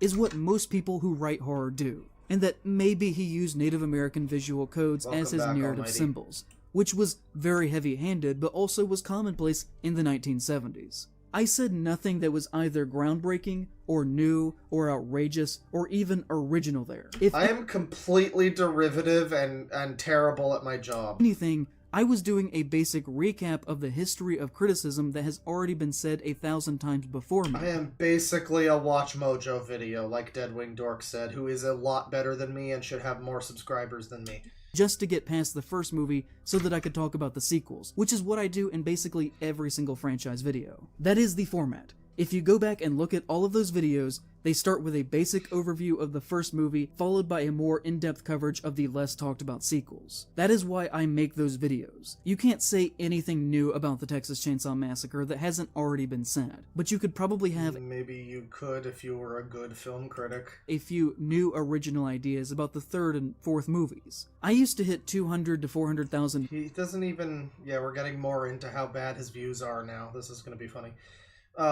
This isn't even getting into, I don't know, he's so, it's just so lame, I have nothing I can say about this, are you sure? Is there nothing, you don't have any opinions that no one else is, you don't have any opinions in general that nobody has told you to have, so, where does it end, really? Do you have anything original to fucking say about anything? Really? Probably not. Probably just fewer people have said the same things about this movie than have said it about the first, more popular movie. Jaws 4 probably has fewer people trying to make capitalism, fucking communism shit happen. Oh, the shark represents the fucking, the Russians. I don't know. So, I don't know. It just seems very lacking in, some level of ambition. Because, Red Letter Media, for example, will put out reviews on old movies. And, you know, sometimes they'll do, like, RoboCop 3 or whatever the fuck, but sometimes they'll do, you know, just Blade Runner or something. And yeah, everybody's talked about Blade Runner, but people watch, like, Jay and Mike talk about Blade Runner. I don't remember if it was them who talked about it. They watch them talk about it because they like them and their personalities. And they have interesting takes specifically. It's just telling to me that he's basically, again, self-reporting. Just like, you know, I have nothing interesting or cool to say, and so the only way I can have a YouTube channel is by, you know, spouting, like, Wikipedia talking points about the fucking, like, 4th movie that no one else has talked about. Like, that's basically what he's saying here, is if he was a better channel, he would be able to talk about whatever movie he wants, and people would click on it because they like him, and because he has interesting things to say. But he's admitting here that he doesn't have anything fucking interesting to say. He doesn't have any... I mean, Almighty Lolly's in chat. A lot of people have already talked about the fucking Wolfenstein reboot that happened, like, last decade. I think it was 2014, first one came out. I'm not sure. A lot of people have already talked about it. Almighty Lolly just made a video about it. I already shouted this out, but I just watched it the other day. It's very good. It's like, there's a lot of things in there that I haven't heard other people say about it, you know? And, like, so it's just a failure of you as a critic to be like, no, I have to talk about fucking, you know, Blade Runner 5, because that's the only one that like, no one else has covered. Like, I guess, dude, like, I don't know, don't you have anything? It's just lame. It's just weak. It's another brick in the wall of this guy being a bitch. It's like every little thing that he does, like, oh, I just chose not to talk to this man. Uh-huh. Yeah, okay. You decided against it. Uh-huh. Another brick in the fucking wall. Another brick in the wall. Views per video, and now I'm hitting 50 to 100,000 most of the time, saying the exact same message that I used to say back then. But now I think with more skill than I used to have, with higher production values. And now, every time I make a video, the comments are often swamped with people still living off that meme of an idea, who only show up to say mean things about me and leave, that all started with The Hills Have Eyes. See, like, I think it's funny that I've never seen this fucking review, because, like, apparently everybody hates this review, and I haven't seen it, and I already had a bad experience with this guy. Like I've said, his videos are uninteresting. I had no idea about any of this existing drama. I've seen a video from him before that was good, and now I watch videos from him now that are not good. And, like, yeah, he's just not a very good YouTuber. I don't know. I mean, like, he's really trying to pretend this whole thing is because of his one video. I had no idea that video existed, or I never even read the comments in the last one of his that I watched. But I was bored and didn't care for it, you know? So, like, no, he just sucks. I stand as a testament to this guy just sucks. He's trying to claim that it's his whole, like, his one video being taken out of context. No, he just sucks. He just sucks. And I exist as proof that he just sucks, because I didn't even know about that, and I already kind of wrote him off and was like, I'm probably not going to click on one of his videos again if it gets recommended to me. In fact, that's what happened. That is exactly what happened. I watched the Dangerous Movies one, and then this video was recommended to me, and I was like, oh, that guy? No thanks. That last video sucked. You know? And I didn't know anything about any of this. You know? So, like, no, it's all Cope. It's all Cope and Sneed. Anime sucks.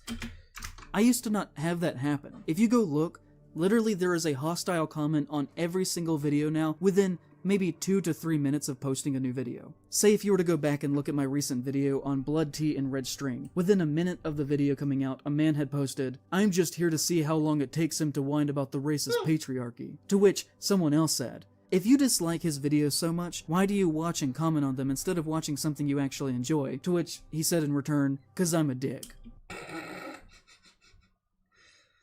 You can't choose how people perceive you online, though, dude. You can only kind of, you know, put out there what you can, and people interpret it in their way. So you got to accept some people are going to be like this. Some people are going to watch your content because it's bad, in the same way, or they perceive it to be bad in the same way that people hate watch, you know, a movie or something. They watch Velma, you know, because it's bad and sucks and they want to cringe. So, like, he's just He's coping and sneeding. This meme of You are coping and seething. I hate that that's associated with Tipster, because it's a little bit funny. It's a little bit funny, but man, total Tipster death. idea Domination, sorry, has domination. directly Total impacted Tipster my work, domination. my sense of self, and the videos that I am able to make. And I don't really think that that's fair. There was a month last year where I only made $500 in ad revenue.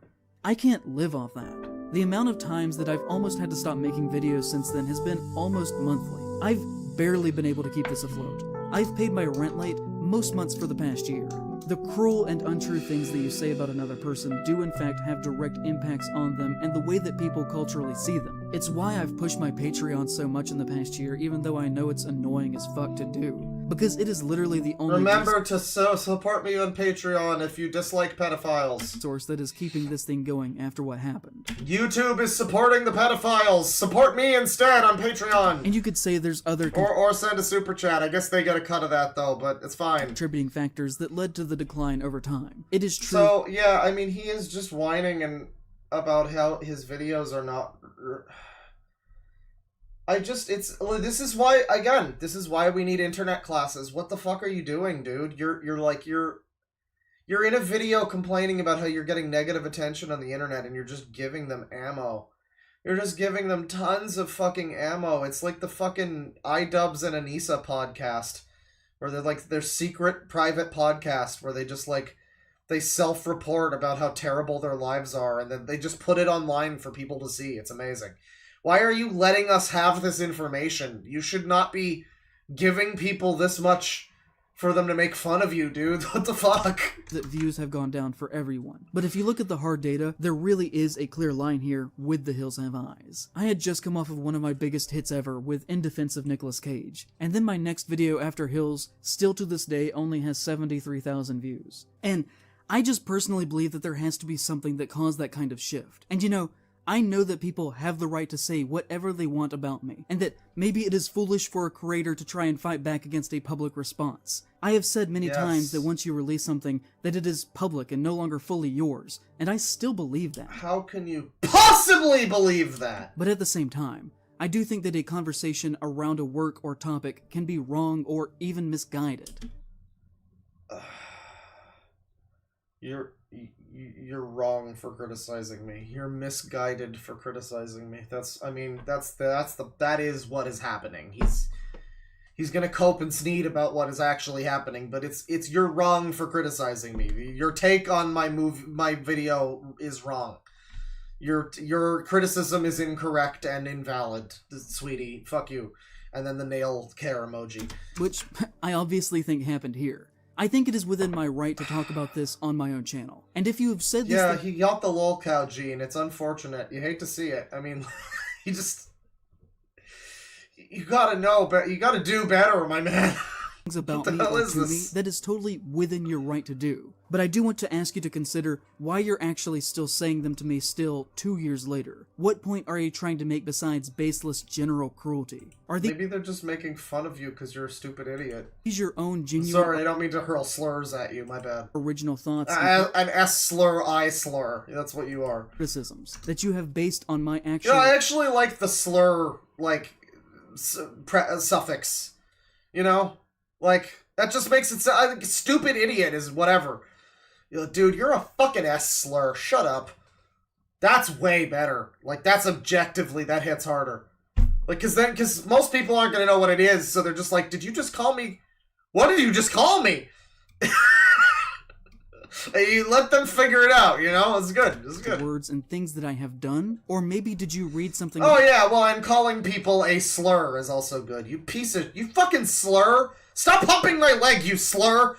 You know? Me 2 years ago, that you thought was funny and that was not actually true, and have latched onto a meme that was not based in fact, that said that I'd become some kind of racist, pro-rape, pro-cannibalist extremist. I have always... Wow, this guy's an R slur and an R word. Wow. Will always. The R slur is racist. Speak on the idea that horror is about love, and that this is all about love. If you somehow took away that I actually think that it's a good idea for people to be eaten alive, then I don't know what to tell you. We are just operating in totally different realities. We certainly are, sir. That's the one objectively true thing that this man has said.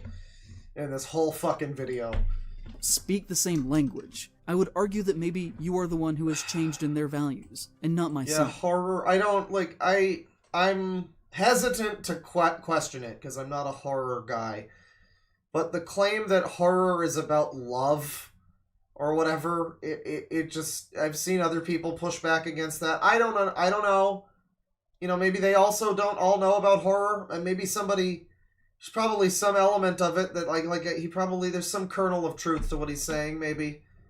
But that sounds fucking dumb, though. Like, you just hear that, and it sounds really dumb. Like, I don't know about that. Like, I don't know what he means by that. As, like, a layman, I don't know what that means. Or that maybe you haven't thought critically about what you were reading online. About other people. People often say to me when talking about my Hills Have Eyes videos, that I used to not be like that, and that they liked my older work before that, often citing my Return to Oz one, which is always very funny to me, because I talk about Gilded Age capitalist rot, and the benefits of communism, and the tragedy of the genocide of the Native Americans in that video. In fact, I feel like whether it was my video on witches or the treatment of women historically, my video on Lovecraft... Oh, his whole channel is good boy points. Why do you need to... You know, I mean, we learned why, though, because, like, I was going to say, why do you need to virtue signal so hard? But he told us why. It's because he's white, and he's, I guess, from the fucking South or whatever. He's from, like, North Carolina or something. So, and he said specifically later on in the video that, like, unless you're constantly denouncing racism as a white person from that area, that you're obvious, that you are explicitly racist or something along those lines.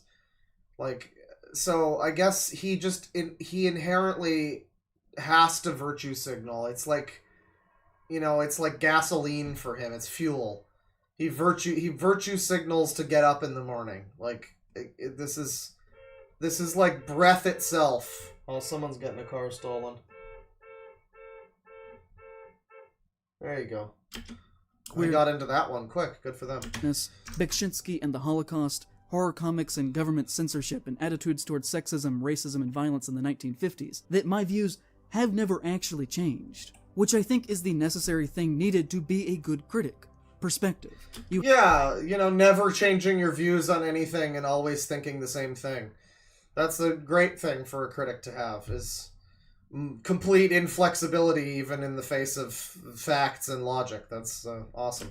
You have to be able to clearly articulate your personal perspective and values in life and in art to do New this job. Opeth? And on that front, I have not changed since I started doing this. I've gotten better at expressing those ideas, but the core has always remained intact. All of my most popular videos back then were just as leftist as the type of content that I do now. The only thing that has changed is the conversation and culture around them, where now I get comments like, yeah, this channel is really good, but the wokeness is all over most recent videos, and really is super distracting and yes, disappointing. I mean, there's a manner of communication, sir. I mean, you should know this. Maybe your older videos had the same themes, but you weren't being as annoying about them, or being as, you know, stupid and blunt with, like, fucking smash cutting to January 6th footage or whatever, you know?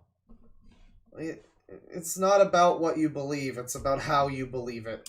Can you make anything without going on and on about irrelevant modern social justice shit? These videos have always been the same. If you say these things about me, then please revisit the older ones that you liked before. I like him just basically being like, I've always been an insufferable SJW. You don't understand. I have literally always been a cunt. You don't get it. Wow, dude, you're gonna make people go back and realize even your older videos were shit too, I guess. Great. You'll find that they say the exact same things as the new ones that you hate now. I was sitting in a doctor's office 2 years ago now, mentally dealing with everything that was going on, believing that my career was over, reading comments about what people were saying about me. He was in a doctor's office, and he was sitting there at the end of his rope. Remember, this is during his dark time because of his video that he made, that made him, it was one of the darkest periods of his life. You know, again, this guy criticizing people like Wendigoon, criticizing Wendigoon, and you know, other critics or whatever for, like, not having perspective on things, you know, And this guy's over here whining about how getting mean Twitter comments was the worst period of his life. I don't know, dude. Just generally, feeling pretty bad about myself when I read something by a Reddit user going by the name John Latour, who made me so happy that I actually cried sitting there in public reading that, because I felt like it was the Reddit comment made him cry in public, everyone. First time that someone had publicly seen Someone and understood really the situation sees that I me. was in, and saying that they understood what I was going for and that my treatment had not been fair. One person had said about me, "He really is amazing when he can keep from white knighting for women and minorities. When he does that, he starts misinterpreting shit just to shoehorn things into whatever agenda he is trying to push." I lost it when he was trying to defend the mutants from The Hills Have Eyes as representative of the minority underclass and that we should actually sympathize with the horrific rapist monsters. Like, I highly doubt that was the point of those movies at all. To which John calmly responded, "If you want to watch horror movies for what they are on the surface level of tension, scares, and kills, that's totally fine. But tons of horror movies are deserving of a more contextual analysis, and many had filmmakers who went into those films with those intentions." Yeah, and that's fine, but your video sucks shit and is stupid, so, irrelevant. And there's nothing wrong if you don't want to subscribe to a director's views or intentions. I mean, I haven't seen the video, but I'm just saying this is the public consensus. Maybe they're all wrong. I don't know, but if the people have if everybody has generally agreed that your video is fucking stupid, dude, I mean, you can fight, but this is just the classic, you didn't understand my art, man! When the album gets a 0 out of 10 kind of thing, This is basically Corey Feldman and his album, Angelic to the Core. This is him responding to the hate, Either, and have your own. Just didn't get if it! You listen to the commentary on The Hills Have Eyes, as well as Last House on the Left, Craven pretty clearly sought to make a statement with those two films. Here are some quotes directly from Craven. "When we were doing this, I was always thinking of the whole third world rape." Congratulations, Dr. Baldhead, on being part of history. Some of these comments are people in the chat. That's fun. I saw someone earlier being like, "I hope I got on here. I hope one of mine is in here." I don't know if you got in, but he's still reading them. He's got a lot of them that he has meticulously transcribed into his video editing application from YouTube instead of just easily one-click fucking screenshotting them and putting them in there. He's decided to fully copy and paste them or word for word rewrite them into his thing. I mean, he would have had to rewrite them somewhat anyway to break them up into multiple parts. This ends in a ... and continues. So he would have had to edit this in some fashion. Just show the screen cap, dude. This is so much more effort. I can't get over how much more effort it probably would have taken for him to do all of this for nothing. And it's exclusively, it's like, oh wow, he put more effort into this video, good for him. No, it exclusively goes to the direction of just proving what a bitch he is. Of he did this. He was sitting here coping and sneeding for hours, listening to fucking breadtube videos, I guess, and just writing these comments in, or at least copy and pasting them, Against the U.S. and white Western society. Jupiter's speech that he gives to the father's head was basically written from that perspective. "I'll watch your cars rust out." It was almost anticipation of the 9/11 rage of other people against us, that we can't imagine they would be as wild and as vicious as they are. I was so struck by how, on one hand, you have this feral family that's killing people and eating them, but if you look at it, they weren't doing anything that much worse than civilization did when they caught them. And I just speed this back up now. Just thought, what a great kind of A-B of culture. How the most civilized can be the most savage, and how the most savage can be civilized. I used the theme in a more conscious way with Hills. I constructed these two families as mirrors of each other. I found it very interesting to look at ourselves, to think of ourselves as having the capacity... This is quotes from the director, I guess. Thank you for not doing this well. Thank you for not doing this justice and, weirdly transcribing it in here in a way that it's hard to tell that this is probably the director talking and not the random Redditor. For not only but great it just good, looks the same as every other comment. It's a good job, but also dude. for great evil. Craven pretty explicitly does not view either sides as heroes. His goal was basically to strip one side of all of their material and civilized possessions, to show that we are both capable of the same... I guess there was quotes around it, but I think the other comments had quotes around them. Whatever. Let's not forget how we are really introduced to Bob once they are actually standing... Oh my god, I don't give a shit. Apparently... What? Oh. Well, Hang on, what does he say? Standing with Bob saying, 25 years I'm a cop, and the worst goddamn precinct in Cleveland. N-words, shoot arrows at... I was hoping for, he clearly says it, but there's a bleep. That would have been funny. Okay, so this is the comment that made him cry in public. This is the Reddit comment that made him cry, because he was finally seen and validated. Needless to say, I also recommend In Praise of Shadows, and hope everyone here has a great day. And John, I don't know you, but if you're watching this, I just want to say thank you, because I was in a really dark place in that time period, and what you said there, I know you never thought that I would actually read, but I did, and your words mattered to me. It made such a difference for me that I still think about it. It is still one of the most important things that a stranger has ever said to me about my work. And Jesus Christ, why are you so willing to put... This is like when Todd in the Shadows proudly proclaimed that Gamergate, that being against Gamergate was the most important thing that he's ever done. I remember that. I used to watch Todd in the Shadows, and then he said that, and that was one of those watershed stupidity moments where I'm like, oh, I should never listen to this person about anything ever. Oh. And, yeah, this is another one of those, where it's like, dude, this is way too much. You're taking this way too fucking seriously. It's some comments on the internet. Chill out, dude. I mean, I don't know. I see comments that annoy me sometimes too, or, make me feel good, whatever. There's good comments. But, like, this is a huge display of emotion, and you're telling people this in a video where you're talking about getting trolled.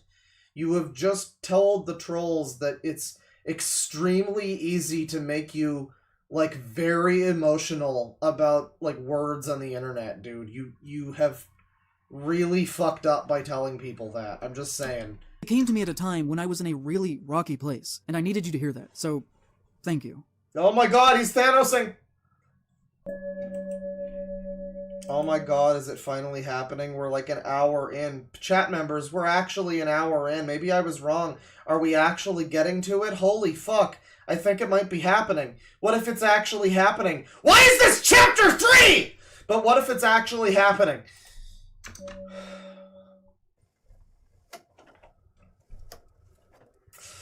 Yeah, he was in a real Enwa place, that's true. What are you wearing, sir? In March of this year, Late Night with the Devil was released to theaters, which came with a fair share of controversy. Normally this would be a film that would make some What the fuck is he dressed in? What is this? Is this like Kwanzaa colors? Are you a Doctor Who? What the fuck is this? And then be quickly it's like a riverboat jacket or something? Forgotten about by most non-horror people. But Late Night with the Devil ended up with several major articles written about it in the trades because of its use of supposedly... So is Late Night with the Devil a conservative movie? 3 AI-generated title cards that appeared both in the trailer as well as in the film itself. The number 3 has been thrown around a lot, and I don't know if that's ever actually been confirmed. As far as I can tell, that number was stated by one of the directors in an interview, and it seems as if the production team may have been trying to minimize the actual extent that AI was used in their process.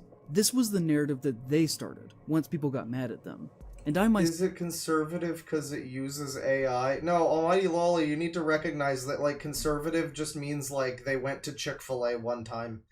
Like, definitions of words are backwards now. Don't worry about it. Like maybe it's AI, and so people that use AI are Nazis, so therefore this movie is Nazis. Maybe? I haven't heard anybody say this is like a conservative movie in any fashion, but alright. This was the narrative that they started, once people got is the number 3 conservative? And I myself have gone through the film and would argue that there's closer to an upwards of maybe 10 or so questionable images throughout the movie. But for the purpose of this, we will just say that it was 3 pictures.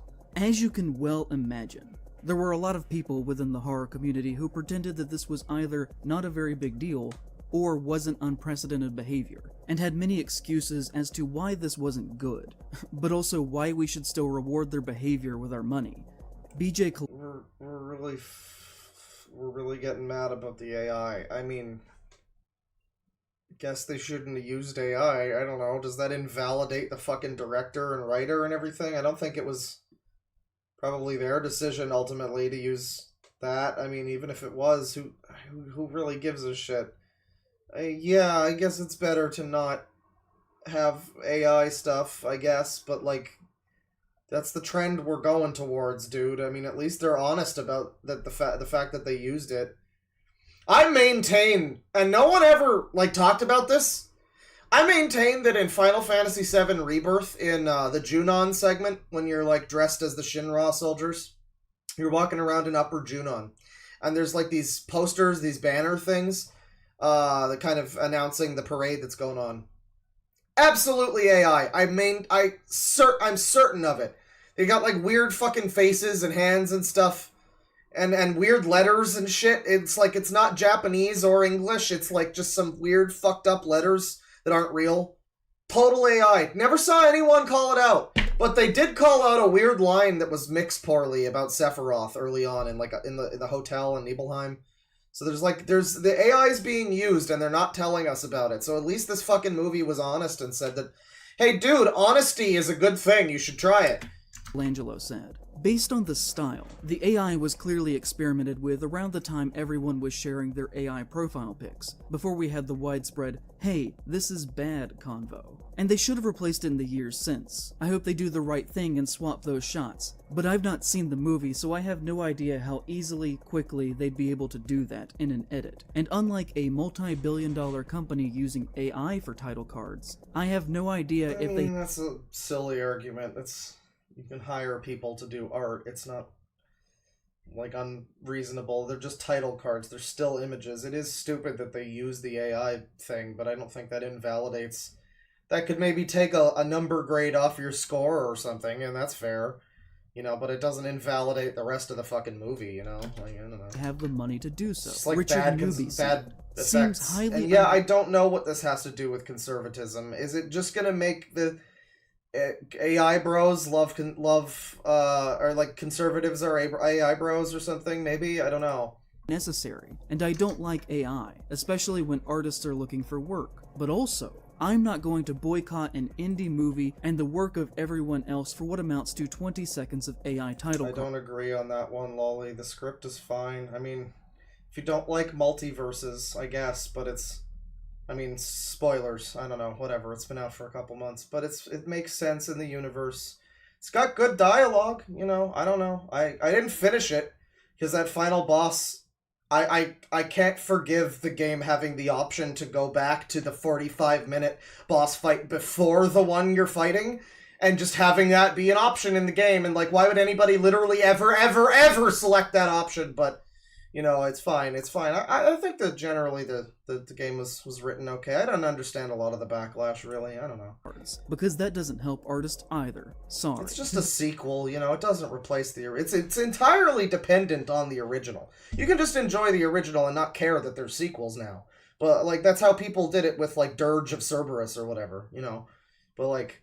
I don't know, I think it works fine with the original. You know. This, Barbara Crampton said, agreed. Oh, that's true. Zach did need more time. That's... I don't know if you're joking about that, but yeah.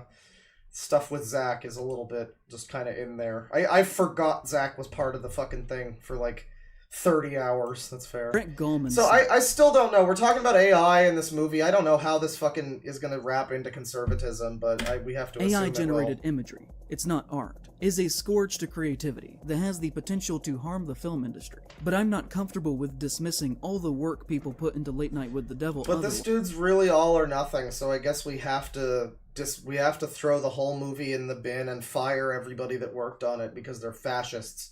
They're AI crypto-fascists, I guess. Is that what we're getting at? Especially those who had nothing to do with Get to it, I get it. Deeply disappointing. Dude, I get it. Your video is so long! Fuck off! Like, whatever. Some people on Twitter were mad. You've showed, like, fucking 40 tweets. Fuck off! Get fucking to it. Who gives a shit? Holy fuck, we're going forever on this. For suggesting that people shouldn't go see the film when she tweeted, "Maturity is accepting wrong," after having people educate me on the timing in my DMs, while I'm still against AI in the creative space when it comes to creatives being replaced. They did this at a time when everyone was having fun with AI, and with it being an indie film, having to pay the talent they many days. Right. And by the time that more complex images like this were being created, it was pretty well established that this was very wrong behavior. The Wild West period of AI was really only generously a few weeks there, maybe. But in actuality, probably actually more like just a few days. That the argument that AI was just a fun little thing that existed before people started to seriously talk about it. And these images were made well beyond that, as you all probably well know. I got so excited that we were finally talking about bad conservative horror movies. I got so excited. And we're still not talking about it! No. Saying otherwise is revisionist history. And if you really believe and think that this usage is okay, because everyone was supposedly doing it, then that speaks more on you than anything else. Because it shows that you were not listening to artists who were essentially quite vocal about the situation near immediately. This was, pure and simple, a way to cut corners and test the waters on how much audiences would tolerate the slow removal of creative people in the creative process. Yeah, because the fucking people, the big money salvias that run these fucking movie companies, I know it's an indie thing, but like, whatever, it's still, there's producers and shit, and they probably thought this was a great idea to like cut costs or whatever, and, you know, it's not the fucking fault of the guy who wrote it. It's not the actor's fault. It's not the director's fault, probably. Maybe the director signed off on it. But I highly doubt most of the people involved in the production of this fucking thing had any say in that, or would have supported it even if they had an option. They probably would have preferred not to do that if they, you know, had known or had any say, but they probably didn't. So, like, why are you throwing the baby out with the bathwater here? It's unfortunate that they did this, but as a piece, the guy is an art critic, but he's like, oh, product bad because AI. Like, okay, dude, think about all of the other artistry that went into making the film, that, like, those people, all the costuming and, like, the fucking makeup and the effects and everything, the actors, none of them should have to, like, pay the price of you fucking weirdos boycotting this thing because there's, like, some AI images. Yeah, it would be nice if they weren't AI images, but whatever.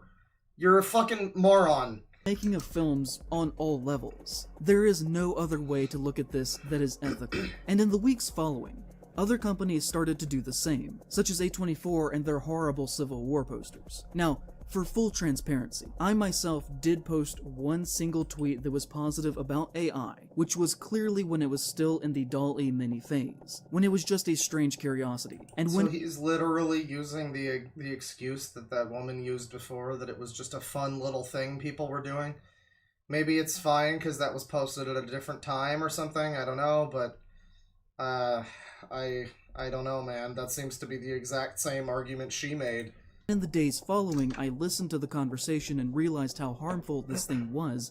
I never did that again, and have never excused a large company using it to not pay people. It really... So, yeah, in other words, I love this description of things. Like, this is the way that this is the way this guy wants the world to be. He started doing something that was fun and he enjoyed it, and then some people came along and told him that it was harmful nebulously to a group of people, maybe, that might be harmed possibly by it, maybe.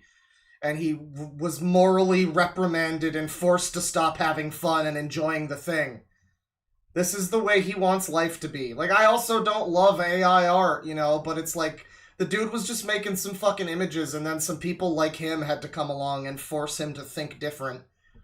And now he's acting like he's smug and, oh, yeah, I mean, I was just educated by people that it was harmful, bro. Like, dude, you're just a follower. You're just a go-along. You have no fucking brain in your head. You can't make any decision for yourself. You can't look at AI yourself and be like, that might be kind of weird. No, you just... People told me it was bad and problematic. That's probably the word they used. They probably said, AI art is problematic, actually? And then he decided he was scared and he started having like a baboon chimpanzee fucking, like, he just started fucking breaking fucking loose all over the apartment and flinging shit everywhere and having a fucking meltdown. And then he realized that he had to do better! And now here we are. And then he bought this jacket. Somewhere between then and now he bought this jacket. That easy. Secondly, of course they had the money to pay for real title cards. They just decided not to. What do you think this is? How much do you think art actually costs? Anyone who thinks this can genuinely only have... He's gonna burn his Aladdin costume. Wait a minute, not burn it. What should I do with it? That idea because they don't know any visual artists themselves. This narrative is insane. and probably disingenuous on their part. Critic Rebecca Johnson said, "It is disappointing that they used AI artwork, and a shame that they didn't hire an artist. That being said, I would be more disappointed if it were a big movie with an unlimited budget. This is an indie flick with a He's made the same point for like 5 minutes now. We've been listening to him just read off tweets from people for 5 minutes that are just the same tweet every time. I hate this man. Why did you need to make it 3 hours, dude? People weren't even gonna get to the Wendigoon part, probably. Most people? Like, what the fuck, dude? Why? Just show me like 2 or 3 tweets. You know, not just one. You know, show me that there's a pattern. Like, there's 3 tweets. Rule of 3s, right? Show me 3. And move on! Move on! Next question! Why are we still doing this? Why are we 5 minutes later and we're still... Oh, another person who's saying the same thing, basically. I get it. I get the point, bro. Got it. Budget. People are acting like no, Dad, I don't want to be mafia. I want to be like doctor or like lawyer or something, Dad. No. Those fake movies. I can't kill people, no. Dumped onto Amazon Prime. They could have paid for those assets for the same amount of money or less than they would have for a single advertisement for the film. The movie was produced by Roy Lee, who also produced movies like The Grudge, The Ring, The Departed, The Strangers, the Lego Batman movie, It Chapter 1 and Chapter 2, Barbarian, The Barbarian, Bates Motel, The Bates Motel, The Exorcist TV there you show, go. Dr. Sleep, Godzilla vs. Kong. So, thank you for giving me a list of movies some guy made. I will really take this information to heart. Thank you. And Godzilla Kong the New Empire, among like 50 other Yeah, things. shut up, you fucking M-slur. That you've heard of. It was distributed to movie theaters around the entire country. Do you genuinely think that they would not be able to come up with a couple $100 extra in the proposed budget if that was what was needed to complete the movie? Like, he can find the finances for this level of CGI destruction, but a JPEG is going to break the bank? To imply that you think they couldn't spare a few hundred on additional art is either purposefully dishonest or is willingly ignorant. Okay, that's cool. What about the movie is conservative? And anyone who played into that false narrative that this was just, you know, the little old movie that couldn't do no better, makes me question your critical thinking skills. As a You have none. Shut up. What is the fucking point of your video? Writer, as well as your just motives within all of this. This was released on 1,000 screens around the country theatrically. For context on the number of screens that movies tend to get by their size... I agree, chat member. Big boy! I agree. How cares? Yeah. You know, everybody always asks who cares, but nobody ever asks how cares. I agree. Knives Out had about 3,000 screens, and Uncut Gems had about 2,000 screens. So while it is on the smaller side, to pretend that this was something that is virtually impossible to watch legally, and has no chance of making its money back is very disingenuous. And also, someone says the argument is because it has like 20 seconds of AI footage, it's harming artists, so it's conservative. I mean, again, I wouldn't be surprised if that's actually the point. By the way, yeah, can we point out that this guy lives in, like, he's currently in this enormous, like, fucking, like, Macaulay Culkin Home Alone garage? What the fuck? What happened to I'm living paycheck to paycheck and YouTube doesn't pay me enough? What happened to that? Because, like, this is a pretty big house, dude. It's a pretty big-ass house. Quite a sizable fucking garage alone. I mean, this is bigger than some people's apartments, you know, with a few more walls in it, maybe. It is a pretty big house, it looks like.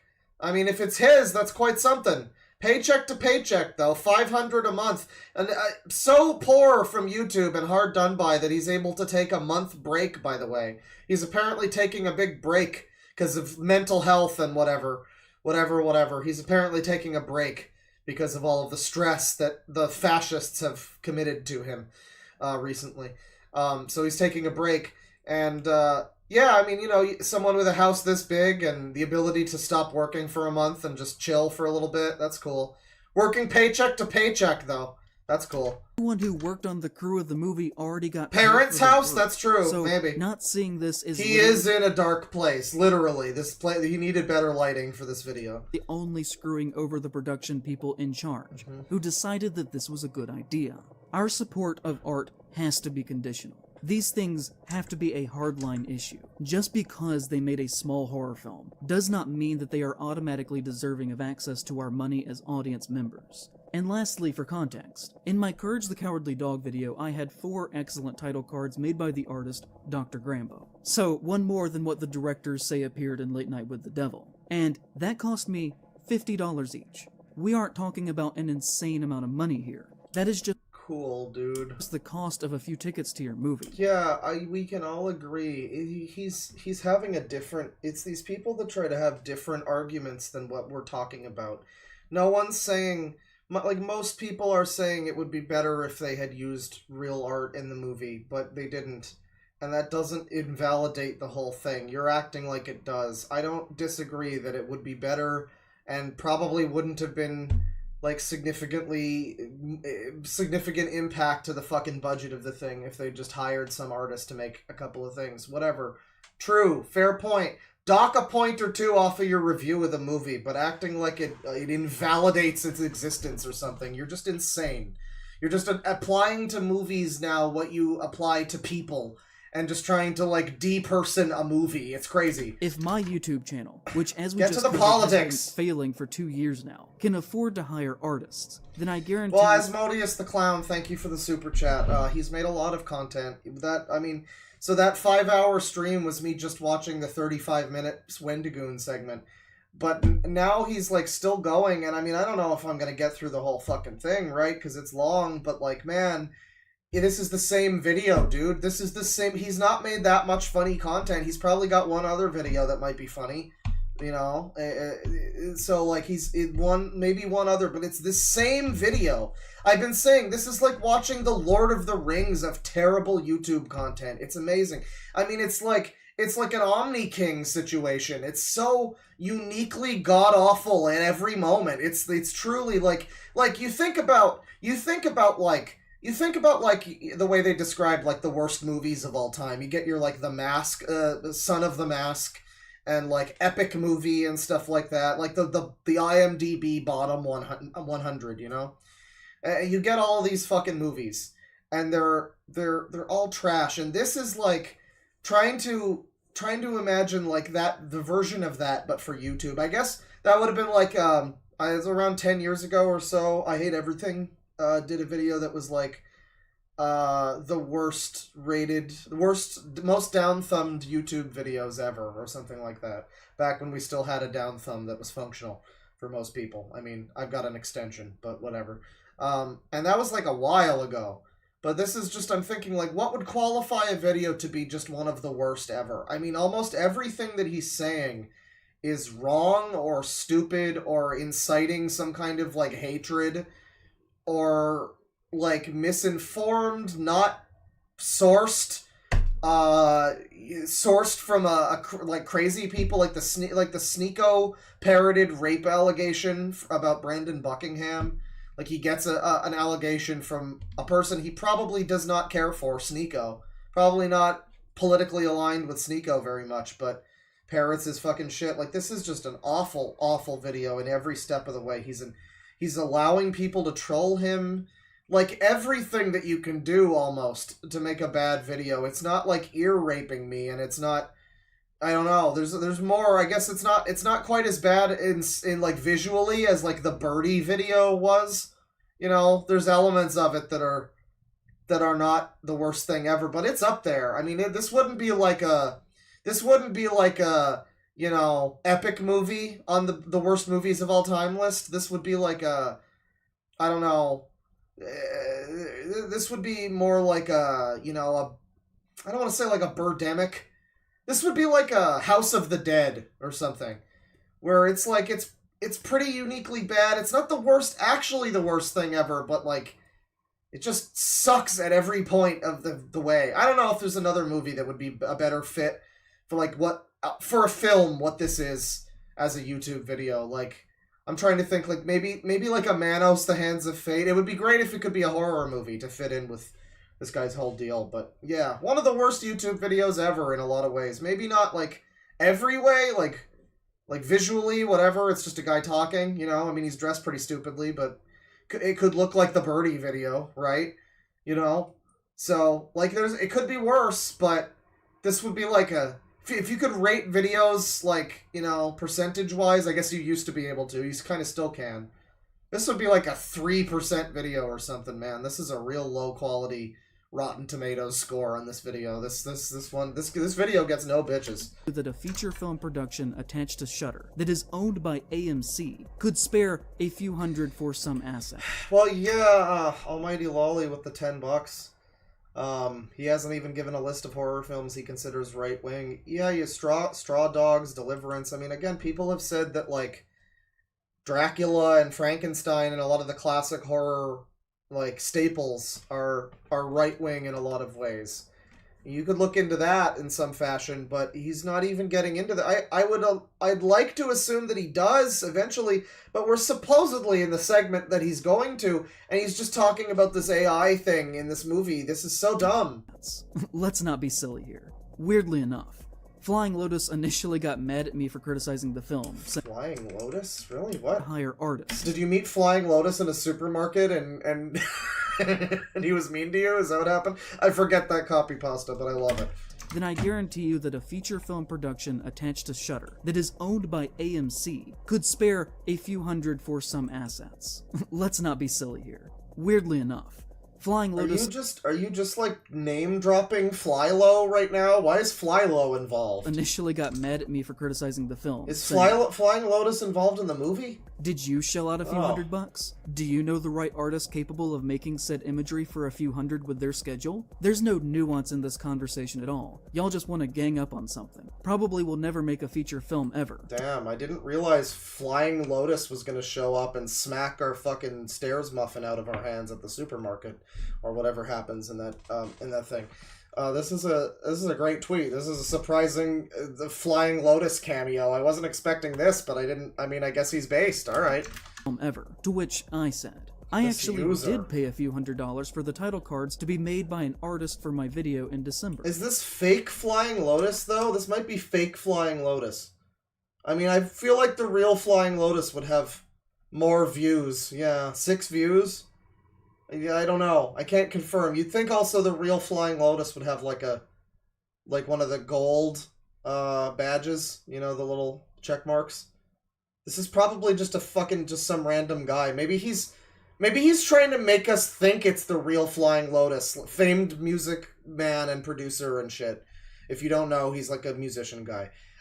Maybe he's trying to make us think he's got like famous industry people in his comments, but it's probably just some guy. Maybe it's really him. Gang up on something. Probably will never make a feature film. I think this is the real him. I said, I actually did the real one. $100 for the title cards to be made by an artist for my. It's at Flying Lotus. Yeah, I mean, it looks like the real one. I mean, I guess it's the real. Maybe I'm wrong. I'm wrong. In that case, I mean, this seems like a. I mean, I agree with this. You know, generally, like, they just want to gang up on shit and they'll never make something like this. So, like, why should we listen to them? If this is the real Flying... I don't know why he's only getting 6 views on his tweets. Maybe it's just because it's a response to somebody. You know, but, like, I guess he knows In Praise of Shadows to some degree. Enough to be like, man, this is a stupid opinion. I don't know. That's cool. That's cool. Gang up on something. Probably will never make a feature film ever. To which I said, I actually did pay a few $100s for the title cards to be made by an artist for my video in December. They turned out great and I was proud to show them off. If my channel can afford it, a movie production certainly can. But that's a valid point. I'm not going to argue that that's not. Again, I do agree the movie should have just had some fucking art in it. It's not probably the most expensive thing, although it's different for somebody like that. I mean, wouldn't it be like royalties and shit? It's probably a lot more complicated to get, you know, people paid for that sort of thing. I don't know if it's exactly the same, but, you know, it's probably not that difficult. You know, movie studios do that shit all the time.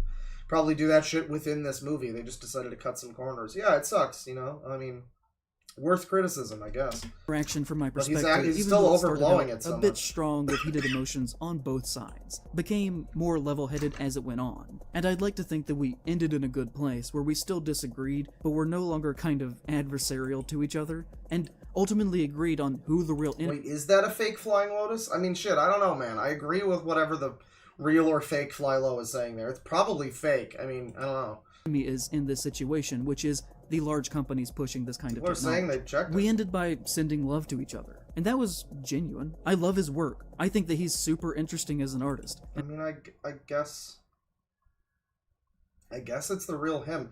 I guess the real Flying Lotus watches In Praise of Shadows. That's fucking bizarre. Alright. I mean, at least he's like, he's not like buying into the bullshit. I wonder, Flying Lotus might be watching this stream right now, just like, yeah, this guy sucks. Yeah. I used to watch his videos, but now he's a stupid retard.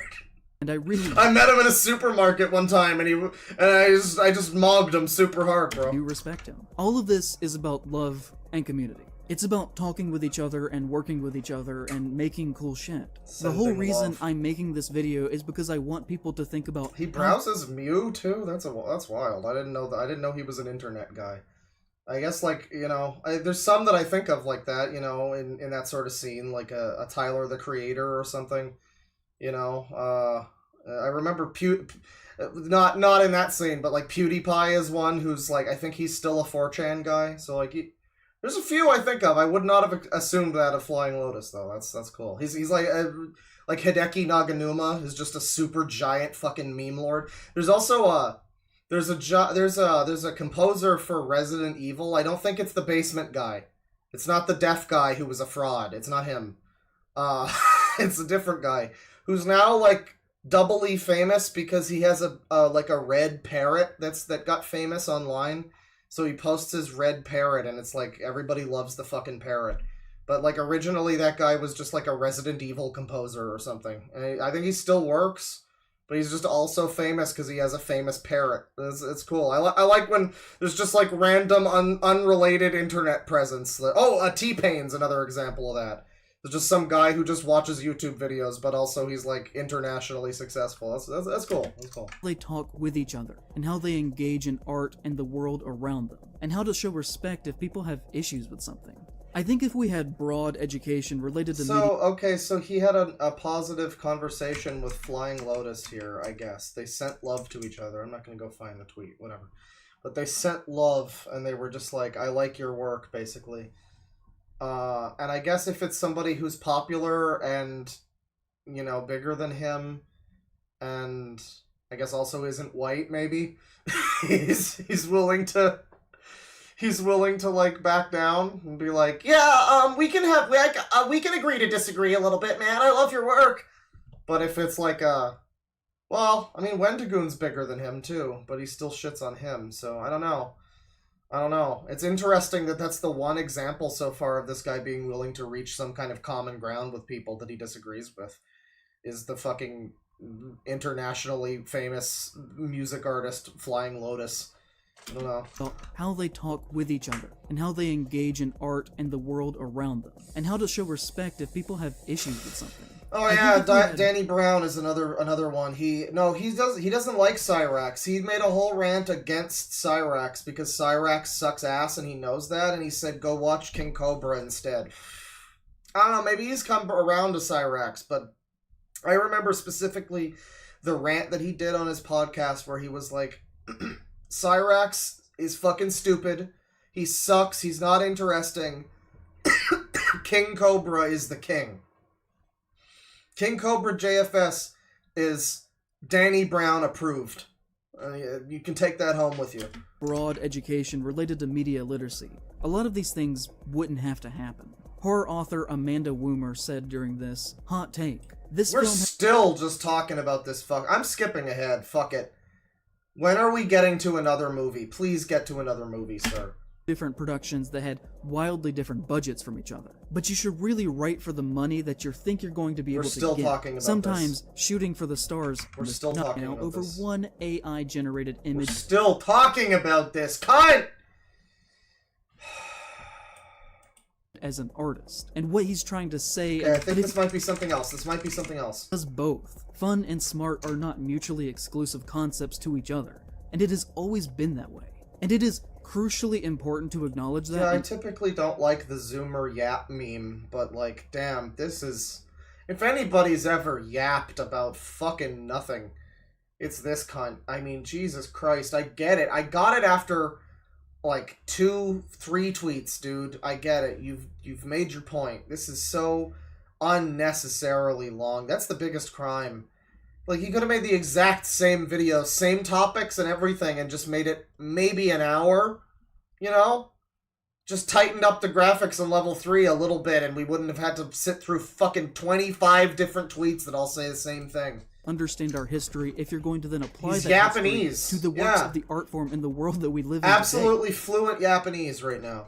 If you are far right and think that I'm wrong, genuinely your favorite horror filmmaker would not only hate the things that you stand for, but chances are they probably also made a movie about it. Now, on a surface level, one could see horror as anti-women or pro-violence or, you know, kind of the things that I was accused of in the last chapter because of the nature of the art form. Which, yeah, all of that stuff exists. That's all out there. But I think if you're viewing the entire art form that way, that is a conservatives. Bit of a reductive and simplistic view of what these films are typically. Don't talk to me about reductive and simplistic, you fucking brainlet. You fucking... this man may be conservative, so shouldn't be allowed in public. Reductive.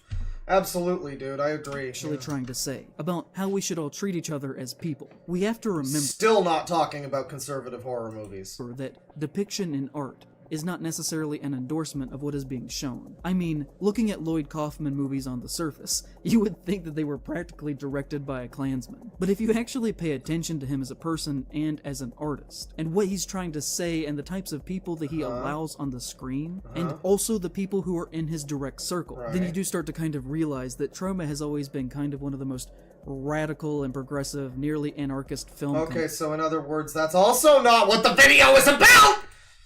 Operating at that level within America. I'm so mad just at the fact that we are nearing the halfway mark and have not even talked about a conservative horror film. The closest he got is Late Night with the Devil because it used some AI images. This dumb retard. Cinema. I'm so mad! Levels in bad taste on a John Waters scale, but similar to him, does so not out of hate. At least, not hatred of common people. I mean, just listen to some of these quotes that he gave in an interview in New York back in 2001 with Roll Hannon on how Troma always approaches story as a company. We take the position that there is a conspiracy... Good, cool. Glad they're also good lefties. Give us a right-winger, please. Art are merely tools that can be wielded by anyone to produce art and expression that can then be experienced by others. And often it is the case too that conservatives produce works of horror as well. Lovecraft! Talk Lovecraft! Give me Lovecraft, please! Something, yes! Just mention like a Lovecraft adaptation, you know? Someone had to have made like a fucking Shadow over Innsmouth movie or something, right? Where like you could argue that there's some racism in there or something, right? Like you just come on! Just anything! Anything! That only the left does. There's this dangerous myth that has been cultivated by the left that conservatives can't make art, that they don't understand people on a very basic level, that they're not funny. Norm Macdonald was a staunch conservative. I don't know if that's true. I don't know. Is that slandering Norm Macdonald? Is that slandering Norm Macdonald? Would he describe him? I don't know much about Norm, but I don't know if he's a staunch conservative. That sounds incorrect based on what I do know of him, like, and what I've seen of him. Like, and this guy thinks conservatives are, like, evil fascists. He wasn't Norm Macdonald? He wasn't conservative, he was a moderate. Yeah, and the guy's dead, so it's just weird to bring him into this. It's just weird to bring him into this. Like, he makes jokes, that's the problem, I guess. He made some jokes. Yeah, Norm Macdonald probably made some jokes or something, so, like, yeah, so... so he's a staunch conservative. Well, I guess he was photographed next to George Bush, so that's all the proof you need, I guess. But, yeah, I mean, it seems, like, okay, here's the thing. I don't believe calling people conservative is, like, a hate crime, but this guy seems to. So when he starts calling people, like, Norm Macdonald staunchly conservative, it's like, okay... You're essentially just calling him a fascist Nazi. That's what you believe, right? When you say that, that's what you and your intended audience is supposed to take away is that he's a fascist Nazi. That's what you believe, right? So that is like slander from his perspective, wouldn't it be? I mean, I guess it wouldn't be because it's not a lie if you believe it, Jerry, you know?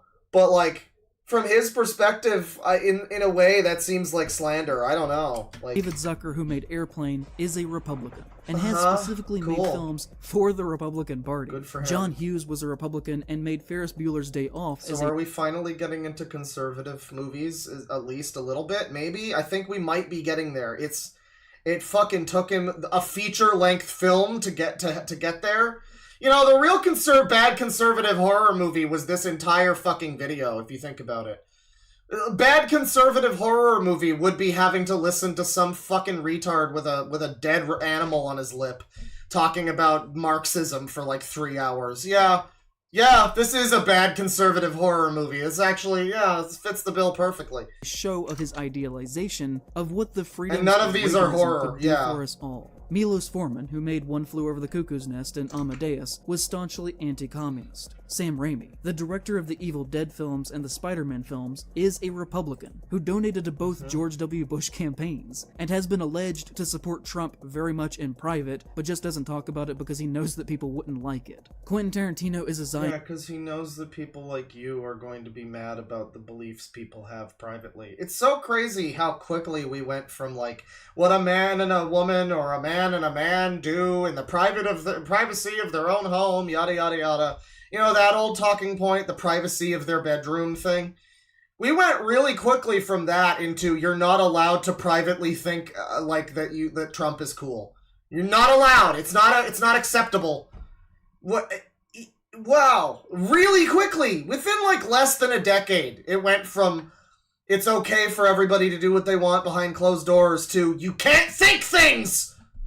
Crazy, wild stuff. Israel. Roy Frumkes, who wrote the film Street Trash, has been accused of sexual harassment directed at his students for decades. I mean, hell. David Lynch said at one point, Trump could go down as one of the greatest presidents in history. A statement that he would later retract, but arguably as much as I love him, a great deal of his work does have some conservative values to them. Okay, I think he might be finally getting there. It might be almost happening. Like, wouldn't an easy one be, what is it, Jeepers Creepers? Isn't that the one where the director's, like, a sex predator or something? And all the, like, Republicans try to say that it's based because he's, like, not woke or something? I don't know. Like, that's one I keep hearing people, like, babble about, that guy. Like, you'd think he'd at least have mentioned that at this point. I feel like that's an easy one. Maybe that one's not conservative necessarily. Nothing else is. I don't know. That feels like it would fit a little better than whatever the fuck, you know. Though he clearly believes in the spiritual nature and goodness inherent in the average human, something that Alan Moore famously argued once that people really did not like. Trust me when I say that conservatives are perfectly capable, just like anyone else, of being funny and learning how to produce art. How is it that you think that they aren't allowed to exist in society? This is demented. Like, this is getting worse in a way. Like, he's humanizing people that are conservative now, which you'd think would be better. But then, like, how are you also able to come back to me later in a few hours and say, is it a problem that Wendigoon is conservative? Yes. Like, so, why? Why? Why is it a problem? Why? You're humanizing him. You're humanizing people with these beliefs. You're saying that they can do great things and make great pieces of art. So why are they evil monsters? What the fuck is wrong with you? Are skills that anyone can do. Schizophrenickiwi! Otherwise would be hopeful at best, but in practice is dangerous, and allows the slow infiltration of... Wait, did he call Alan Moore conservative? Did he call Alan... There's no way he called Alan Moore conservative. That guy's like a radical fucking communist or something, isn't he? I mean, Alan Moore's insane, you know... Like, he's just a crazy man, basically. He's made some good comics, but he's gone off the rails a little bit. I think he always was a little bit. Some of that crazy fueled some of the art, you know?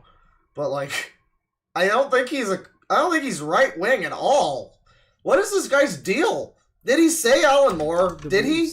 Into places that they should not be allowed, because it creates this shield that allows us to ignore their red flags. The idea that conservatives cannot make good art needs to be abandoned, because it leaves us in a position to where we underestimate their potential to spread their messaging. Oh my god, guys, Ferris Bueller is conservative propaganda.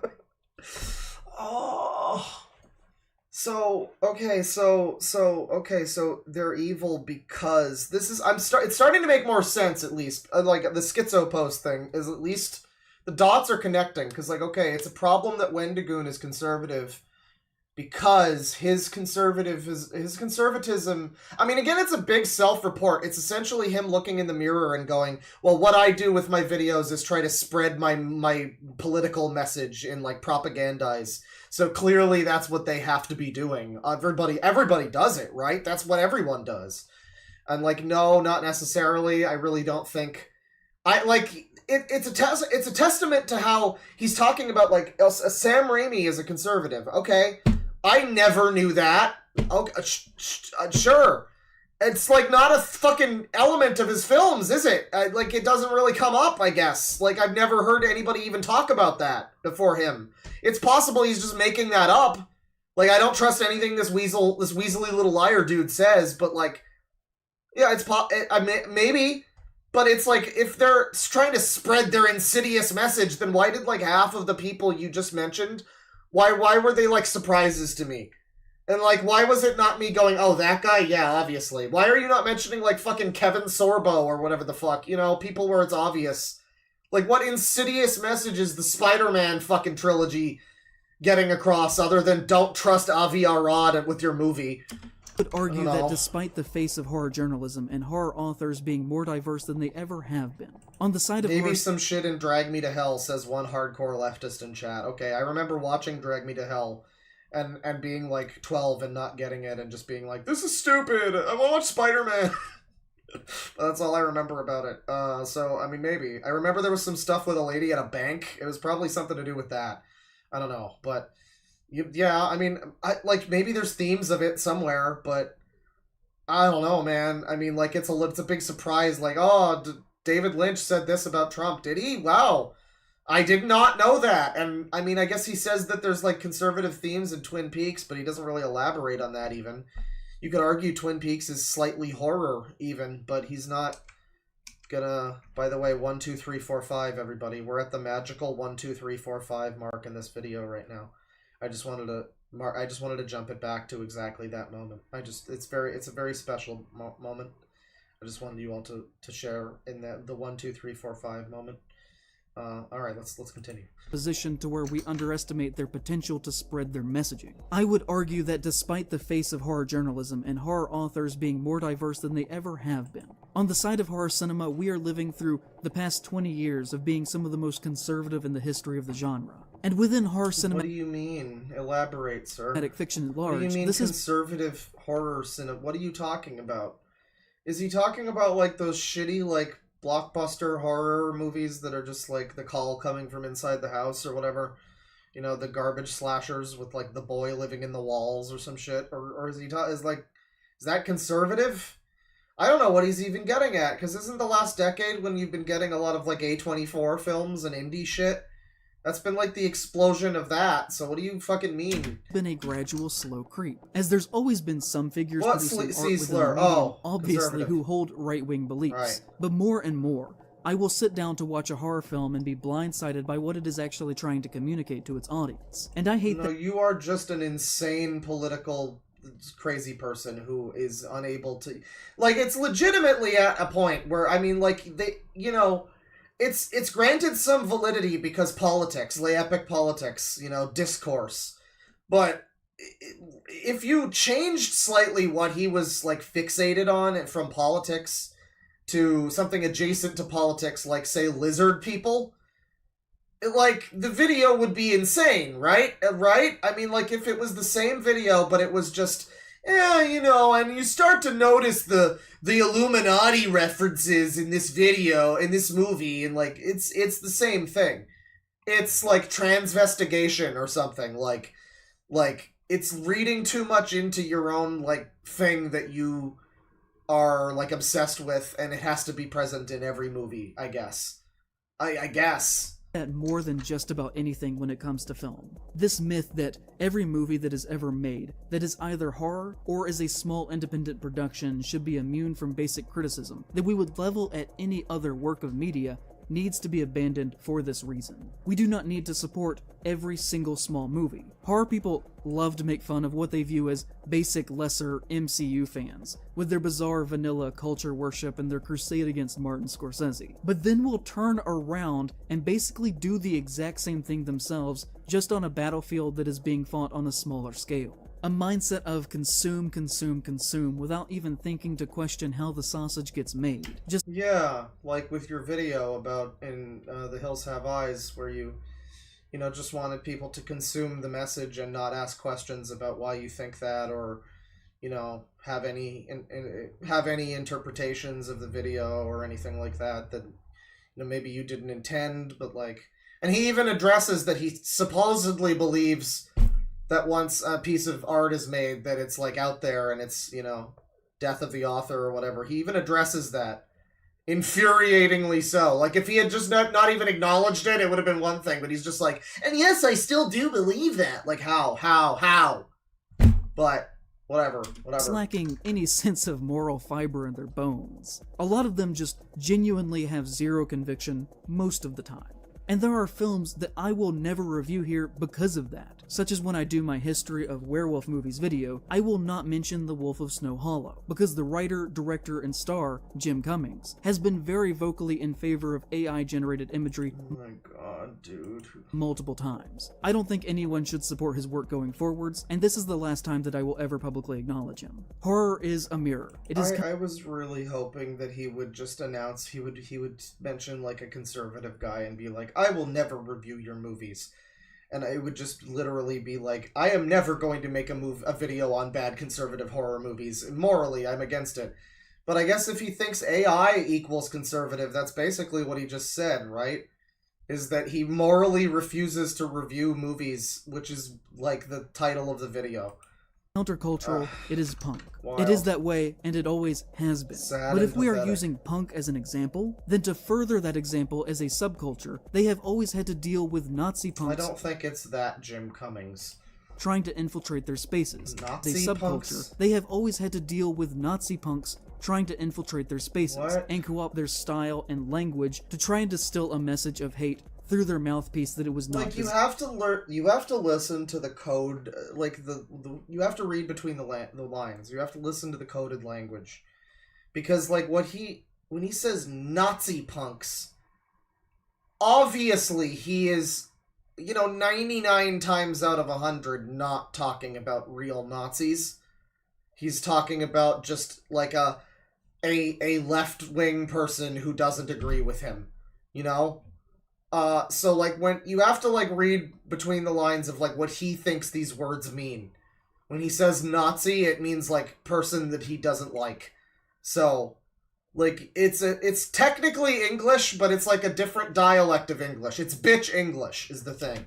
Designed for. As a community, they have worked for decades to build a set of tools and understanding to deal with those issues internally. And I'm here today to argue that we should be doing the same thing within our horror spaces. But there is this psychological issue that we have to get over first, which is that people are not willing to criticize others within the genre space when they are doing wrong, and are not willing to criticize aspects of horror films either out of social Doing wrong in bitch English means being conservative. politeness, because it is a small community, or more frequently, allow their values to take second place behind their love of genre, or out of financial benefit.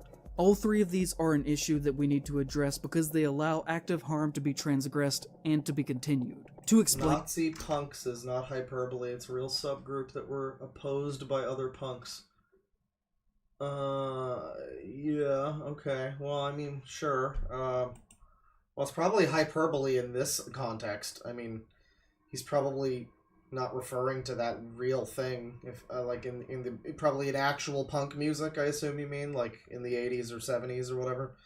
I would assume is maybe not, but like he's talking about horror films and stuff, so I mean, maybe I missed the context, I don't know, but I think he's just using that as like a pejorative, maybe, I'm not sure. in this, I think it would help if we look at the film Abigail. That is not a conservative horror film, but the conversation around it helps to demonstrate this point. The film Guys, guess what? We're watching another movie that's not a conservative horror film. I can't believe this. Are we gonna get to the middle marker here, the middle marker rule? Are we gonna get to the middle marker here and not not even see footage from a so-called conservative horror movie. I think it's possible. I think at this rate it's possible. He never gets to it. He's like he's edging us. This is so fucked. You knew what you were doing, fuck ass. You knew. You're like an hour and 26 minutes in, and you're like, well, this one isn't one. You haven't even told me one that is, cunt! Holy shit, give me one example!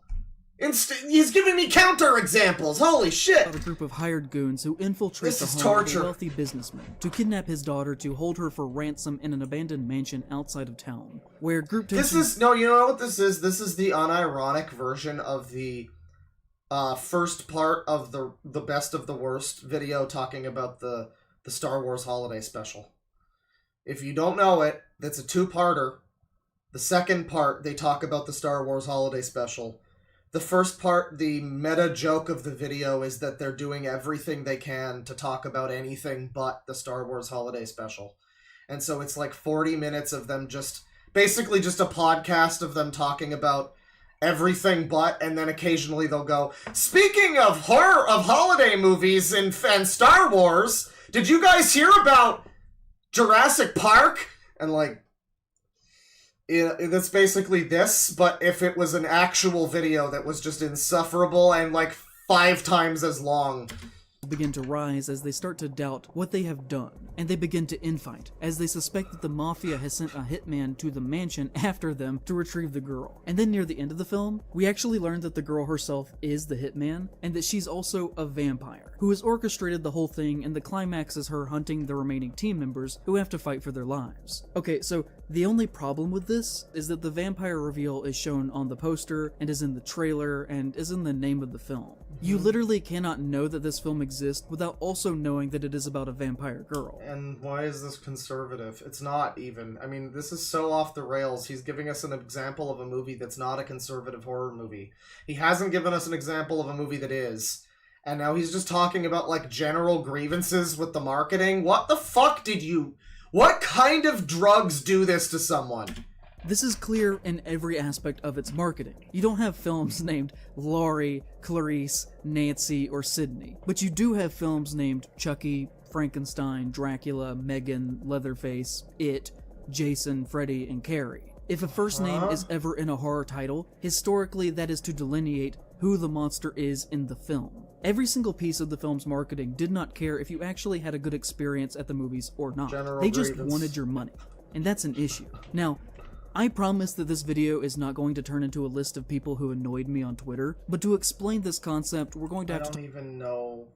Yeah, he totally is, by the way, that's a lie. But, like, I don't even know what he's talking about. He's talking about, like, movie monster names and the names of the movie, and what the fuck does this have to do with anything? This is unbelievable. It's not even relevant to anything at this point. What the fuck? Talk about Twitter for a short while longer. So, people, including myself, began to complain that Abigail was not fun to watch, because you already knew how it was going to end because you'd seen the trailer, which I think is a valid argument. Conservatives, am I right? Not all movies are ruined by spoilers, but certainly some can be. You don't watch an Ozu movie for the plot, but if the work is designed to be a mystery, then you do. Abigail has several references throughout to Agatha Christie. It is clearly designed for you to initially not know. It's unfortunate that they marketed this film poorly. Am I right? Trump sucks, dude. Yeah. Absolutely. Dude! Biden 2024! Fuck this movie! I hate this movie! Yeah, Biden! What is going on here? It is steeped in the aesthetics of mystery films, and showing that Abigail is a monster in the trailer would be like showing the mask reveal of a ghost face in a Scream movie, or even more similarly, including Gabriel from Malignant in those trailers. It would ruin what is designed to clearly be a fun whodunit film, whose base appeal is not knowing what is going to happen next. But Bloody Disgusting Podcast... Didn't he just spoil a couple of movies there? Like, I don't care, but I feel like he just spoiled the ending of a few movies with this whole thing. Trace Thurman came out and tried to stop people from talking negatively about... He didn't even give a spoiler trigger warning, that's crazy. ...film, because fanaticism means that every perceived attack on the genre must be quickly snuffed out, saying, gentle reminder that the trailer gave away the whole movie isn't a valid critique, even if it is true. Why... So this guy has fucking he, him, you know, pride flag, horror queers. Like, is this guy one of the evil conservatives? Is he one of them? Neumann came out and tried to stop people from talking negatively about the film, because fanaticism means that every perceived attack on the genre must be quickly snuffed out, saying, gentle reminder that the trailer gave away the whole movie isn't a valid critique, even if it is true, #Abigail. And this supremely got on my nerves. I can see that, fuck ass. A lot of things do. You know what gets on my nerves? Not getting to the fireworks factory, you know? We are approaching T-minus like fucking 10 minutes or something. How long? It's like about 1:40. Yeah, about 10 minutes or so until we're halfway through this thing. I don't know. I really don't think he's going to even bring up a real conservative horror movie. He came so close. He mentioned Sam Raimi, who is apparently conservative and has made horror movies, but didn't think to mention fucking any of his movies. Good job, dude! Said, great! I mean, it's definitely a valid heckin' valid! If it makes the first hour of By the way, unrelated, YouTube took down my video about pedophiles, the video about the website where the people are abusing children. The Radqueer Pedo Hellsite, featuring minors. That video's been taken down. Guidelines violation. And it seems that YouTube, despite my appeal saying that it's a video trying to out this website of dangerous predators and pedophiles, and try and, you know, expose their actions, YouTube's decided not to reinstate the video. So that's very unfortunate. It's very unfortunate that YouTube's decided to side with the pedophiles. But if you are a pedophile, once again, just a random reminder, if you are a pedophile, I really hope no one decides to re-upload that video, because that would be bad for you. If you're one of those people that uses that website and, like, you really like that website, it would be a shame if that video started to circulate or something. You know, if there were, like, hundreds of re-uploads of it. That would be unfortunate. That would be really a shame that everybody would wind up knowing about Ezra. Crazy. It'd be really unfortunate if I talked to if I I don't know, talked to some people and got the word out about it. It'd be crazy. It was just, what is happening out there? I think there's a war going on. Oh, what? Is someone shooting guns? I don't know. Something's happening out there. It's fine. We feel completely pointless. They're because coming after you know me. all of the things that's happening on screen revolving the crime family don't actually matter because you know it's actually a vampire. No. To which he said, that only matters for your first viewing. Do you like all movies less on a second viewing because you know what's going to happen? And I just want to ask, what the fuck are you talking about? Yeah, I don't know, buddy. What are we talking about? That basic argument is saying that it only ruins the first time you I don't understand how he even thinks this is relevant at all. Like, I don't get it. I mean, this one is really out there. Like, it's different from everything else so far. Everything's at least followed a through line of, like, some level of conservatism, some kind of, you know, I could at least, like, connect, like, AI bro, maybe conservative, maybe. This is just nothing. I mean, this is just a random disagreement he had with another, like, gay leftist dude on Twitter. Nothing. This is nothing.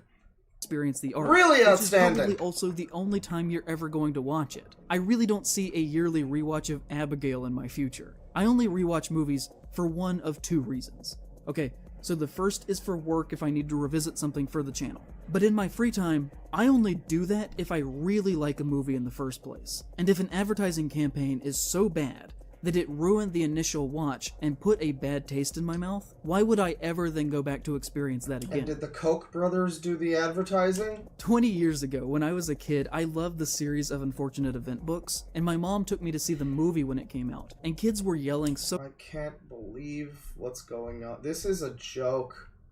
This is a joke. I mean, it really feels like that Red Letter Media video, it's like the joke video essay that never ends or gets to the point. This is perfectly crafted. I can't believe we're talking about a series of unfortunate events, the movie. So loudly in the Holy theater that you couldn't even fuck. hear the dialogue, and it ruined— Dude, the we're like experience. 6 tangents deep! What the fuck do you mean tangent within a tangent? We're nano tangents inside of tangents! We're in the tangent zone! and I never watched it again, despite loving the books. And I still today remember what a negative experience it was watching that movie in the theater. Yeah, this video is a series of unfortunate events, that's true. A fan base and years of dedication to your work of art if your marketing ruins the initial reception to the film. The second watches are defined by the crucial initial experience and impressions the movie made on us. Watching a movie for the first time and watching a movie for the second time are two... I'm so... done. What is this? What is this? Like... Spankin's footage of a big risk. Something We're more... still just talking about this. Okay, cool. Coffee table? Blind? Okay, what's this? Defense of all things horror. And also, the very next day after our interaction, Trace tweeted about the new film titled The Coffee Table and said, "Hands down one of my favorite recent viewing experiences because my jaw was on the floor for most of its runtime. Go in blind. Go in blind." And this happens just about...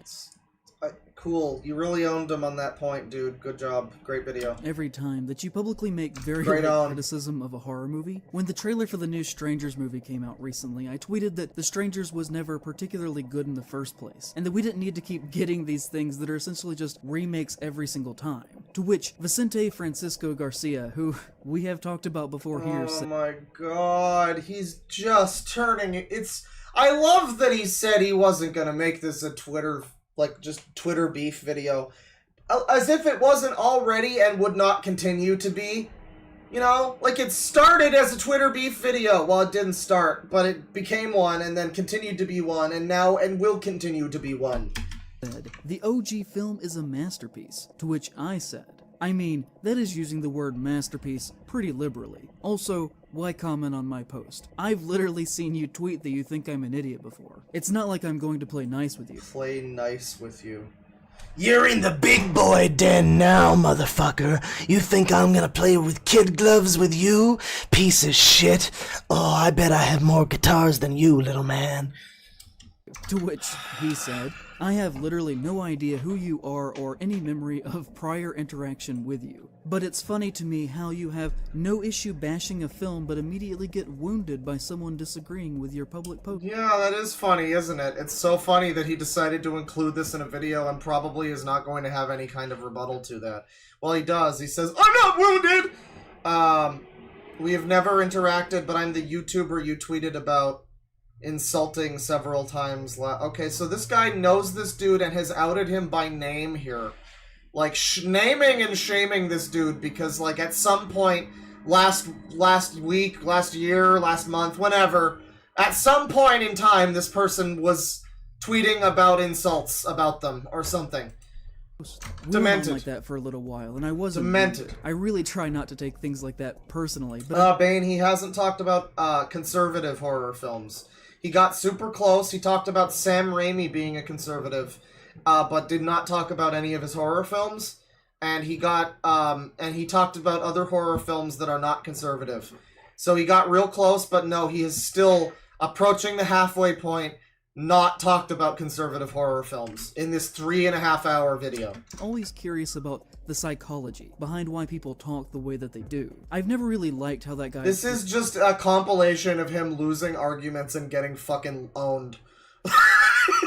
Occasionally he has like a good point, maybe. Sometimes, but it's largely just him getting owned for 3 hours. He made his own fail compilation.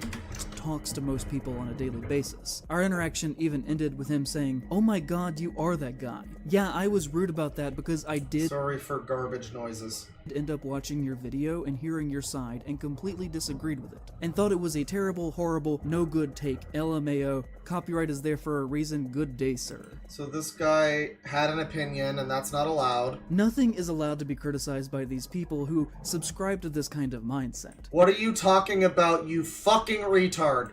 And this fanatical pattern... What are you talking about, sir?! ...of blind worship... Sir!! ...needs to be interrupted, because a healthy media relationship can only be achieved on a cultural level if we all acknowledge that nothing is beyond basic criticism, no matter how much we may or may not enjoy the work that is being discussed. I could talk for hours about things that I don't like in my favorite movies, that doesn't take away from my base enjoyment of them. It causes reflection, and actually reinforces the things I appreciate about them as works of art, and lets us learn how we can interact with the art on a deeper level. That's cool, dude. And I think that's an interesting, point to make, really.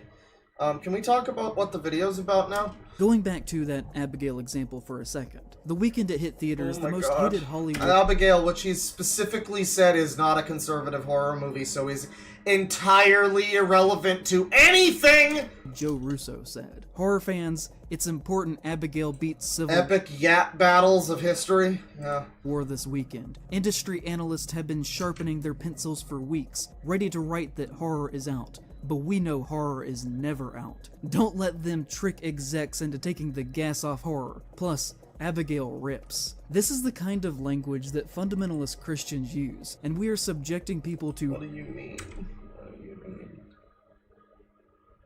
What?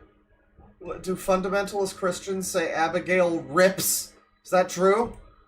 This is the kind of language that fundamentalist Christians use, and we are subjecting people to listening to it in relation to a moderately decent movie about vampire children eating people.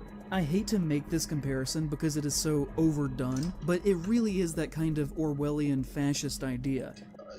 Oh god, oh no, oh boy. Okay, alright, hang on. Because it is so overdone, but it really is that kind of Orwellian fascist idea that there needs to be a constant enemy to fight to keep morale high among the common people. That every new horror movie is... Okay, no, I'm sorry, this is bad though.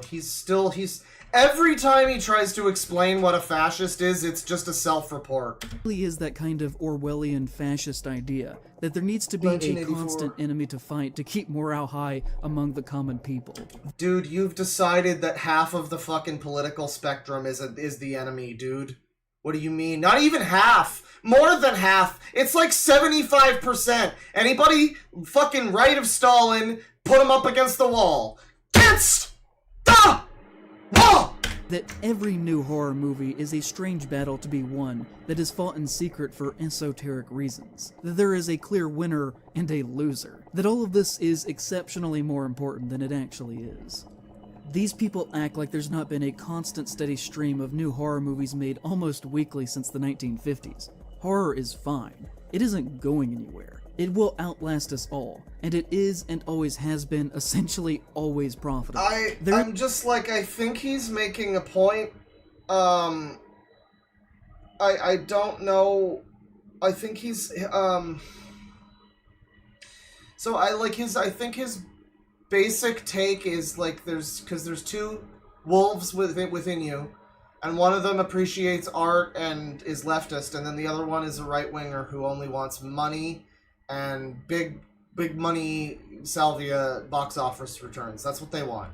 And so he's trying to, I guess he's trying to argue something to that effect. Like I think this is tied to that. I think this is tied into that, like, two sides of horror thing that he's trying to say, which is like even his opinion of horror is like two sides cucked. It's amazing. But like there's two sides of horror, I guess. We are so close to the middle marker, and we are still not on anything conservative horror movie related, by the way. But I think I think that's maybe connected to what he's trying to say, something about so I don't know. I'm scared and disoriented. There's no battle to be fought, and there never was. Never has been. There will be a new horror movie released this I didn't even realize I turned the double speed off. I'm sorry. Weekend, and another next weekend, and another the weekend after that, and the weekend after that, and the weekend after that. There's gonna be lots of horror movies, gotcha. I kind of think that some of these examples will be somewhat seen as a dividing line, and is going to be a cultural linchpin within the horror community of who actually is coming at this from an art perspective, and who is just about raw and ending consumption, and defensive companies that are so large they could buy your whole town and sell you for... So yeah, this is what he's saying, but the consumption thing is inherently Republicans or something. Like, he's trying to draw a connection between these two, but he's not really able to.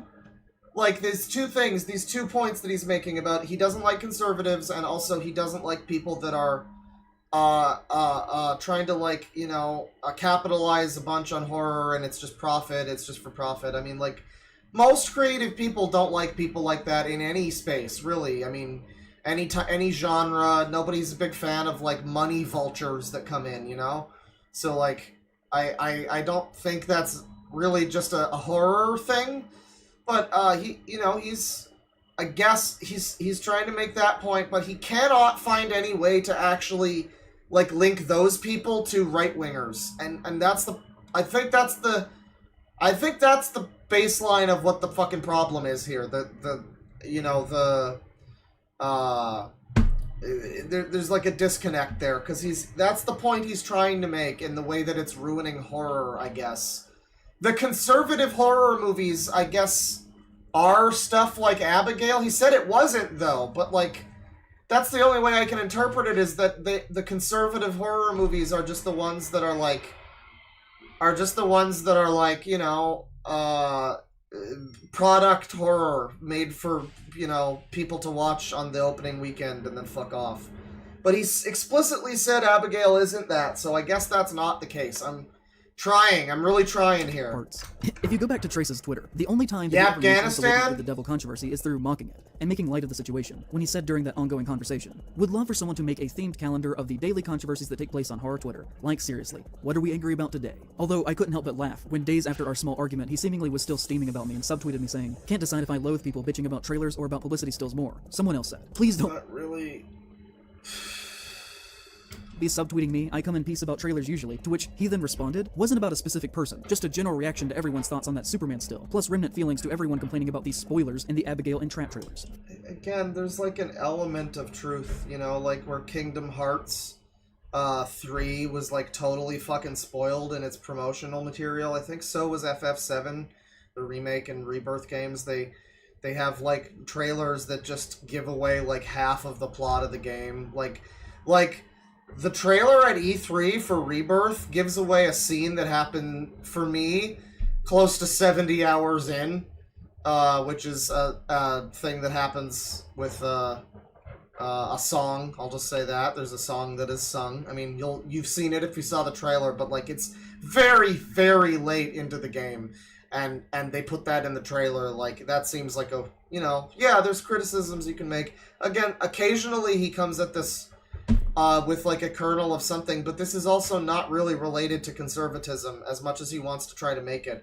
Whatever point he thinks he's making is all well and good, but it's not in service of the overall title of the video and what anyone would have clicked on this video for. From what I can tell, though, I'm actually the only person they got mad at over Abigail. Then, several days after that, I think he was still mad at me and tweeted again, "Wonder how the marketing for Carrie would fly in today's spoiler-adverse culture." Okay, so, keeping with Late Night with the Devil. Tananarive Du said about the film, "Late Night with the Devil is immersive and irresistible. It's the kind of horror movie that climbs into the car with you for a ride home and slips under your covers." And David Desmulchin, his performance is the star turn horror fans have been waiting for. Not once does she mention any of the conversation happening around the movie itself, because that would go against the general narrative that horror is thriving, needs protecting, and does no wrong. Just like Cody Leach ignored.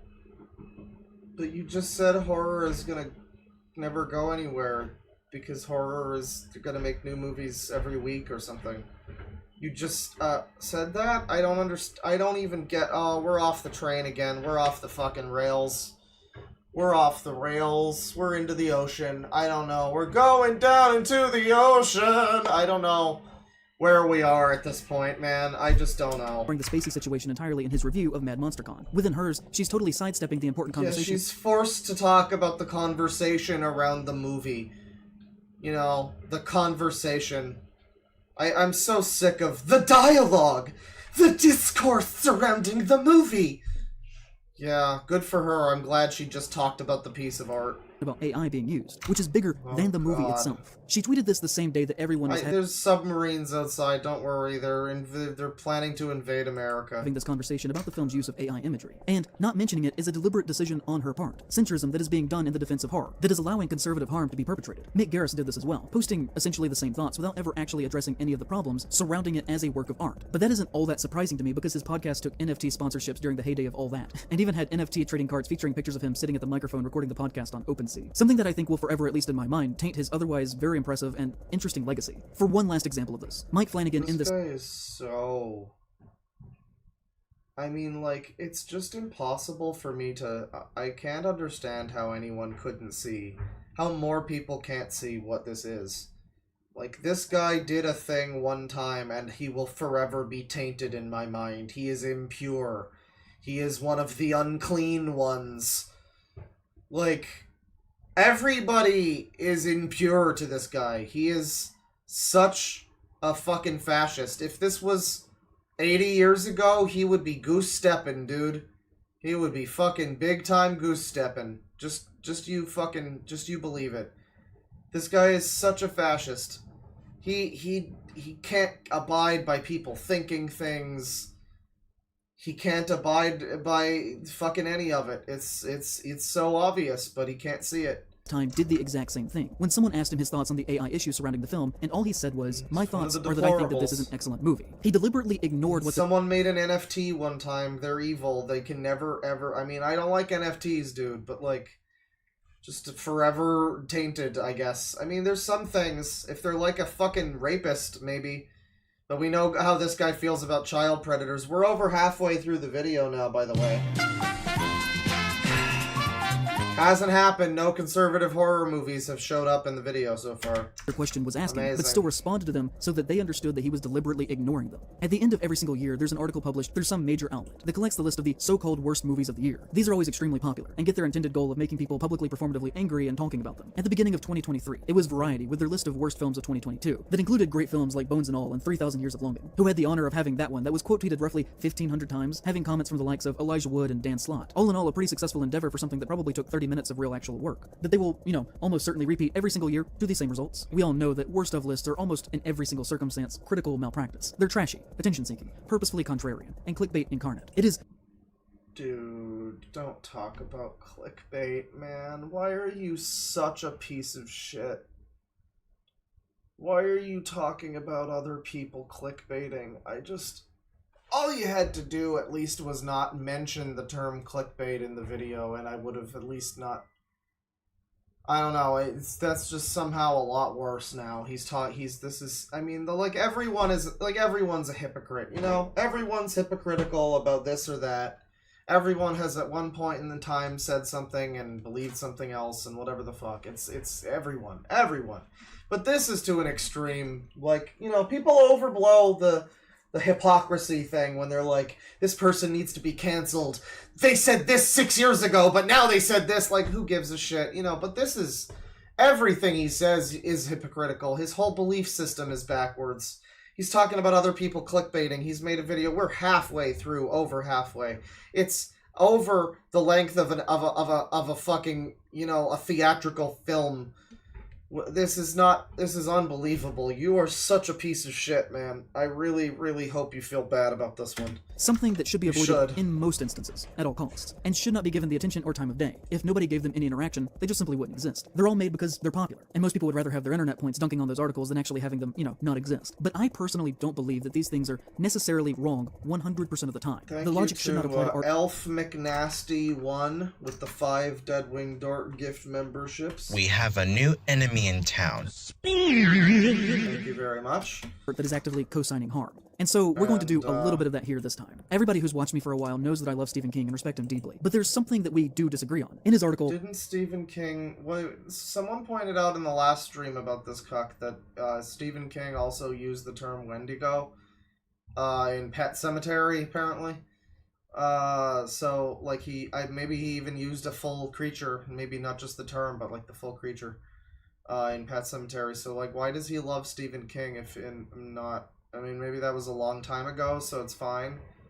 I don't know, man. Why we crave horror, he famously said, "We go to reestablish our feelings of essential normality. The horror movie is innately conservative, even reactionary." And I flat out think this is wrong. It is a quote that often gets taken out of context and used in bad faith, as you could imagine. If you read the entire piece, he's essentially arguing that horror is often used to set and reinforce the standard of what is seen as normal versus abnormal. We have the idealization of suburban white homes, and we have the representation of evil that is attacking it. That is essentially something that is based in tropes, and in that, based in stereotypes, which is an argument that can definitely be made, especially... What do you mean? Seen as normal versus abnormal. We have the idealization of suburban white homes. That is such an insane, like, you really, like, okay, I do get it when people, like, Yeah, a lot of media contains themes, even if the creator didn't mean for it to. But there's absolutely people like this that are looking way too. Curtains were just blue, dude. The curtains are blue. It's not that deep. She just lives in a house. What the fuck are you talking about? The idealization of the yada yada yada. I don't know about that, dude. They aren't making Michael Myers fucking black. Like, what do you think? Like, what do you mean? Oh, they're the evil encroaching. What evil, according to your narrative? What would this be representing? Just general evil in suburbia? What is that? Like, what is... Oh, God, it's probably capitalism or something. I don't know. Whatever. We have the representation of evil that is attacking it. That is essentially something that is based in tropes, and in that, based in stereotypes, which is an argument that can definitely be made, especially at the time of writing that, during the height of Reaganism and teenagers getting killed over and over again in slasher films. On a base level, you can see what he's trying to get to, and it isn't as radical of a take as it may seem on the surface, but I still mostly disagree. I do find it funny that around Halloween, conservative outlets will publish articles talking about horror movies that conservatives can enjoy without conflicting with We're so close. We're so close. Just talk about one of them in depth, please. their views, and I love reading those articles, because it takes a particular kind of skill to bend something so wrongly that by the end of the conversation it feels like we're talking about something completely different. I love art, and I sure is, isn't it? It's amazing. His insane takes on all these movies, and then he's just... Yeah, people they have some weird opinions sometimes, dude. You're right, yeah. I particularly love how many different people can watch the same thing and come away with conflicting feelings and inspiration and ideas about certain works. That's what, makes all of this fun. But these are clearly so far off the mark they aren't even in the same ballpark or playing the same sport as the rest of us. In their 2014 article titled The 8 Most Conservative Horror Films of All Time, The Federalist actually tried to argue that Night of the Living Dead is one of the best conservative horror movies ever. So, okay, here's the thing, right? So we're finally talking about conservative horror movies. This is what we're talking about. This is what the video's about. We're over halfway in, but technically it's what the video's about, right? No, it isn't. It still isn't, because the video title is Bad Conservative Horror Movies. It's not just conservative horror movies, it's bad ones. It should be specifically... would you not click on that title and expect, like, Daily Wire movies, Pure Flicks, stuff like that? Where is that? Why is that not here? Why is that not here? That video would be so easy to make. But it's not that, is it? I mean, we're just talking about a website that misinterprets, like, other horror movies as being conservative because they're fucking retards, probably. This is still not what we're talking about, dude. Made. One of the first mainstream movies to have a black male protagonist that ends with a definitive statement about how black people are treated by lynch mobs at the time. Actually, argue isn't the right word choice there, because if you actually read what they said, no argument is made as to why it is conservative. That's funny, like, he's talking about these articles being clickbait or whatever. He mentions clickbait, and it's like, I'm pretty sure the articles are at least telling us the information we're supposed to be getting from the thing, dude. Like you don't have to click through. This is like the equivalent of one of those recipes where you have to read the fucking life story of the person that made it and then scroll down 400 pages to get to what's in the thing and like the directions, and cooking times and shit. But it's like if that part just wasn't in there, you click on a recipe for like a pasta dish and it's just fucking 4 hours of, when my grandma invented this thing, like, God, get on with it. They just say that it's a good movie, and that's because they don't actually have any values, and they don't really believe in anything. These articles in general are pretty unhinged and give you a perspective on the genre that you never see in other spaces, because they're wrong. But it also shows that these people have to force pre-existing art to fit into their ideologies, because there's so little good art that reinforces their abhorrent beliefs. Breitbart... Abhorrent beliefs, right, which is why you're having to shove your weirdo fucking fringe lefty beliefs into just every movie ever. Every movie with, like, police in it that aren't, it's like that, every movie that's got police in it is, if they're effective cops, then it's propaganda, and if they're ineffective, then it's a scathing statement against the efficacy of the police force in America. Like, if there is a police in a movie, the movie is now a political statement. That's what these people unironically believe. If a cop is in a movie, it's a political statement. That's what these people believe. Yeah, here he is talking about more clickbait articles or whatever. I'm pretty sure this Breitbart article probably gets to the fucking point a lot quicker, dude. Did an article called 5 Great Horror Movies That Warned Us About the Woke Gestapo that includes They Live, which John Carpenter himself has said is a movie about Ronald Reagan. On another list, they talk about how good Jeepers Creepers was, because of course they do. They also praise Frailty for being a pro... Couldn't you talk about it? Can't you talk about Jeepers Creepers, bro? That's what I said earlier. He's actively dodging. You can't tell me he didn't do this on purpose. Like, you can't do this by accident, right? Like, this is an active dodge. He's bringing up directors that are conservative, that have made horror movies and not mentioning their movies and talking about them. He's bringing up horror movies by, like, rapists that, like, are held up for some reason by weirdo rightoids and not talking about it.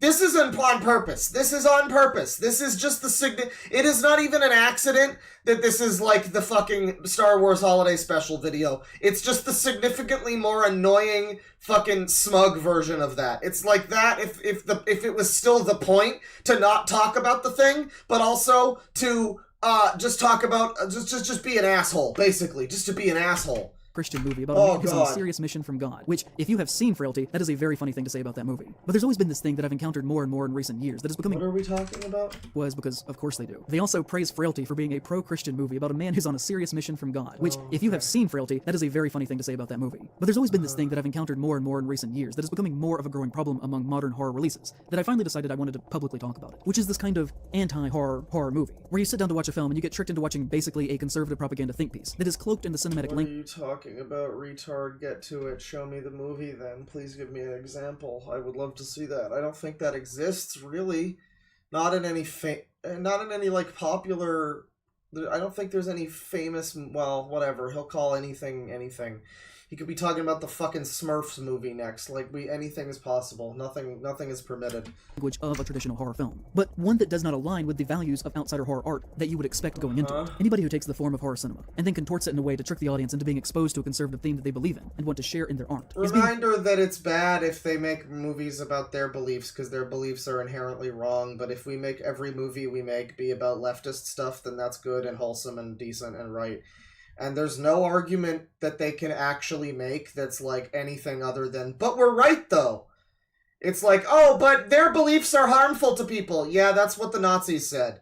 Oh, well, but we have scientific fact and proof to back it up. Yeah, they probably thought that they had various fucking statistics and shit that they, read off. Like, they were all convinced by the same shit. Same exact mindset. Dude would have been goose-stepping 80 years ago, dude. Purposefully disingenuous to the very reasons that 80? Was it like 90? I don't know how many years ago. I'm bad at math. Whatever. Place and was created. These tools were not made to be used in a way that argues that the very people who created them don't deserve life, freedoms, and dignity. And this has been done many times before, and sometimes has been done quite successfully. Most famously, I would argue that The Exorcist has a very conservative— But you don't think conservatives deserve life, freedoms, or liberty. Literally, you think that Wendigoon should not be allowed in public society because he might be a conservative. So you don't think that. You are actively saying things that you are— oh god, I hate him. I hate him. It is literally a tale of the American youth being corrupted and then only saved by the establishments that we are told are here to protect us both physically and spiritually. That doesn't— Yeah, you could have talked about the Five Nights at Freddy's movie, Scott Cawthon. There you go. Find some— like, all you needed to do was find conservative horror filmmakers and then watch their movies and fucking plunder for, like, what he does with, like, Hills Have Eyes, but just, oh, well, this is a conservative talking point because this guy has a wife, it's heteronormativity. It's like the pronouns guy, but in reverse. Heteronormativity! All he had to do was that. He could have talked about FNAF movie, he could have talked about Evil Dead, because apparently Sam Raimi is conservative. No, not bothering with that. This is on purpose. He's trolling people.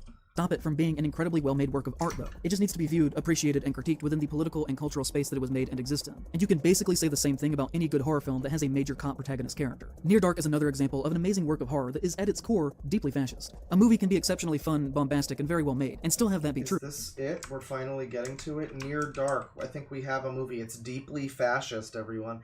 Didn't they do a review on this on RLM? I think I've heard of this. I think. I don't know it, obviously. This isn't my genre, and I'm not super into movies, as a rule. I mean, I like movies, but, like, I don't watch a lot of them, so I haven't seen it, but maybe this is the first— we're an hour and 46 minutes in, and I think he might be finally getting— but is this a bad movie? I think people like this movie, don't they? I think people like this movie. He's even saying that it's— God, no, we're still not on what the title is! We're still not on what the title is!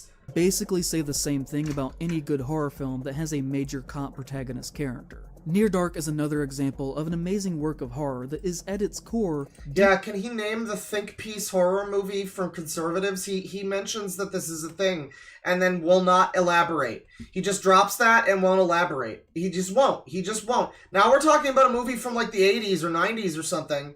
Like, I don't know, this is not a new movie. So this is not fitting the mold of what he's talking about. He's just pivoted into another movie that's apparently fascist or something. Karen. Near Dark is another example of an amazing work of horror amazing. that is at its core deeply... So we're still not on what the video title is because it's a good movie that's apparently deeply fascist, allegedly. Probably not really.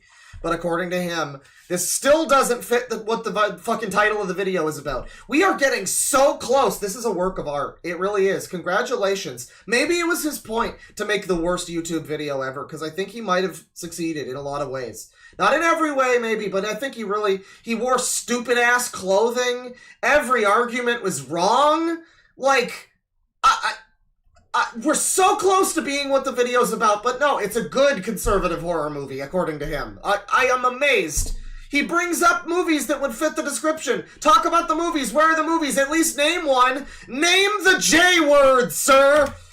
A movie can be exceptionally fun, bombastic, and very well made, and still have that be true. In fact, spectacle is a huge aspect of fascist art. It tells the story of Caleb, the very picture of the idealization of the American youth. He is the son of a farmer, and the family live off of the land, until one day Caleb decides that this life is too small for him, and he runs away with a group of nomadic queer punks, who end up being vampires, who turn him into one of them and initiate him into their way of life that is hidden away in the shadows. He is only cured of his vampirism, which is merely a stand-in for sexual proclivities, when the lifeblood yes, spectacle in movies is fascist. I don't know, man. Whatever.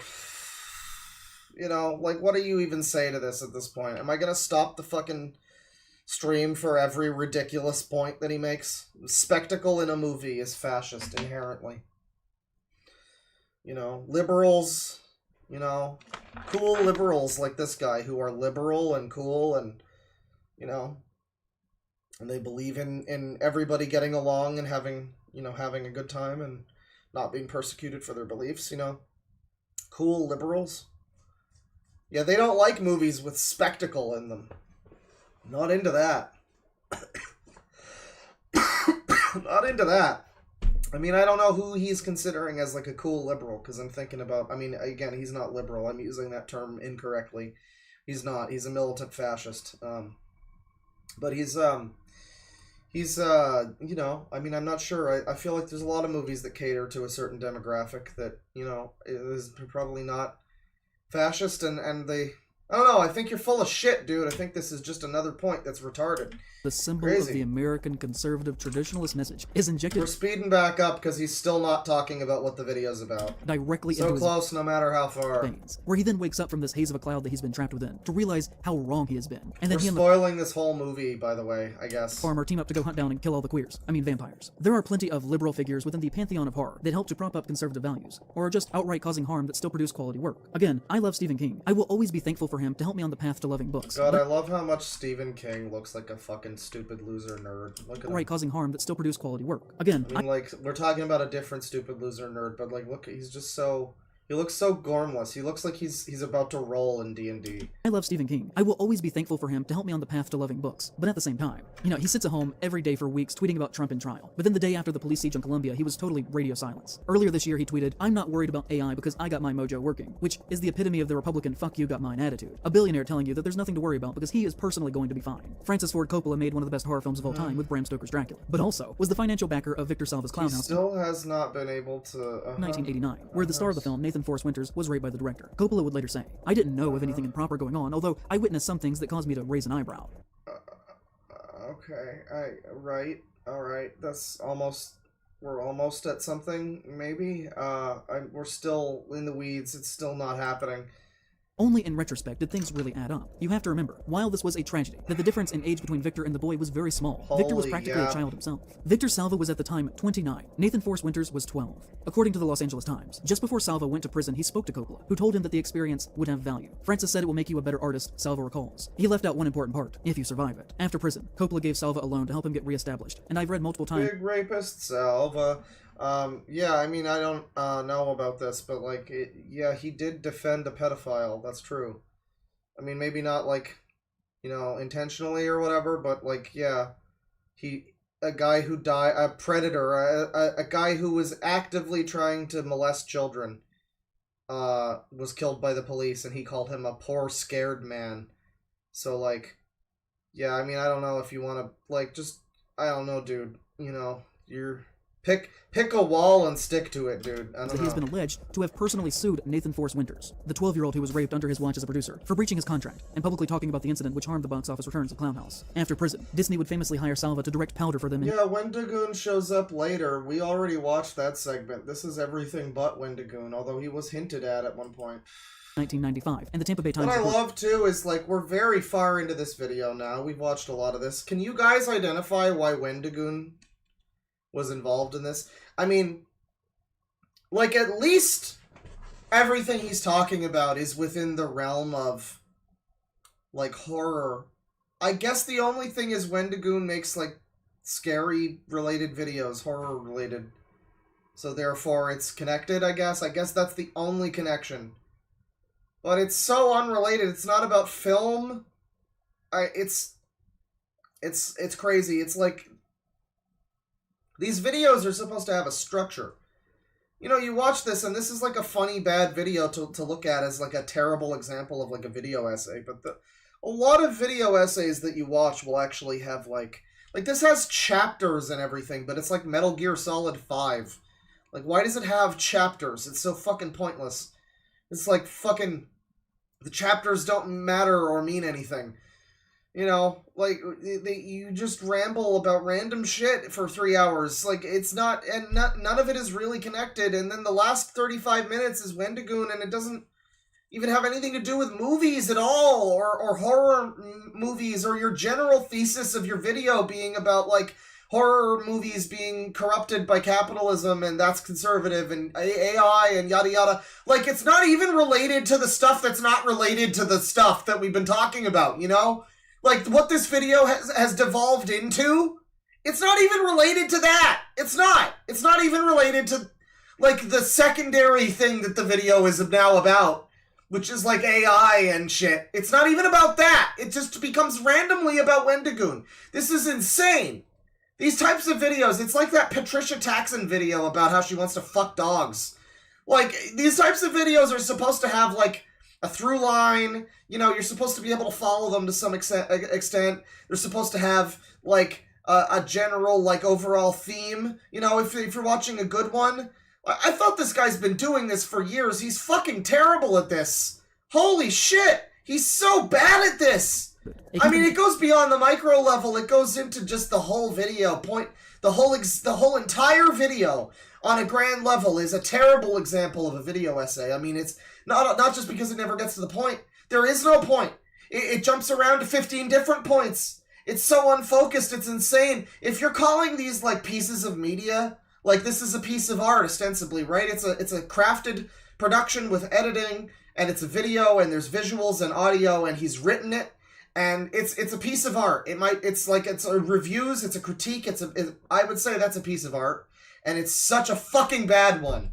This is like I can't overstate. I cannot overstate that this is like watching the YouTube equivalent of, like, just a famous bad, like, reading a famous bad book. This is like The Eye of Argon, but for YouTube. This is like The Room, but for YouTube. It sucks on so many levels. Insider said Disney was concerned because every possible level. I'm moving along. Okay, there's nuns. Is this movie conservative? Pregnant, using their sin of abandonment and killing their unborn children as a catalyst to infect them with evil. The devil in this film is only really interested in women, who made these decisions for themselves. And this movie is very goofy. From one of the male priests in the few shots having a clearly visible neck tattoo, down to the girl boss kind of ending, where she doesn't have to wear her nun's habit anymore, and gets to wear robes like the men. Everything about what it is doing on a narrative level is extremely conservative coded, and that was a deliberate choice. What, like having girl bosses? I love the half-shut eye, that's awesome, dude. These are some good smear frames, these are great. So I think we might finally actually be into what the video is about. Let me go back here. We're talking about a new movie. This is Pray for the devil, okay. that lingering, conservative-leaning established and canonized in The Exorcist, with the worst that I've ever seen being the recent Pray for the Devil. I think this is finally it. I think I was wrong. I was incorrect. It's not... I was really being too generous. I always am. I'm charitable. I'm a nice guy. I want to be nice to these people. You know? And so I look at this and I go, he's doing this on purpose, isn't he? No, he wasn't. He wasn't.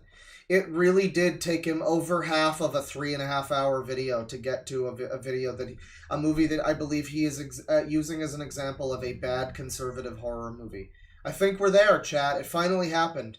It really wasn't like a purposeful thing that he was doing. He wasn't trolling us. He's just that incompetent. I know it's hard to believe that someone could fucking function and get out of bed in the morning and without drooling into a cup all day and make something this bad. When they've been doing this for 5 years and it's ostensibly their fucking career and profession and they call themselves an artist. No, it's real, I guess. He's just this bad at this. He's just this bad. You know, watching something like this, I remember saying with the Patricia Taxon video, I said, like, this stands as an example of what I would be terrified of making if I ever made a video essay. Because I'm not used to it. I don't make videos like this, you know? If I made a video essay, that video, her video about how she wanted to fuck dogs, was like an unfocused schizophrenic mess. But this is like... This goes so far into the direction of, like, being terrible, where I'm like, I could never make a video this bad.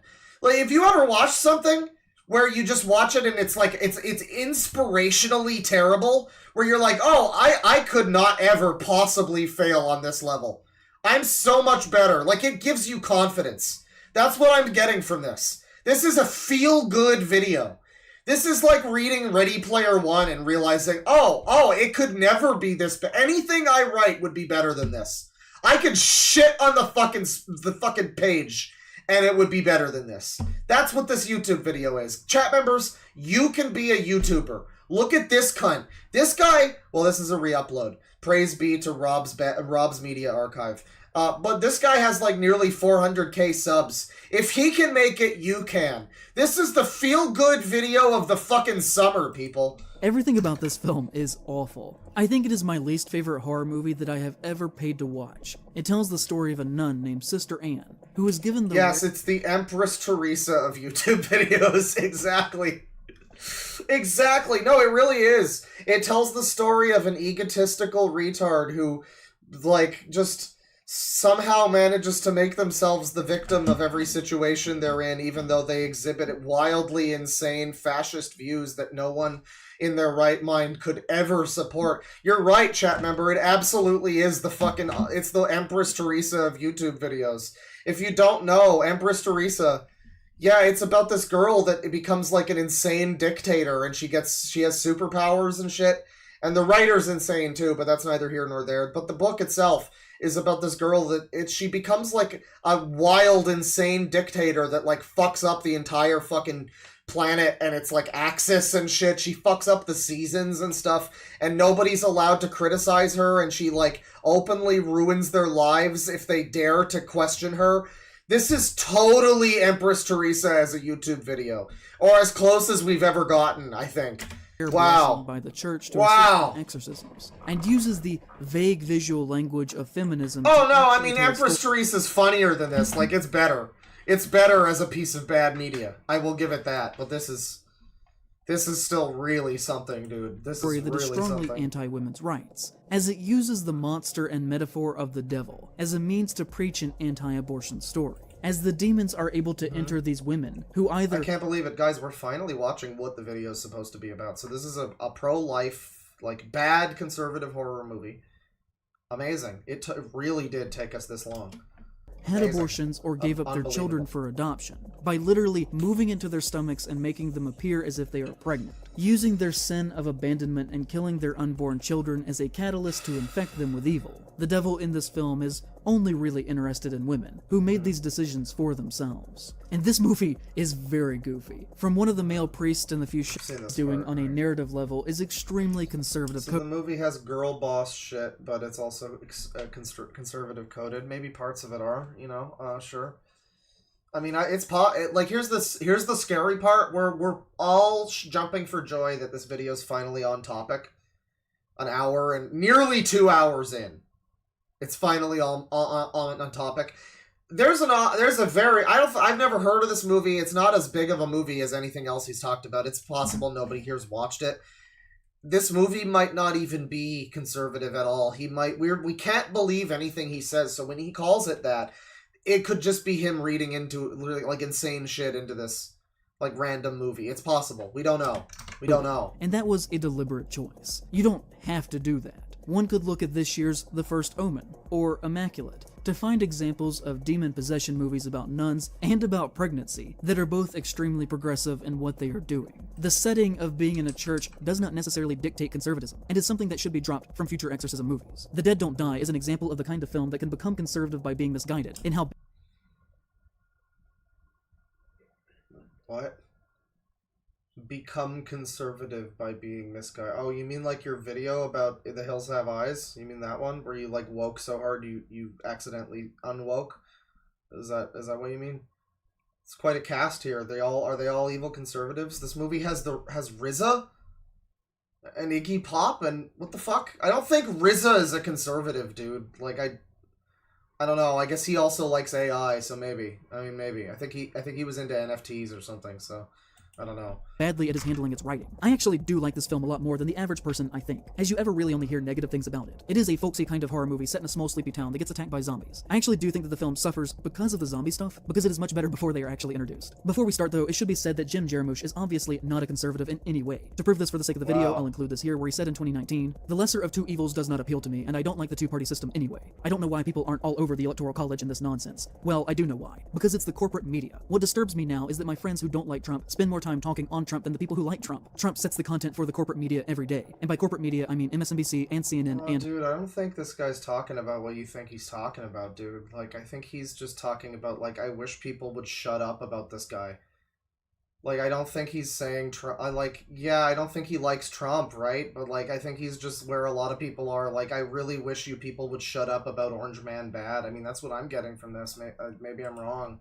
Fox. They're all the same. It's just the Trump channels. I like some things about Elizabeth. Yeah, is he wrong? Of course, like I don't know. I like what's his name? The governor of Washington State. He says he likes Bernie Sanders. Alright, sure. Who's the only really It's kind of stupid, but whatever. environmentally conscious one, Jay Inslee. And of course, I like AOC. She's too young, but I'm trying to stay away from it right now because the Joe Biden thing makes me deeply depressed. But with The Dead Don't Die... AOC's problem is that she's young. That's the problem. Yeah, it's like the one thing she has going for her. What he is trying to say is kind of she's so not vapid... 80 years old. I mean, she's a fucking moron, but she's not 80 years old. Let's elect her. Come on. That it ends up playing into conservative talking points. He's doing Romero zombies here through and through, but much more clunky than Romero ever did. When the dead come back to life, the first thing a lot of them do is start playing on their cell phones and mumbling about the shitty Wi-Fi. It almost comes across as if your grandmother's Facebook posts were adapted into a horror film. Steve Buscemi's character, Farmer Frank, is a horrible racist who wears an altered MAGA hat to make sure that everybody knows that when he says "Make America Great Again," he's specifically talking about white people. And this is included in the film, but is never actually dealt with in any meaningful, specific way. So now he's not even talking. I think we had a possible conservative horror movie spotted, but now he's talking about a liberal horror movie, I guess.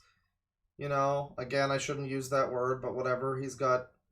It's got like, it looks like it has virtue signaling in it or something. It looks like a really annoying, it looks like it might be really annoying, possibly. Before he realizes that zombies are attacking his property, he impulsively shoots a black one in the head on his porch, without warning. But then he ends up dying the next scene, and the film has no interest in actually dealing with this outside of the basic presentation of who this person is. And it ends with a scene where Tom Waits' character, Hobo Bob, who is a hermit who lives away from society because he dislikes us, and he's narrating about the empty-headed consumerist culture of America, while our main cop characters, who are the only survivors left in the town, are callously shooting people in the head that they've known for decades. And in a way, it is maybe trying to say something negative about the police, but to me, I think that— Oh my god, propaganda! It's kind of a generous reading, in my Oh, dude, read as much as you want, dude. It's free. experience with it was that Free real estate, dude. Go for it. Cops suck, dude. Go for it. it's a sad and depressing film where we're watching a 70-year-old artist kind of flounder while attempting to and failing to write anything. Literally just police on screen. I know it's gonna happen. It has to. He can't not. He cannot show a cop and not foam at the mouth about ACAB. It's impossible. About the It's impossible! While at the same time kind of misunderstanding how zombie stories traditionally function. They Slash Them is a movie that I am fully convinced was only made because it had a clever name, because everything about this to me is awful. It is another example of a film that might have had good intentions, but is so weak in its delivery that it wraps back around into being a conservative horror film in my eyes. Dude, he is so fucking dumb. This is next level. I mean, it really is like an Empress Teresa level terrible.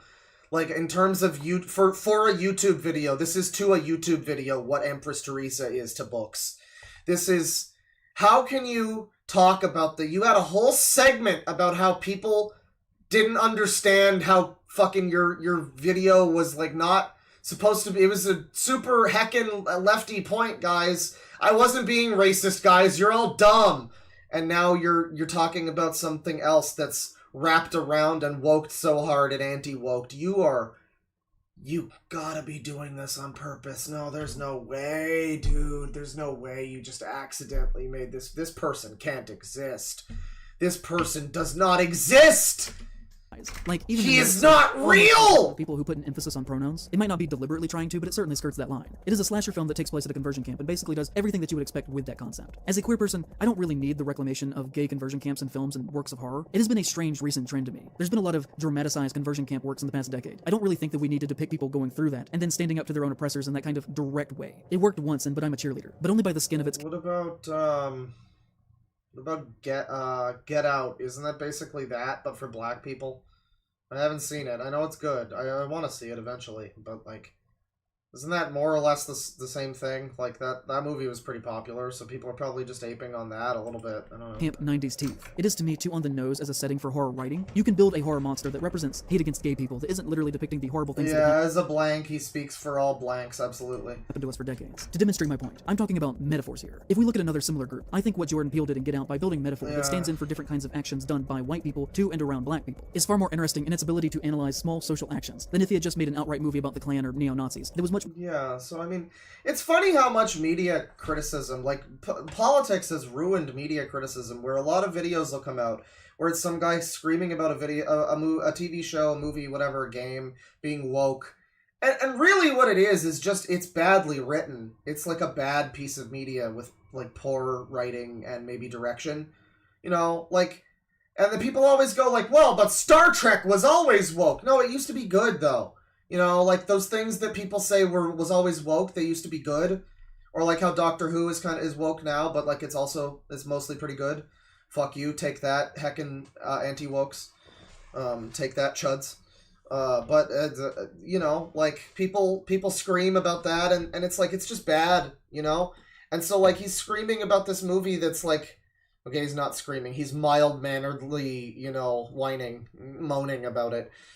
He's whining and moaning about this movie that is, I guess, you know, like, it's just bad writing, you know? It's something that he would want to see, but it's badly written, and ultimately the complaint is, why can't it be a movie that's better?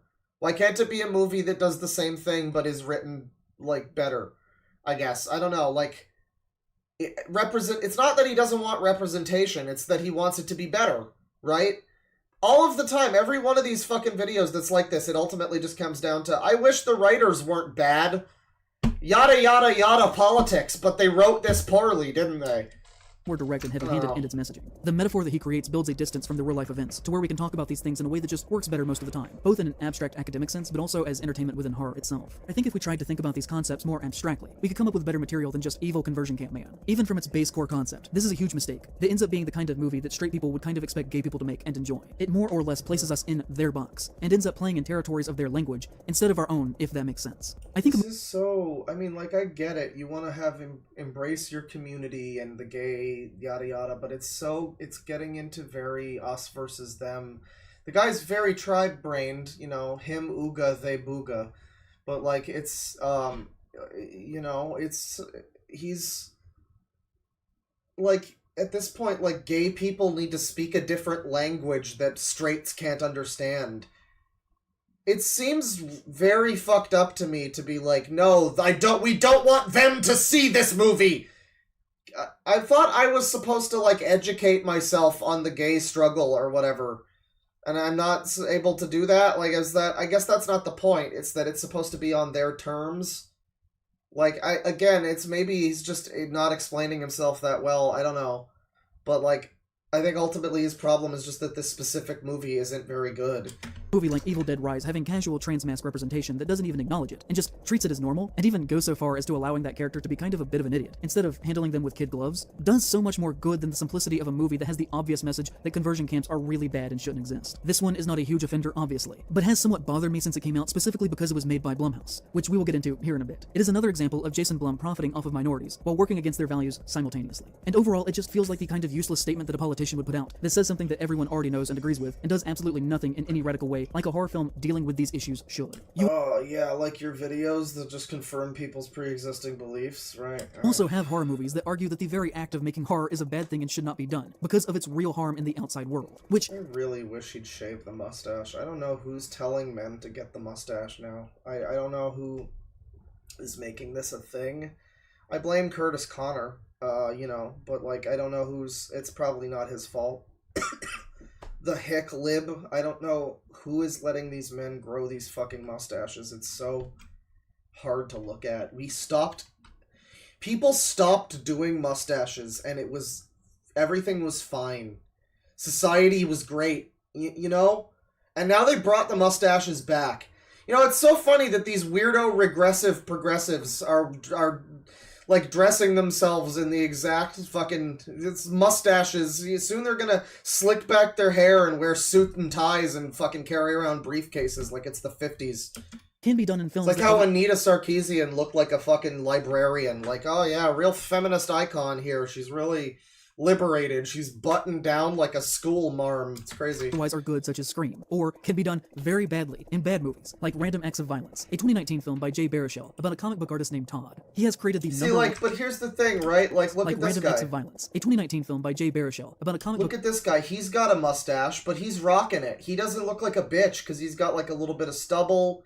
You know, he's got the face to go with it. Some people just can't do the mustache, like, even if you can grow it in. It's not even a question of, like, he can't grow in the stash. He's got the stash, it just looks really bad.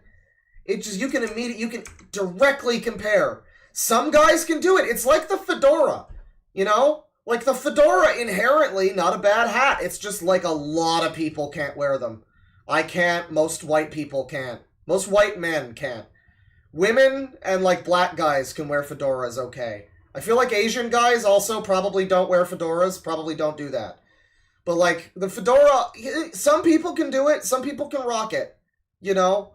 Similarly, the mustache, only a select few. You gotta look like this guy, basically. Artist named Todd. He has created the #1 selling comic book in America called Slasher Man, which, honestly, should really tell you about how badly this is gonna go if they're trying to pass off that a book called Slasher Man is going to not only sell well, but also outsell the biggest titles from Marvel and DC. Which, you know, it's ultimately a small thing, but I hate when a film has so little respect for an art form that it is trying to depict, that it doesn't even do basic research on how this fictional work of art would fit within the actual landscape of our world and the industry that they're talking about. Oh, you didn't do any research on anything you talked about, so shut up. But, I mean, I would say I agree generally, yeah. Whenever you see a movie or a TV show, try to do, like, a video game thing. And it's always like, we're in the game! Whoa! And it just looks like the opening scene from Toy Story 2 in the video game world, you know, every time. Jay Baruchel got relentlessly made fun of online when this came out, because while doing press for it, he was insinuating that this was going to be his big turn into directing full-time, and that most horror movies are bad, and that he was here to make one of the really great ones. And you know what this video is, too? Is, like, if you've watched me for a while, and, you know, again, this is, like, the current drama thing, but the fact that it's drama is neither here nor there to me, really. I mean, like, this is just, it's very entertaining, and what it reminds me of is that guy Neo Jesus. Smug, up his own ass, anti-film critic, you know, fucking college intellectual with fucking fancy, epic, cool lighting.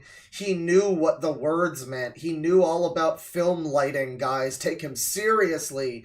Oh, please, take him seriously. And he hated YMS, and he hated Red Letter Media, and he hated every other film reviewer on YouTube, pretty much, because he was, like, envious of them, basically. And this is just basically like that, but extrapolated in, like, a political direction for some reason. Like, that guy, if only he looked like that guy, this would be even better. If only Neo Jesus made this video. Because, like, it's this guy, he looks funny, the mustache is funny, and the bad outfits, but God, if you've ever seen Neo Jesus, he looks like such a bitch.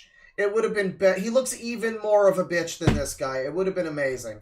It would have been amazing if that was the guy, but, you know, I'm happy with what we got, you know? Then the film comes out, and it's just about how horror is awful and anyone who likes it is a degenerate. And now, he's hardly worked since then. Basically, the film is about how an obsessive fan begins to kill everyone in Todd's life who is important to him, in ways that characters are brutally killed in Todd's comics. Basically arguing that these horrible things that came out of his mind have come back to haunt him, and that the horror... Wasn't YMS anti-Yoko Kanno hate? I thought he did some... I saw a video of him talking about it, but I think he looked more into it and, you know, he changed his opinion on it or something. I'm not sure. I think he might be off about that. Community is Maybe filled not. with mentally ill freaks. Todd hates I remember looking into the Yoko Kanno thing, and, I mean, all the plagiarism in music shit is usually pretty fucking suspect. Like, 99 times out of 100, those are just bullshit, you know? With all of his fans because it disturbs him how much they are into the gross things that he creates. And, you know, in general, it is a very dumb business idea to make and then try and sell a movie to a group of people that you are arguing are mentally unwell individuals who are not properly socially adjusted. That seems like a bad move to me. And, you know, sometimes this happens where a certain movie is done so poorly that we just have to laugh at it. Never Feed the Troll from 2010 is easily one of the most inept horror works ever. Well, folks, we're almost 2 hours in. We're at an hour and 59 minutes. And here on Never Feed the Troll, I think I'll call it. I have a podcast coming up. I'd like to, you know, I would like to get ready for that. I gotta go out briefly. I gotta eat something. So I'm gonna stop this here. There's more to go. I mean, there's a whole, like, 35 minute... I guess we only have a little bit left, really, but he just continues. It's this chapter for the rest, and I mean, I think he is kind of finally talking about... I'm, like, scrolling through it, like, the visual... the little preview that it gives you, and, like, yeah, he just goes back to the AI shit with the Devil movie, reading random tweets. Yeah, it's fine. We're not missing much. It just, he spirals for a while before going into the Wendigoon thing, and we already watched that, so it's a garbage video. And yeah, I was gonna do other stuff today, but we went long on this. This was a really, really special type of bad video. It was really unique. I hope you guys enjoyed. We're gonna do some super chats here. Might be live tomorrow, maybe. Not sure. But we're gonna do some super chats here. Let me, you know what? You know what game has nice music?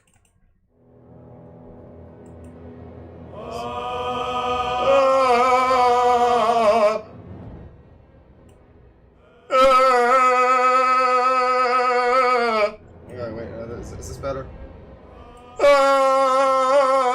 Alright, that one's good. That's good.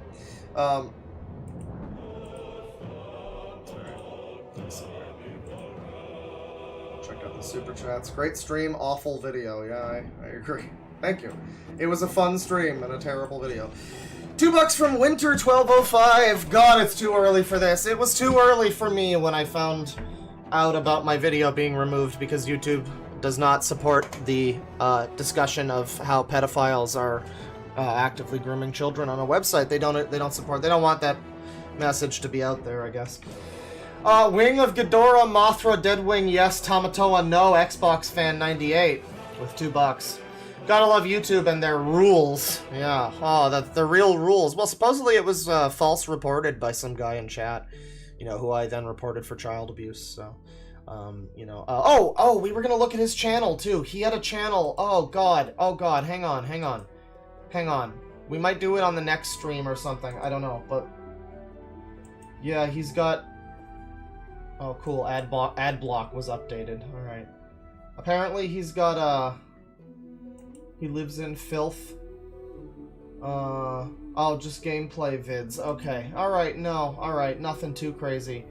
He's got some videos about Hitler, though, so that's cool. Well, he seems like a cool guy. I don't know, he might have been joking around, and that's, you know, that's fine. But, he did say that he's the one that reported the video, so, I mean, I don't know if there's a way to get in touch with YouTube and be like, hey, somebody just admitted that. I mean, I guess I did ban the guy. It's neither here nor there. Again, people have the video. They can, you know, do what they... again, if pedophiles were to see that video be re-uploaded, they'd probably be pretty upset about it. That's all I'm saying. Let me see here. $5 from Big Jack Films. I'm surprised you haven't talked about Doug's cameo and Smiling Friends and the Twitter backlash. Some people can't let go. Well, stay well, Dork. Well, you know, I saw the cameo. We'll probably talk about it on the podcast, actually. Check out Loud Equals Funny for some epic fun times. We'll probably talk about it on there, but I've heard I've seen the cameo. I know Linkara and Movie Bob are very mad. We'll probably talk about it on the next stream, maybe. I think that'll be pretty fun. Arachnidroid with 2 months membership. We got a 2 months user in town. Thank you. 750 ISK from Baneblade. I was so excited when I saw the OG IPOS notification on my phone because I actually wanted to see a video on bad movies. I was very disappointed. That's such a fun take. Thank you for posting that. Yes, again, I feel like that's a video that I would have clicked on if I didn't already see his videos and was like, I don't like this guy's channel very much, but like, if it was another channel, if I saw someone else, if I saw, like, Dead Domain talked about bad conservative comedy, and I thought that was a pretty good, she did a stream about it, and that was great. All terrible examples of bad conservative comedy. They're all just like, it's just people like shouting the N-word, and that's the joke. Like, that's the joke. They go into a stadium of people and go, yeah, and they say it, and then the people just laugh, and that's the joke. And it's like, there's, I was watching it like, okay, that can be funny, let's be real here. There's an element of that where that can be funny, but like, it's pretty lazy, a lot of it was just really lazy comedy, and so that was good. I was expecting something like that, basically. But no, it was a major in Japanese, let me see, $10 from Frenchy French. Here's a super chat that YouTube can't take down, maybe. Well, I don't think they're taking away the money that I made on that video, at least, so that's cool, but, I mean, yeah, it's like they're not punishing me for it, apparently. The video's removed, but, it's fine. People saw it, they heard the message, and the video exists. People have the opportunity to re-upload it. Not that I don't know if I would endorse it. Again, apparently it's a child safety concern, right? But, like, I strongly disagree, given that I censored everything that could be considered child safety, other than just words, other than just reading words. Strong disagree on that one, YouTube. But, I don't know. It would be interesting if certain other people start to get involved in this. I might see what I can do about that. Jabink, welcome to Certified Sicko. Thank you very much. I'll thank you again to Demon Cringe with the gift, the 10 gift memberships. Thank you. $5 from Edgelord Leon Extreme. Right/left leaners are both typically pretty bad, but in my experience, at least right leaners are blunt and upfront about their intentions. Yeah, I mean, that is true. Yeah, the insane right, they will just be like, usually like, yeah, we want to kill all the so-and-sos. A lot of these, this is the ongoing thing I'm learning from a lot of these, like, leftoid, like, culture war, controversies that keep happening. It's like they just keep being, like, just weird, dishonest liars, and it's like, it's very hard to deal with. I don't know. Like, you watch a fucking Nazi guy or whatever, they often use, like, coded language, But ultimately, they'll get at what they're getting at. These people, I don't know, man. I don't know. It's like this weird, slimy shit. I can't deal with it. I don't know. I guess I haven't listened to enough Nazi people. I haven't listened to Nick Fuentes or whoever the fuck. I don't know. So maybe that should be... We really need to do that as a stream. Watch some more Rumble or whatever. But the problem is, it's like... I don't know. YouTube gets, like, snaky if you talk about those people sometimes. Like, if I watch their videos, they get upset. I don't know. I'd like to. We should look at some more of those types. I looked at Andrew Tate. It happens. It's just that a lot of the time, those types of people are not... I don't know, I guess it's because I do align myself... I've said before, like, I align myself more with certain left-wing beliefs, and so it's more personal for me, Like, it's like, I got no horse in the race of crazy screaming right-wing guy screaming about pronouns. But over here I'm just like, man, this is not making any of these... nobody looks good right now. Nobody involved in this looks good.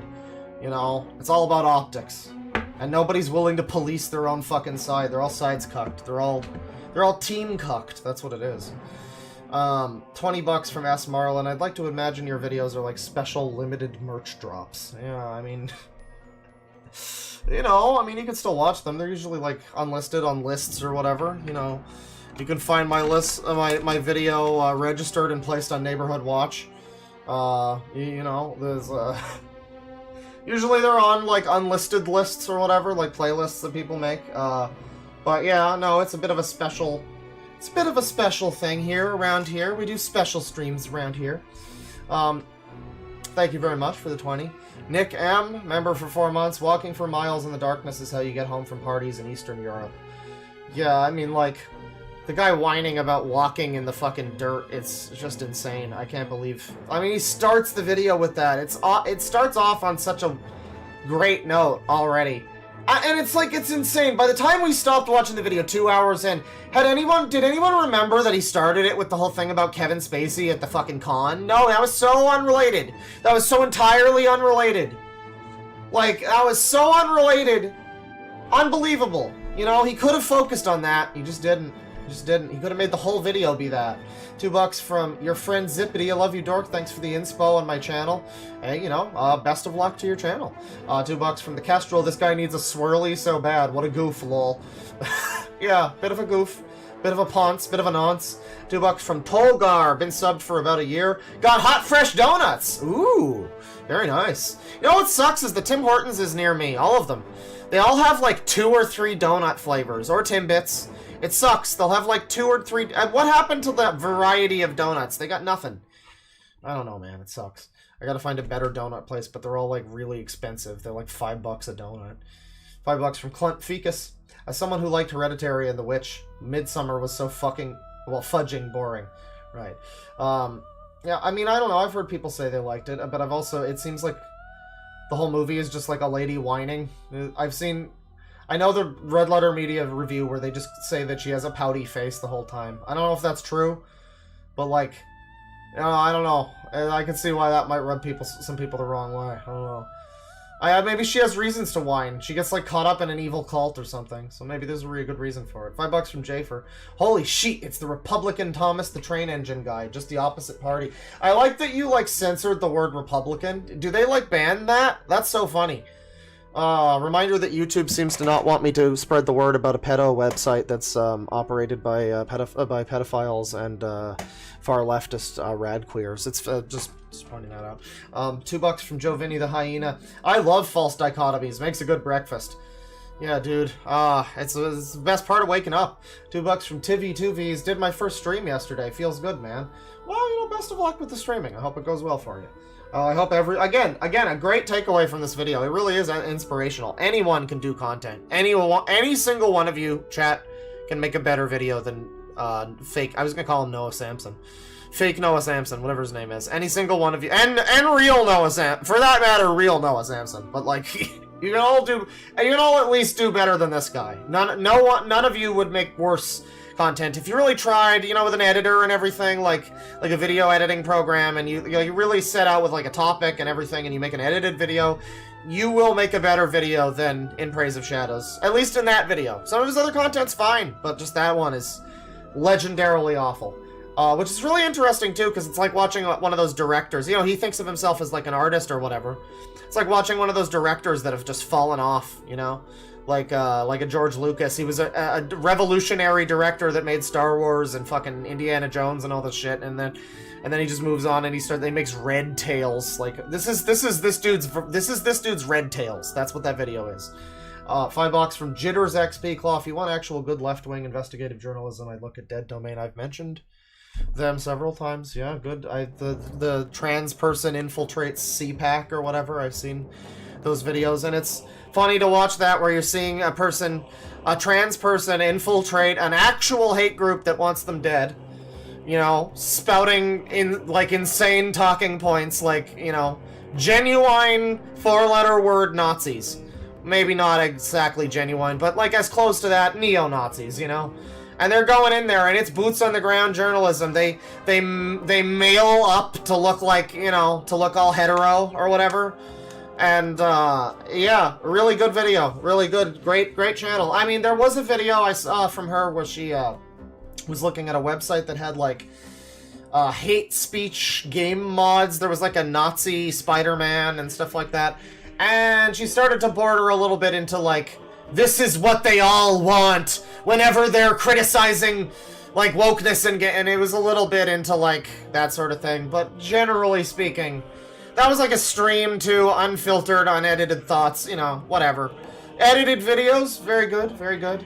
Very good channel, yes. $2 from Chad Sobodash. Caricature painted with soy on cruelty-free paper. That's good. That's the description that would be in the plaque under the exhibit at the museum. $2 from Seth McWeeb. YouTube is literally regarded, bro. This is insane. Very, very well regarded, yes. No, I would agree. I don't know why YouTube... They you know, they rejected the appeal within 3 seconds.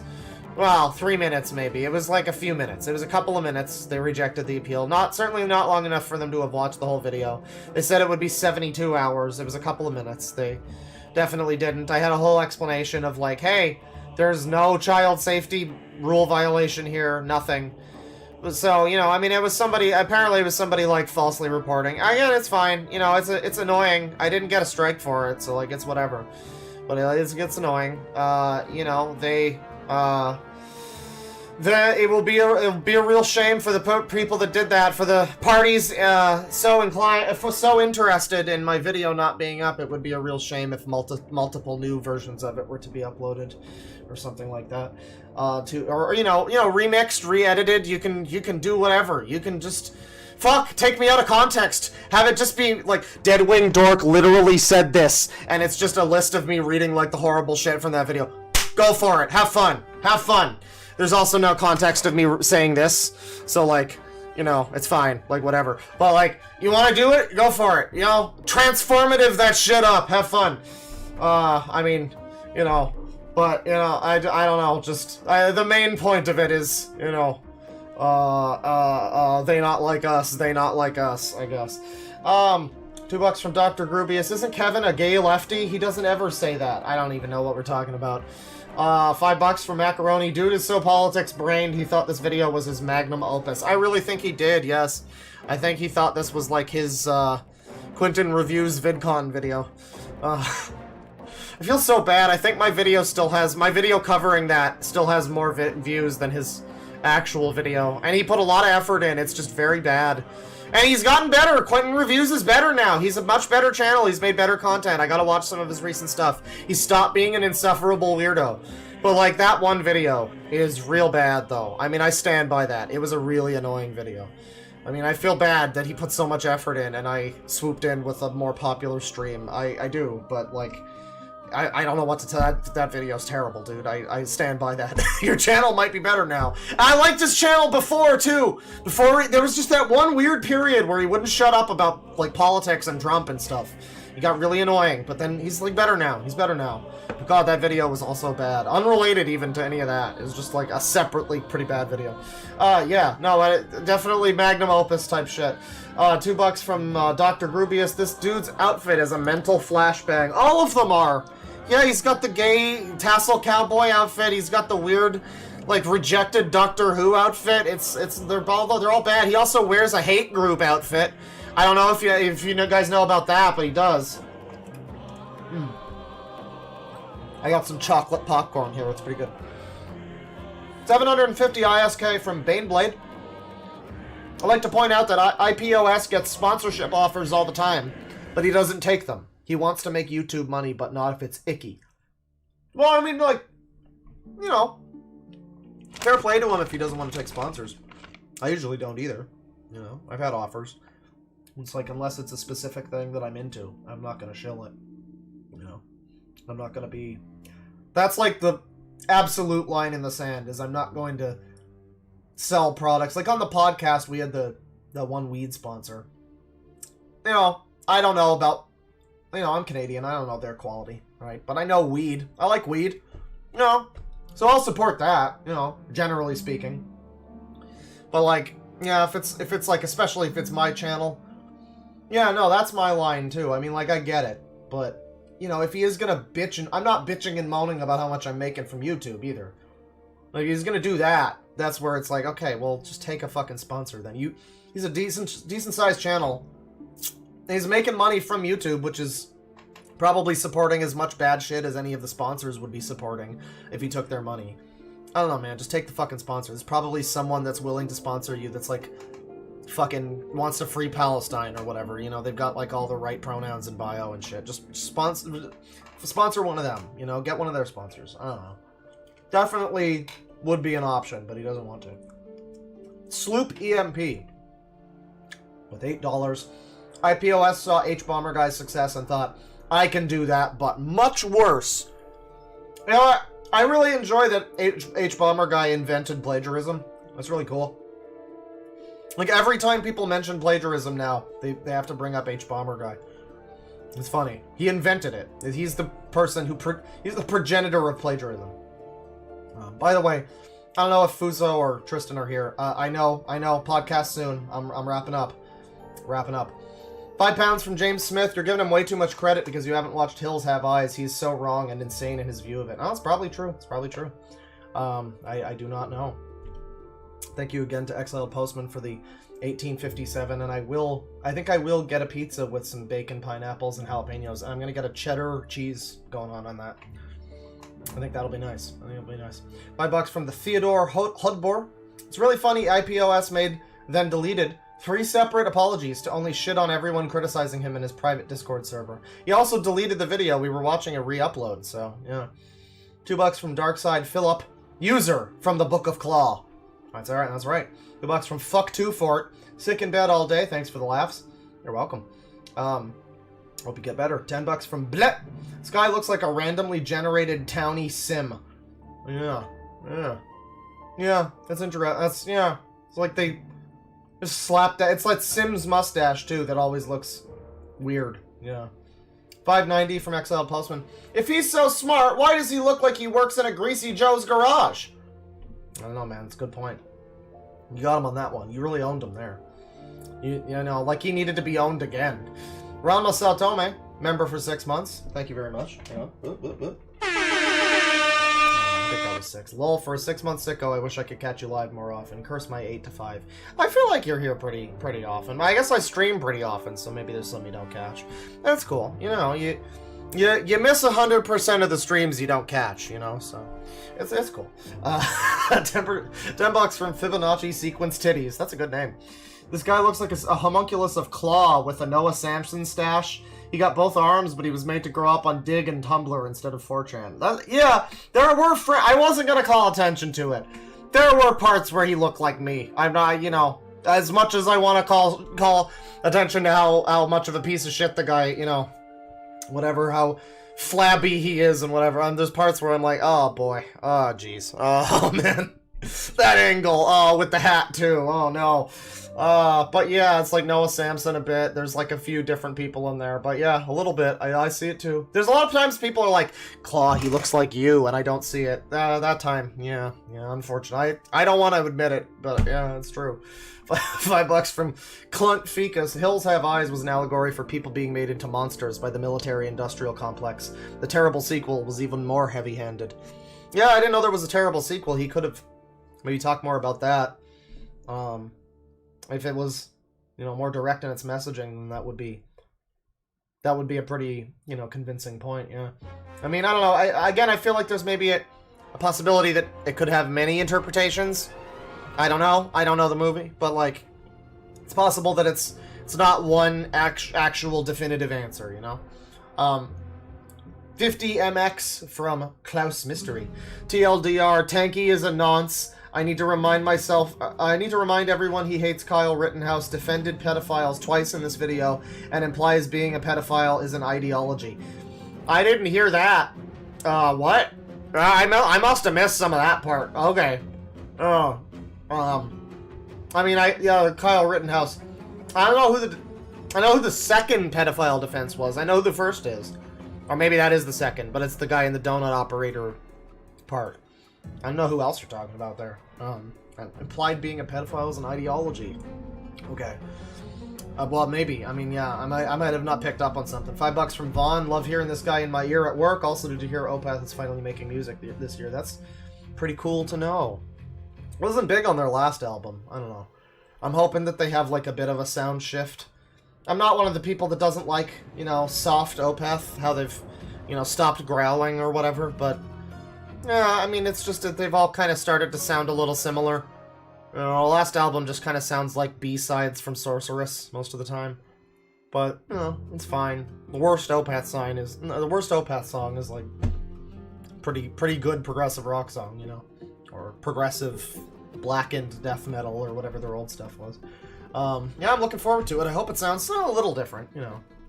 Still Opeth. It doesn't have to go back to metal screaming necessarily. I wouldn't mind if it did, but like just a little shake-up would be nice. Maybe something more like Deliverance, or not Damnation, something like that. $5 from Cookies. Hey Claw, I just wanted to say thank you for making my WoW grinding less painful with your manly, husky voice. Oh, you're welcome. You're welcome. $2 from Niall. I feel bad for him. He was in an N-word place. That's right. It's a very N-word place. It's a very unfortunate place. $5 from Ron Masatome. Completely off topic, but I just learned what skeet meant yesterday, and I'm 29. Thought it meant running up to something really fast. I'm retarded. I like that retarded wasn't censored in the super chat. Very cool. I guess they let that one through. Skeet is like coming on someone, right? I think there's a few. Well, there's also skeet shooting. Like skeeting on someone is like to like give them a facial or something like that. I don't know. Something like that. $5 from Reverent Cudgel. These people are doing the same thing to AI that they did to LGBT. Non-stop cringe that will make people go the other way because they are so annoying. I'm not sure which people you're meaning specifically.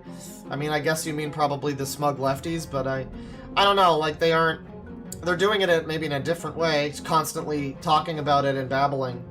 Like there's a lot of people that are overly zealous about the AI art, you know. I mean, I get it if you're an artist.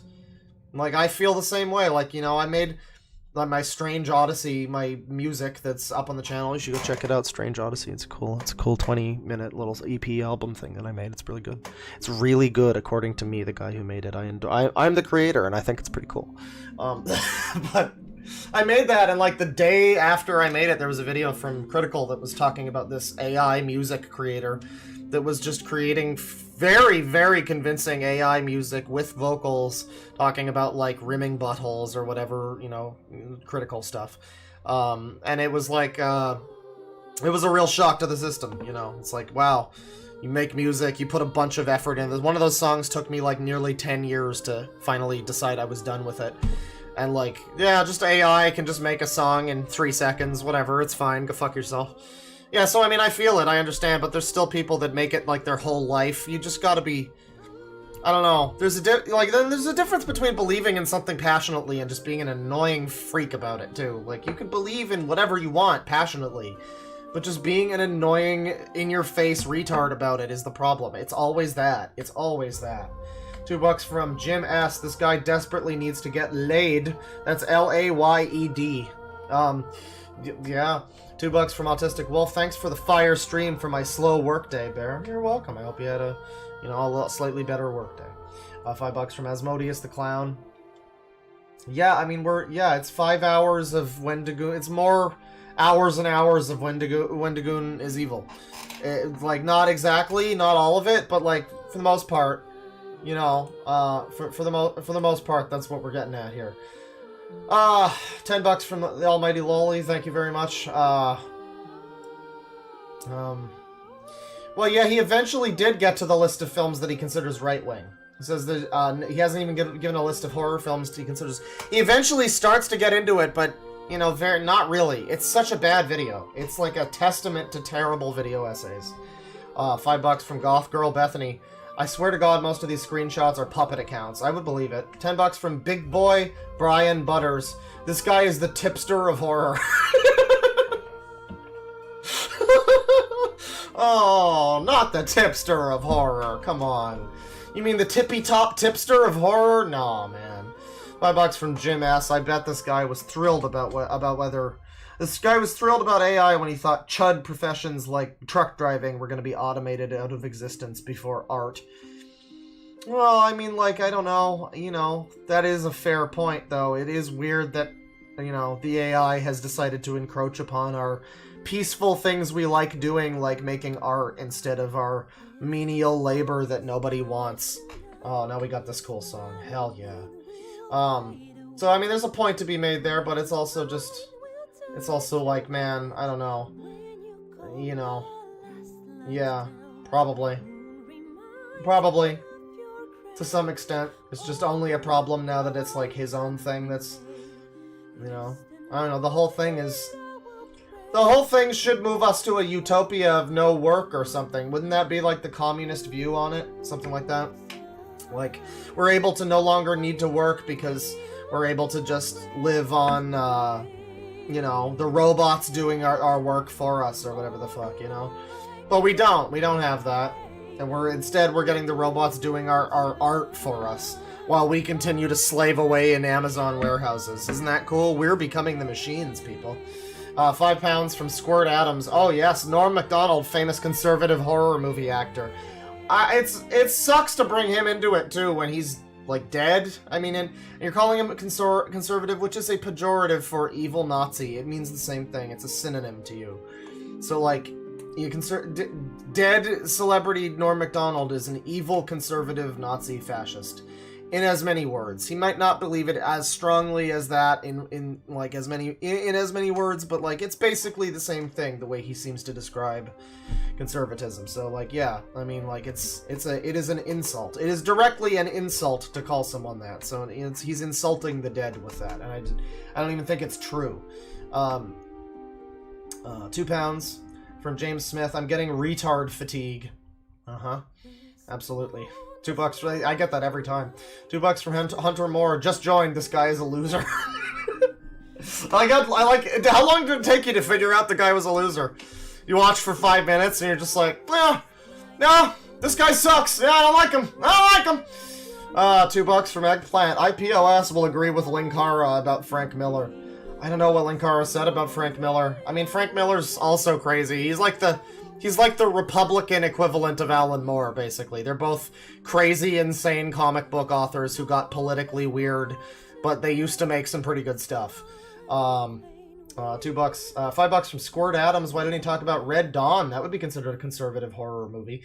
Yeah, I mean, you need to consider what a conservative... Again, I made the joke that, like, a conservative horror movie would be like a guy like him yapping for 3 hours. Like, his video is in and of itself a conservative horror movie. Like, it would be being strapped to a chair and forced to listen to some fucking guy like him tell you about, like, queer theory or something, you know? So, like, what is, like, in a conservative perspective, would it even be a horror movie, or would it be something that we wouldn't even consider horror genre? Like, I don't think Red Dawn is considered a horror movie, is it? It's like a thriller action movie or something, right? But, like, yeah, from the 80s conservative perspective, that was probably like that was like a grueling horror movie. That was like watching, you know, like watching 9/11 footage or some shit, probably. You know, so yeah, it depends on your perspective, but this guy can't empathize with other people and their views or anything, so like that's impossible. $2 from Crookies. Guy comes off as you need to be 100% left or right. Well, yeah, anything you do is. And if I think he hates centrist people and like moderate leftists more than anything. Because if you're on the right at all, at least you can just be comfortably called a Nazi, but you're like a real thorn in people like him's side if you're both left and disagree with him. You become a real problem for people like that. They cannot accept it. They need to paint you as like a fake, like a conservative pretending to be liberal for some reason. Which is, I always maintain, in and of itself, an insane thing that we've come to in society. Where it's like, you have to be pretending to be liberal because we've gotten to a point where, like, people have to do that, I guess. You know, like, I don't know. It's like, you should analyze what a weird statement that is in and of itself, that people feel the need to pretend to be a type of politics that they aren't, you know? Like, sort of like McCarthyism or something. It's crazy. It's wild. £5 from Desert Penis, I think that says. Desert Pen 15. He's made the video equivalent of a lefty meme. It's taken an hour and a half to get to the fucking point. No, it took 2 hours almost. Hour and 50 minutes, I think, is when he finally gets to an actual specifically bad conservative horror movie. And we're only going by his definition of conservative horror. It might not even be conservative. That's just what he says. By his description, it kind of sounds like it has that theme, but he reads that into fucking everything, so, like, whatever. You know. $10 from Sticky Wiki. I like how these people can't decide if They should call conservatives anti-communist or just call them communist. No wonder Trump's gonna win. No one wants to be on the schizo team. I mean, like, I don't know what you mean exactly. Call conservatives anti-communist or just call them communist.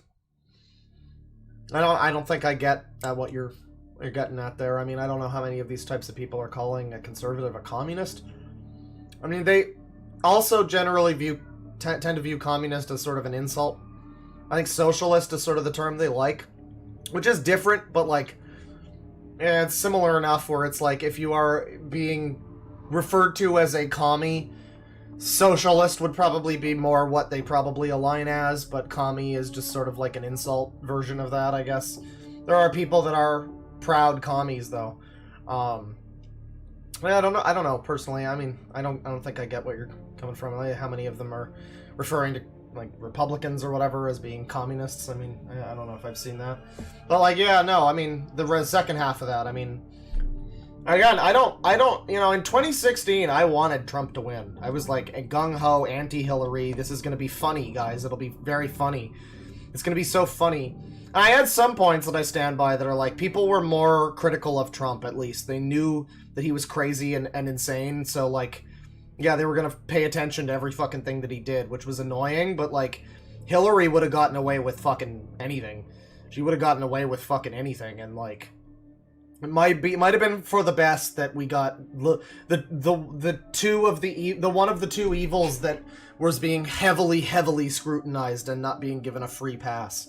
So like, that was part of it, but like, this time, I don't know, I don't like Biden, I don't like Trump, I don't really have any fucking stake in this claim, you know, and then in this race, I don't care, I don't give a shit, but like, I'm just saying, I feel like the same feeling that I had before, which is like, these left people at this point have just become so smug and annoying that like, I don't know, at this point they deserve it. They just deserve to lose again. It would be I will, you know, frankly, it would be funny. Well, like I said, I was saying in 20, it would be funny. I think it would be pretty funny.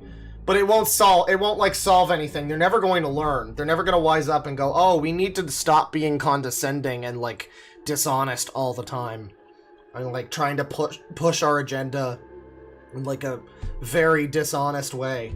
You know, that would be probably for the best, but no, probably not. They didn't learn last time, right? You know, so probably not. 370 from Exiled Postman. When are they getting to the fireworks factory? I don't know. I don't think. 1 hour and 50 minutes in, kind of. $5 from Lobster Guy. No message, but thank you. $2 from Brian Isaacs. Can we go back to watching cringe early YouTube vids? I do think soon we should do. What I want to do is a wheel of trash. We haven't done that in a while. You know, put some like cooking videos. You know, early YouTube rants and stuff like that on the wheel, and really go to town on it. I think that could be fun. $5 from Lobster Guy. What's with white leftists and just having random beefs on Twitter? Well, it's because like people like this just don't have, like, the guy's biggest complaint, one of the most grueling times in his life apparently was like when he was being made fun of on Twitter or something. So, you know, yeah, he's probably not got like a whole lot of you know, bad experiences or whatever. So, like, yeah, he'll get into fights on Twitter about nothing, kind of deal. $2 from Hunter Moore. Bro got a degree in Yaponomics. Yeah, that's right. $5 from BogeyFan101. This user had such a great topic laid out to them. Why is this user trying to run for the Republic of Yapistan? Are they stupid? It does seem to be stupid. It's the stupid user, yes. $5 from Big Boy Brian Butters. Big Boy! This user is the opinion yapper. Indeed. Elf McNasty with the 5 memberships. Thank you very much. $2 from Eggplant. Anti-woke YouTubers are users. Well, so are the woke YouTubers. I mean, yeah. I mean, the politics people are users. £2 from James Smith. He's less user and more USSR. That's $2 from Jesus Christ. From Jesus Christ. $2 from Chad Sobodash. Jesus Christ, I can follow Iron Wrath better. Yeah, the way he rambles and kind of bounces between points. It is similar, but like, you know, he'll at least have like one general overall point he's getting to. He just does it poorly. This video has like 15 different fucking points. It's wild. $2 from Alric117. This guy's voice is like mental sandpaper. It really is. Oh, boy. It's so cartoonishly annoying. $2 from Eggplant. I have been reading Watchmen and classic Batman. Oh, so you're getting Alan Moore and some Frank Miller. That's cool. Good. Yeah, I mean, Dark Knight Returns is a great, I think I like the, like, animated movie a little better. You know, I think that's probably blasphemy or something, but it was a good comic. It's a good comic. Strange that Frank Miller became, like, kind of a weirdo later on, but, you know, whatever. $5 from the almighty Lolly. Francis Ford Coppola and Salva aren't right-wing. Salva is an LGBT activist, and Coppola's new film Metropolis is about how Trump will destroy America. Yeah, I mean, I don't know about these sorts of things. It doesn't, I wouldn't say, but like, I don't know, this guy's view, again, you're operating from the real world definition of these things. You have to know that he's saying these from his point of view, which is, like, fucking everything is fascist, you know? Like, these people could be anti-Trump and still be fascist. They could be LGBT activists and still be fascists. This guy unironically believes this shit. Well, and I mean, it's true, like, because it's true, because he is one. Because he is all of those things, and he is one. So it's, like, self-aware. But, like, he believes it in the direction of them being still right-wingers somehow. Like, it's some kind of insane mental gymnastics. But he is himself, like, a left-wing fascist, the way the beliefs he's espousing. And so, like, yeah, I mean, like, he can look at somebody that has all of those beliefs and be like, oh, yeah, definitely a fascist. And not think that they might be a left-wing fascist, for one thing. Or just that he might be wrong and misidentifying them or something. I don't know. He's insane. He's having some kind of mental problems. I don't know. Some kind of mental break. $10 from Jafer. The word fascism has been rolled through the mud so many times, and for so long that it's basically interchangeable with racism or bad, which is magnitudes less impactful than actual fascism. Well, yeah, I mean, the way they overuse the buzzwords, it's like overuse of the word woke. There are things that are woke, and they're annoying about being woke.